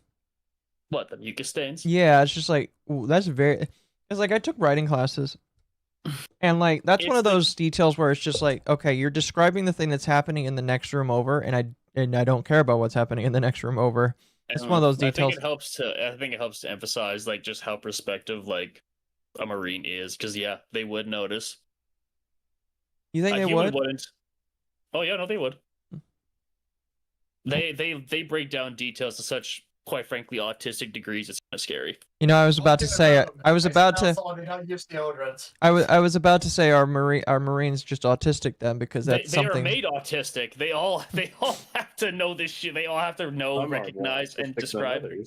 It's social engineered autism, because they have the body and then they have the mind where they talk like fire. Okay, Akko, literally, war is their autism. My favorite legion is the most autistic. Shut the fuck up, Perturabo. Oh my goodness. My Open space from marines one are of more the city's autistic many than yours. workhouses, gazed Guess up what? at Grim Dad didn't with love you, wide blue eyes. She didn't scream or shout, neither did she smile or even cry. She simply gave him the smallest and shyest of waves. Grim raised his own gauntleted hand, just a fraction, and returned the greeting. Without taking his eyes from the road straight ahead, Captain Alves barked, "Don't encourage them!" Nothing escaped his notice. "My apologies, Lord," said Grim. "I don't care if the 12 Lords of Terror are down there. Acknowledge no one. We're not here to entertain these fools." "As you say, of course. And they are fools, Huron," Alves went on. "Just look at them. So blindly, happily ignorant. Not one of them, not a single blasted one, judging by the gormless smiles on their faces, has stopped for a second to question why we're here. None have considered for even a moment that the presence of..." It's a weird thing to pause on, but it's been a while since I've heard the word gormless used in a sentence. That's amazing. It's a rare word to hear. This text literally emphasizes like that meme of like, oh look, a space marine. Oh look, a squad of space marines is here to save you. Its entire company. Oh no, a chapter. Ah, fuck. I guess the Something's drawn. Guess the world's fucked up then. We are ruined. Of so many space You're gonna marines have to must hide surely Caiaphas K present in that some case. terrible danger. Dorn alone knows what they think we're doing here. Grim couldn't argue with that. They will think of it, sooner or later, he thought. And then we'll have a panic on our hands. 200 million people on this world. 200 million lives in the balance. It's seen what the orcs did to the helpless. It's seen the horrors they perpetrated. Thinking of this, he turned his eyes to look for the workhouse Hofen again. But someone had shoved her to the rear, and she had disappeared behind a dense forest of adult legs. An image appeared in his mind, and his brow furrowed in furious denial. He gritted his teeth. In the image, he saw the girl looking at him again, but her blue eyes were lifeless. Her blonde hair burned as he watched. He saw her flesh crisping and realized she had been spitted. She was being cooked over an open fire. He saw a massive orc, a black-skinned warboss of prodigious size, pull the spit from the flames and sink his tusks into the meat, devouring her as if she were little more than a snack. It was no eye. This is what we what was it called, Mizu? When you have weird thoughts that obviously don't like intrusive thought. This is a weird intrusive thought right now that he's having over. This isn't an intrusive thought, though. Okay, intrusive thoughts usually involve yourself, though. This is him envisioning a terrible future that he fears might actually come to be. Well, like it says in the next sentence, he's seen that kind of thing before, though, to different. He knows what happens when orcs are in the world. No, and that's this is fair. why I fucking love the Crimson Fists. That's fair. That's fair. It's just like, this is a weird thought to be having right now. To be fair, it's not because he's reminding himself what will happen if he fails. He's tried to reinvigorate his purpose for fighting to the bitter end. Yeah. I mean, that's fair. It's just like, this is what's gonna happen if I fuck up. I can't fuck up. I can't fail. I have to kill every single one. He'll try to do it himself if he has to. Praise be to Space King. Agreed, Nasco. It's a daydream. Grim had seen the evidence of such abominable crimes. Yummy roasted orphans. Other orc-blighted worlds. In Dawn's name, he growled quietly. Not here. Not while I draw breath. Space Marines know what they are full well. They are necessary monsters created by the Imperium of Man and the Emperor to try and protect humanity. But they too know that in the long run, they weren't or are enough. My hands curl into fists. I am strong, born only to slay for the Emperor and the Imperium. I am pure, wearing the blackest of the black, trained to serve as a spiritual guide as well as a war leader. I am wrath incarnate, living only to kill until finally killed.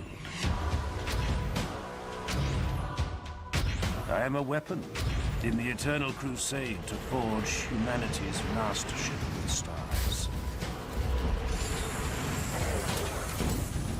great strength, purity and wrath will not be enough. And if this wasn't bad enough, Marines commonly lose memories of when they were human, or even memories of the people they held dear before they became Astartes. Kinda depressing. As we can see with Grimaldus himself during the Battle of Elsrich, where he will comment, Humans, they are a mystery to me. and if you think that is an isolated case, we can see it again in the Book of Dante, written by Guy Haley, when one of the teachers of the young Dante, as he ascended to the position of scout, was a retired space marine, composed mostly by bionics so much he was wounded in battle. And he had the task of teaching the new scouts the arts, as all Blood Angels are renowned to be stunning artists of various kinds. They would have this exchange. Neophyte Dante! Dante looked up. He had become so mired in self-reflection that Caphael had come upon him unawares. Caphael spoke over the clatter of tools in the workroom. Why do you sit inactive? I played a statue to honor my father, but as I draw, I realized that the work will far surpass his own, and this seems arrogant, as if I will deliberately belittle him. You cannot belittle Sanguinius, said Caphael. I meant my other father. You have grown beyond him and all other mortals, said Caphael. It does not mean I love him less. You must put him from your mind. Caphael rested his calloused hand on Dante's shoulder. You have a new father now. The memory of your life before will fade in time. Will I forget? Some do. Some forget everything. Some remember. If you held your father in such high regard, you will never forget him entirely. Do you remember? Asked Dante. Caphael's face softened to near humanity. No, neophyte. I can recall nothing from before my insanguination. I do not remember remembering. To my mind, I've always been a blood angel. Now, let's have a look at your sketches. You are to attempt a bronze? Yes, my lord. It seemed fitting. Although I would like to make the wings from ribbon if I can get it to look right. That's what my father used. When I was a child, I used to like the way they fluttered in the wind. It would be good to capture that somehow. But it is kind of depressing to think that you devote yourself so much that you forget it all. Well, it's not. It's almost. One of my mate. Oh, sorry. Sorry, it's almost intentional because if you It have too much helps. of your former, it helps you. It helps them go to such countless worlds because they may never return to like something resembling their home world ever again. I like to think that a lot of times the emotions they still have for the old like lineage still lingers on, but just overwritten by the Primarchs essentially to be bring them into the picture instead, this sort of thing. Like it changes they still have the same feelings as they did for the original fathers or like sires, but it's just written over to be for the Primarch instead, essentially. Yeah. And again, it's more like a necessity because if they keep these too long, they'd honestly probably get distracted in battle like the worst times. And besides, like here's the thing, unity is gonna be stronger if you all share or have the same bond to the same parent essentially, and all you feel like you have a genetic link between each other. Yeah, the bond between you will be better. You're all the sons of Sanguinius and whatnot. That's the only bond you truly need. That's the only one that's really important right now. Yeah. It's a weird stepfather kind of deal right there. It's not even a stepfather, that's literally their dad. They have the genetic material at this point. You will only have one dad, and he will be sanguine. And he will be perfect. Thanks, stepdad, bro. Okay, why don't I have... How much he tried, even Dante will forget his name as a youth. Shoot, I accidentally jumped out of the call. Hold on. Fuck. Where did it go? Fuck. Hold on. Sorry about that. Well, I accidentally hit the hang up button. You fool! I thought you died for a second. Like, oh shit. Like, I guess Akko passed out on his desk or something. No, if I passed out, Temp would be the one to turn off the computer, not me. He's got that permission. Yeah, he's the only one to have the kill switch. He is the kill switch. I don't know what you mean. Anyway, let's continue. I am the kill switch. Woman and all the people he cared for. Dante's soul withered in him. Another choice between two evils. He had thought of his earlier years full of hard-won victories. The difficulties of those times were nothing compared to the dilemmas that tormented him daily. As he read and reread the missive, his composure broke. Dante howled in fury, ran at the wall and slammed his perfect golden fist into the mosaic there, destroying a portion of ancient artwork a yard square and denting the metal beneath. Shot the tesserae tinkled to the floor. The doors burst inwards. A pair of Dante's sanguinary guards came in, weapons raised. Arafeo came after them. "My lord," said Arafeo. "Commander, asked one of the sanguinary gods. Dante swayed back from the wall, his hands up. It is nothing, brother Dontorial. Return to your post. As you commanded. The sanguinary gods scanned the room a last time and left. Raphael did not leave, but approached carefully. What is it, my lord? Dire news from Astorath. A new threat as bad as the Devourer. Dante's armor felt unbearably claustrophobic, and he sank into a crouch. He had a fleeting memory of a boy who had sat like that habitually, but he could not remember his name. Will you convene your brothers, my lord? You have but to ask, and I shall pass on your summons. Behind Sanguinus' mask, Dante closed his eyes and bowed his head in reflection. The purring whine of his armor systems irritated him. He longed for the dry silences of Baal. I must think on this a while. I shall speak with them after we are free of the Aegis. We can do nothing for the time being but fret at the problem, and I need to consider this carefully before I make any decisions. Dante is the oldest space marine currently alive and outside of a dreadnought in the Imperium. It is no surprise he will forget, but it is a thing that weighed on his mind all the same. Space Marines over time will grow to become so arrogant and detached from their own humanity, the same humanity they considered a weakness and the biggest opening of chaos to strike, that they will need to learn to be humble, and what it truly means to fight not only for your own honor and gratification, but also to fight for the survival and benefit of humanity. There is nothing to like there it is. They wage war to defend, to preserve. Everything in their way is devoted to maintaining what humanity already has. I mean no offense to them as warriors, but drop-podding into the city purely to defend civilians? Madness! Elsrich is a rampant example of this. Grimaldus arrived to defend Elsrich. It's kind of ironic that some of them get to the point where it's just like, oh, why are we defending civilians again? It's just like... Because they forget that that's what makes the Imperium. Because that's why you're here? Without the civilians, you don't need to be here. I mean, it depends mainly on a value by... it is more of a value of infrastructure versus the value of life, because they know that humans are plentiful in the Imperium. So, like, they're mainly there to protect, like, the factories, the hive cities, the technology. They're there to kill the enemies so that the world can be rebuilt into what it was before. So, like, humans survive or humans die, we can just send more. There's always more. Pretty much. I mean, that's fair. That's fair. This is one of my favorites, because there's my beaky boy. He's such a good boy. Oh man, he does have a beak. With his Black Templars, an arrogant reclusiarch that wanted only to find his honor in battle. Angered that he could not fight in space against the orcs side by side with his brothers. And seeing humans as lesser and weaker, almost a nuisance often throughout the book. But by the end of it, he had truly learned what it meant to be a space marine, and what a true space marine really stands for. Very few left. There will be enough. Have faith in your brother's blades, Bayard. I have faith. I am sanguine with my fate, Chaplain. My rank is Reclusiarch. Use it. By your will, brother, of course. But we stand vigil over the city's death, with a handful of bleeding humans, Reclusiarch. I am sanguine, but I am also a realist. Have faith in the people of this city, Champion. Such condescension is beneath you. These people are fighting for more than their homes and lives. They are fighting for their ancestors' honor, on the holiest ground in the entire world. The survivors of this war across the globe will take heart from sacrifices made by the thousands destined to die here. Blood of Dawn, Bayard. The Imperium was born in moments such as this.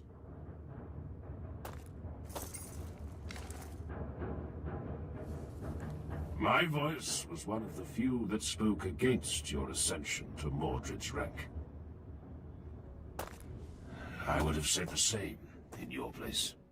And by the end of the war, the last Damn. survivor of his own squad, having fought until the end with the human defenders to try and protect the city of Elsrich against a green sea of orcs, Grimaldus will come away having learned that honor doesn't come only from the blood you spill in battle, but from the light you brought to the most obscure moments of the people you protect.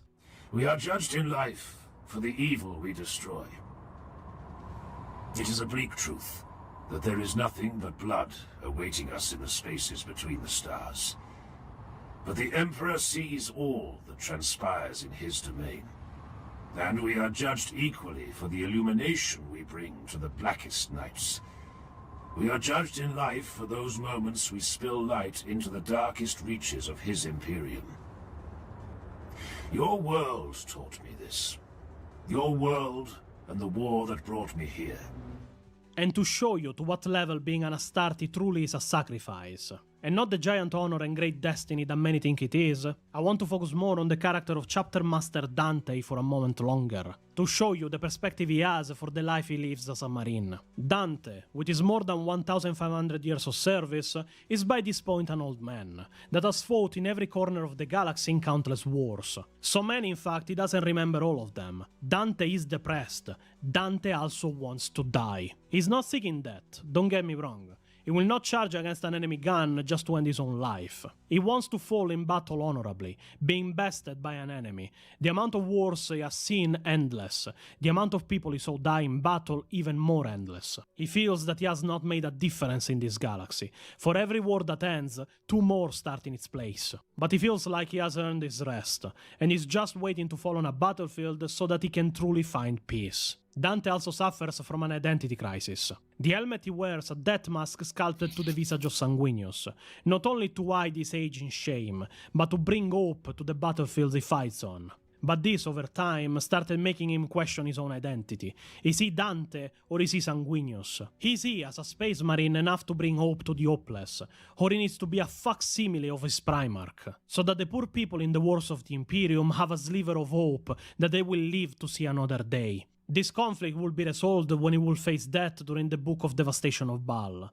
Don't worry, it is not a spoiler, as he does not die there, but his character will finally reach a resolution to this conflict, as he readied himself and all the Marines left fighting at his side for one final charge in the hope of stopping a threat that will consume endless more lives if not stopped. For millennium, I have worn this mask. So long that mortal humans on 1,000 worlds equate Dante with Sanguinius. One has become the other. I have no need of a mask any longer. I need not wear our Lord's face. He is in here, in my heart. I reveal my face to you, long hidden for shame of the weakness age reveals. I shall wear this mask when I fight, in honor of our Lord. But I go into the final battle, not as a poor facsimile of our father, but as Commander Dante, son of Baal, son of the great angel, whose living body is the host of the Primarch. What say you, warriors of Baal? That we let slip the red thirst one final time and fly upon the wings of wrath with our Lord into battle. I commend you all, O ye mighty, to the protection of the great angel, for the Emperor, for Sanguinius. There is no more beauty to be had from life, so let us then seek a beautiful death.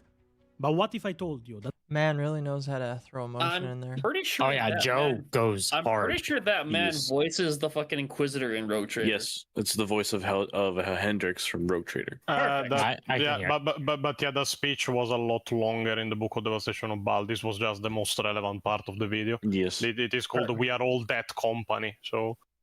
Yeah. Yep, because he thought they were all gonna die. It's good voice acting. I am Death Company. And I normally make fun of voice actors because all of them are whiny white people. Oh, Akko, we've made fun of him. Oh, we have? Yes, we have. Oh, fuck. I like Naturally RP. What'd you say, Temp? What did we say? During the SAG after stuff, he oh, okay, so he, yeah, never mind. And we did a whole dog wave about him. All right. Was he the one that made the video? Yes. Oh gosh, yeah, I don't like him. It's a shame he's so talented. God, it's a shame it's such a shame he's so talented. I don't have context, so I can keep liking him. Hold on, let me see if I find the video for you, and I'll send it to you. I don't have to watch anything. Temp, let Sid be in ignorance, please. It's better that way. I probably know what you're talking about, and I'm probably too tired to care. How's Rogue Trader? I'm not going to say what it is because I want everybody else to remain in ignorance, but I learned something about Mori today that just deeply upset me. And What? Mori? He's ruined my week. You know what? Mori Calliope? Mizu, can you DM it? I'm curious now. You got me curious. There we go. Send it to me, Mizu. There's a chance I already know what it is. Wait, is it Mori Calliope? Yeah. Oh no. okay. But I want to live in ignorance for at least 24 hours more. I'm pretty sure I know what it is. Mizu sent it to me. I want to know. All right, let's continue.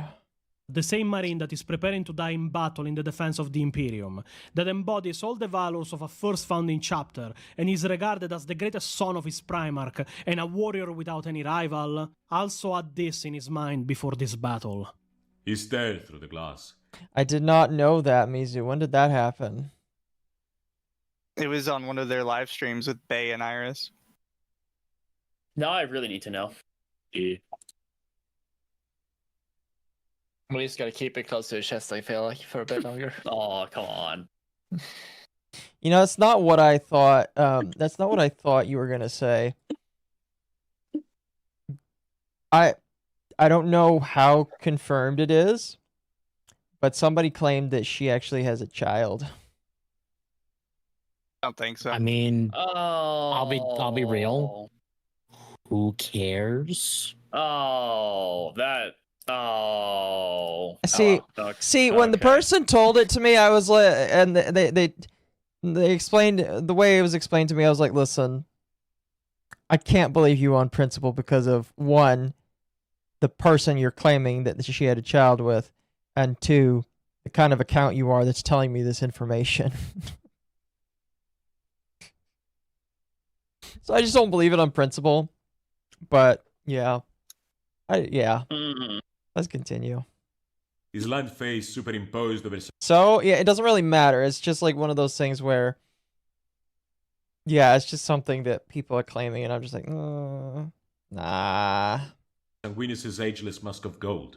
The two were a near match, for Dante had taken after his sire closely during the blood change.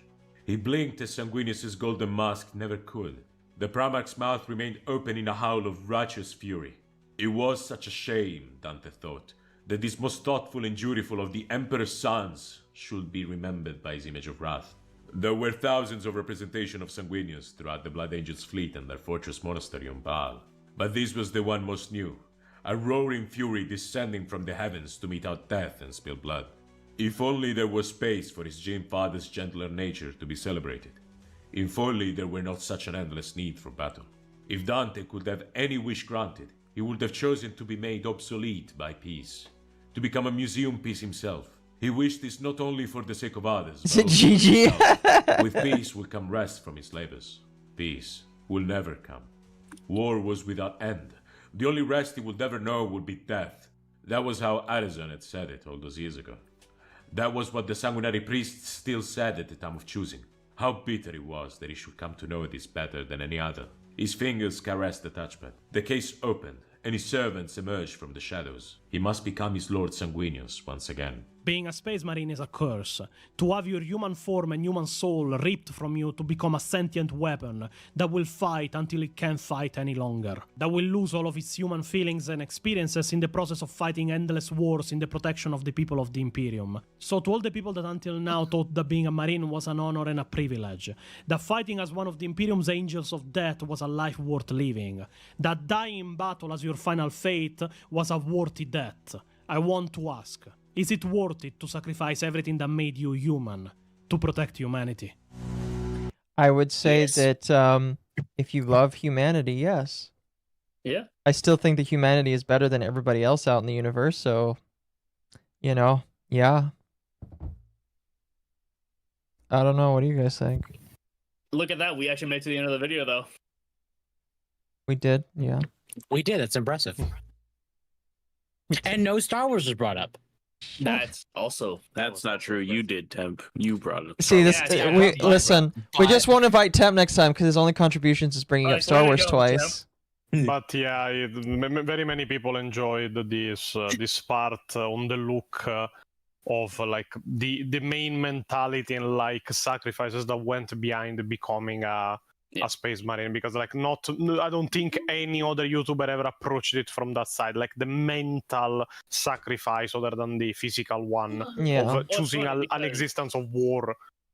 Well, it's funny you can because sign yourself to a fate worse than death, no matter what happens. Yeah, like in that Dark Angels novel, like he's talking to a bunch of guardsmen, and like they're complaining about like how their armor is shit, their guns are shit. Like, why can't we have stuff like the Space Marines? And then the Space Marine walks over, and after a few words, he grabs a las gun, and he says, "Your weapons are inferior because you aren't worthy of better. It takes like 100.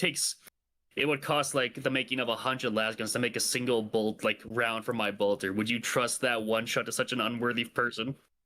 Yeah. Like, that's not fair. We're trying our best. Like, are you? Do you go into battle every day knowing that day might be your last? Do you know that to make life-threatening sacrifices every single day, like not on some heroic whim, but to make that your reality every single time you go into a fight, to make that your natural being?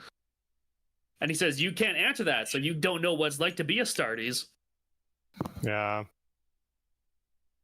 But this is one of the videos people like the most on the channel, mainly because we covered it from the emotional side that nobody else ever did. So No, that's fair, and I think it did a good job. Yeah, that's good. Yeah. Good job. Yep, I agree.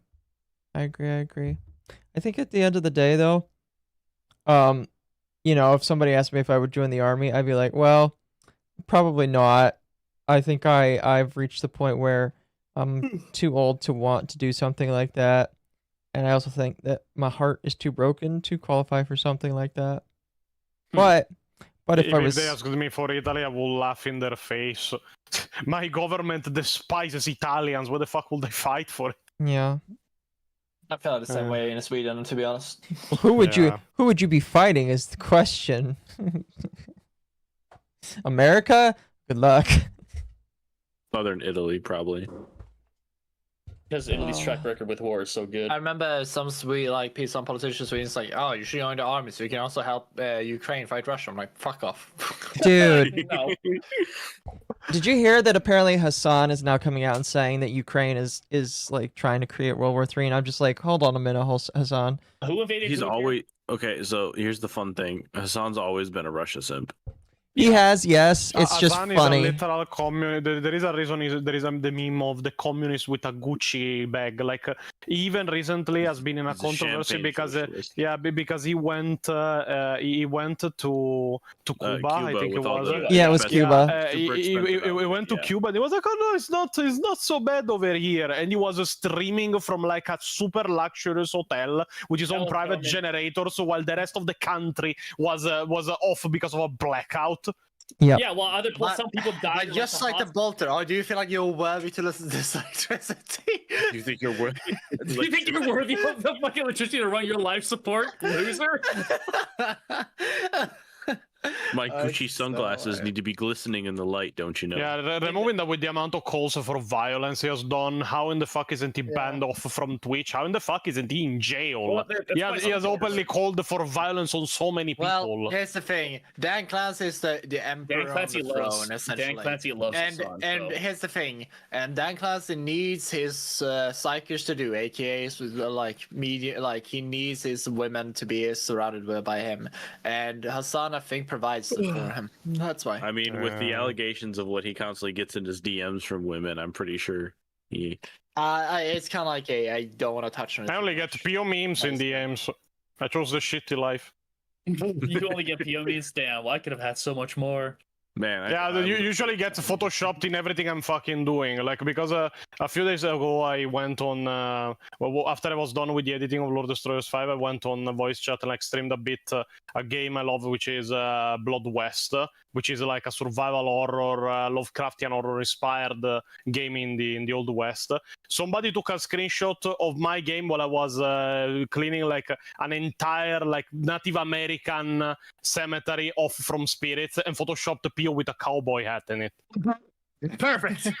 I think I've seen that one in the PO art. Hold up. I feel like Danny gets too much art of like POS now that he had to request it personally. I like every time I join your Discord, Pontius, I always get a bunch of blades pointed towards me saying, knife it, get out of here. It's like, you femboy lumber. Like, you're trying to turn my Space Marines to twinks. Get out of here. I'm like, what? Well, you know what? They're to be fair, that I was like, okay. I was like, well, yeah, it's good you girls fighting for the real fight, because Pontus So- does have a few girls in there. They're very aggressive when it comes to keeping their hunks. Yeah, there is D-Lo that is never escaping the yaoi artist allegations. It doesn't matter. I'm gonna Sure. read the rest of my super chats, and then I gotta go to bed because I got work in 6 hours. But Dillo is funny though. Yeah. All right. Steven Tanj for 2 says Madara is Russian living in Canada. She can be saved. I don't know, man. That's kind of a rough I one. just found that in the fan art section of the Discord. I have been summoned. I've been summoned, and that's also I'll answer always. If Pontus you, my wants a helmet, let me know and I'll make it with a massive frying pan. Mercenary says, so you get that anti-fire for Mizu as well. So I got my copy of Tanya the Evil movie, but it's a German one apparently, not the American dub. Just learn German. Oof. Storm Train, bro, come on. Yeah. At Skill least issue. it's more accurate. It's Mercenary says, I'm keeping it. I want to see it in German now. To be fair, that might be the second most faithful next to the Japanese. Yeah. I wonder why. Mercenary then also says, isn't Lord Gaben making a golden throne on his yacht? I don't think so, but maybe he will. That's You why don't know he's what getting more. them all. The yachts are gonna like Megazord together into one super yacht. It's a big golden throne. And it's gonna be a bit more like George than the actual Golden Throne. He's gonna be able to like play foosball on it and everything while he's Hell yeah. sustaining steam forever. Yeah. Then Internet Zedmaster says, Marines Malevolent are the ultimate non-Iron Hands example of a chapter that sees civilians as a lesser asset compared to factories and planets. Unsurprisingly, they do not get along with salamanders. Yeah, there is a scene during the... I don't remember if it's the second or the third war, probably the third war for Armageddon, because there was heavy salamander's presence, where the Marines Malevolent lured the orcs into attacking a refugee camp without warning the refugee camp. So they attacked the refugee camp, started slaughtering the humans, and after that the Marines Malevolent started bombing with artillery the refugee camp, killing everyone, including the orcs and the civilians. When Chapter Master Tushan of the Salamanders actually heard of it, he took a Land Raider and went to the captain that actually ordered this bombardment and this plan to be enacted in any way. He found him like in a planning room and told him to put on his gloves because he was without the gloves of his armor because he was like, I don't want to make things too easy. The guy was confused but did as Tushan said. After that, Tushan punched him in the face so violently he knocked him out. Jesus. Yeah. The worst part is the Marines Malevolence action was tactically wise because it was like an orc speed freaks like band. And Yeah, they were there really was no hard to saving the civilians, but still they bombed them. So They were, yeah. Well, it's still fucked up, but they were basically like, look, we had to pin them in place because we can't chase them around the deserts of Armageddon. Right. They don't have the capabilities to like chase Yeah. after speed freaks. So they tried to get them to while they were fucking with the camp, just bomb them there. Well, technically, they also don't have that capability because they are assholes. You have to remember something. The Marines Malevolent have to scavenge for equipment. No, they have to work with them to give them shit. They have to scavenge for equipment because the reputation is so fucking tainted that even the mechanicals went, yeah, you're on your own. Yeah, I know. No one wants to work with them because they're assholes. But yeah, and then Arch is like, oh, but they're the best. Like, no, they're not. Arch. Sorry. I think half of that is a bit from Arch. I don't know. I think he hams it up a lot. No, He hams it up a lot. That last video, I sound like, I think he might actually start to be believing that. I think the salamanders like Katie does in the videos. Does not like Arch does not like the salamanders. He thinks they're too goody two shoes for you. I think half of it's bait, honestly, which is funny. If it is, it's like half bait, half. Sid, if it is, I'm actually falling for it. I mean, I believe Arch is a woman anyways because he doesn't respond to DMs when he asks for things that he wants he's to also send like him. saying, So well, as I said, I also don't. Okay, Arch forgets to check his DMs like 99% of the time. yeah, I know he and Lumi are like the worst people I know about reading DMs. So does Lumi. Every time I write, she never answers. Welcome to the club, bro. Do you know how many times I had to DM before I actually got a response? It was like, God damn it, respond. Nah, I don't keep it against her because like she's extremely busy with work and everything. Like she has a bit of an hard life. But still, it becomes annoying the 17th time. Kinda. Yeah, that same subject. Arch doesn't have that excuse. Answer. Well, here's the thing. No, he but, does. like, I don't write to Arch gladly, so Listen, Arch is busy eating meat pastries every other second. So Oh, that's why that he's- gluttonous But the funniest thing is about the amount of everyone on my server believes Arch is a brony because of the amount of pony art he has around. He is. Literally Not to say joke, he but is. he is. Yeah, is a brony. Yeah, he is. I'm sorry, he is. Okay, he then needs to make a lore video about Fallout Equestria. He has Okay, already okay, known okay. about that in particular, but he's done lore videos Okay, about. Pontius. No, he needs to make a video about Fallout Equestria. I started reading the wiki a few days ago. It's so funny. Pontius, I'm part of his vampire campaign, and he's already thinking about it. Oh, let's do the pony campaign. I'm ready for it. And I was like, what? What? It's like, oh yeah, oh okay, yeah, sorry. Listen, the maximum I will allow in a campaign, like in a campaign run by me, will be like a centaur kind of people. So that like upper half is normal woman, lower half is a horse. That is the maximum. Full horse, no. 9. Jesus. Nasco, Also, really if you're quickly. gonna cover My Little Pony, you need to cover the racism arc.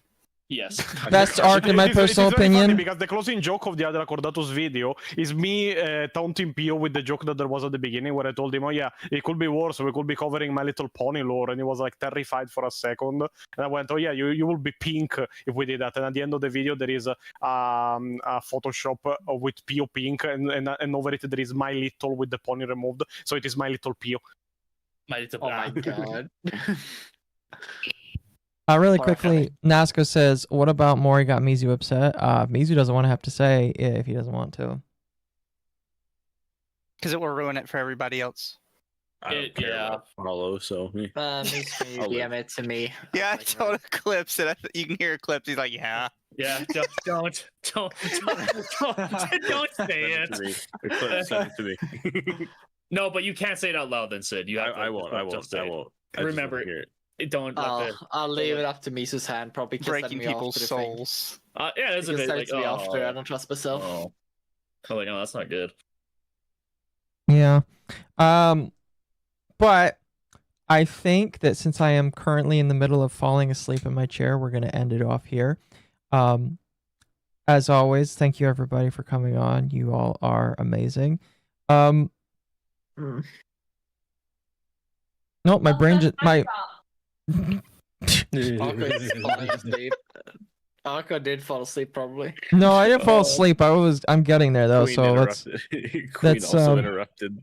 I'm trying to think. We'll figure out next month. Brain broke. Brain is just shutting down. My brain is just shutting down because it's time for bed. All right, I got work in 6 hours. Mood. Oh my. So, thank you again, everybody, for coming on. We'll figure out what we're doing next month, mid-month, and we'll try not to. Shut up, Eclipse. So I do have to ask, Hako, for clarification. When you say next month, you mean September? Yes. Yes, it is. Because it is August 1st. No, Yes. it is August 2nd right now. Yeah. It's true. It is August 2nd. This was kind of attempted this way, Tim. See, Temp's living in the past. He is. He's always looking to the past. Like God. That's why he talks so little. Is because his brain was catching up to the future turn. Are you telling me that he's literally Kyra's fate? Yes. Like, oh, he's the bird. He's Anyway. always. But yeah, for the people in chat asking, look up Fallout Equestria. There is a pony in power armor. It's so funny.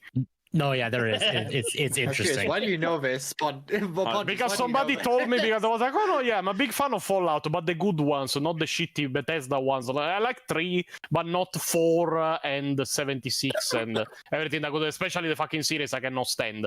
But like, oh yeah, because of the My Little Pony joke, there is also Fallout Equestria. I was like, what? I went and looked it up. I saw a pony in power armor and I was sold. Now don't let yourself be fooled, Chad.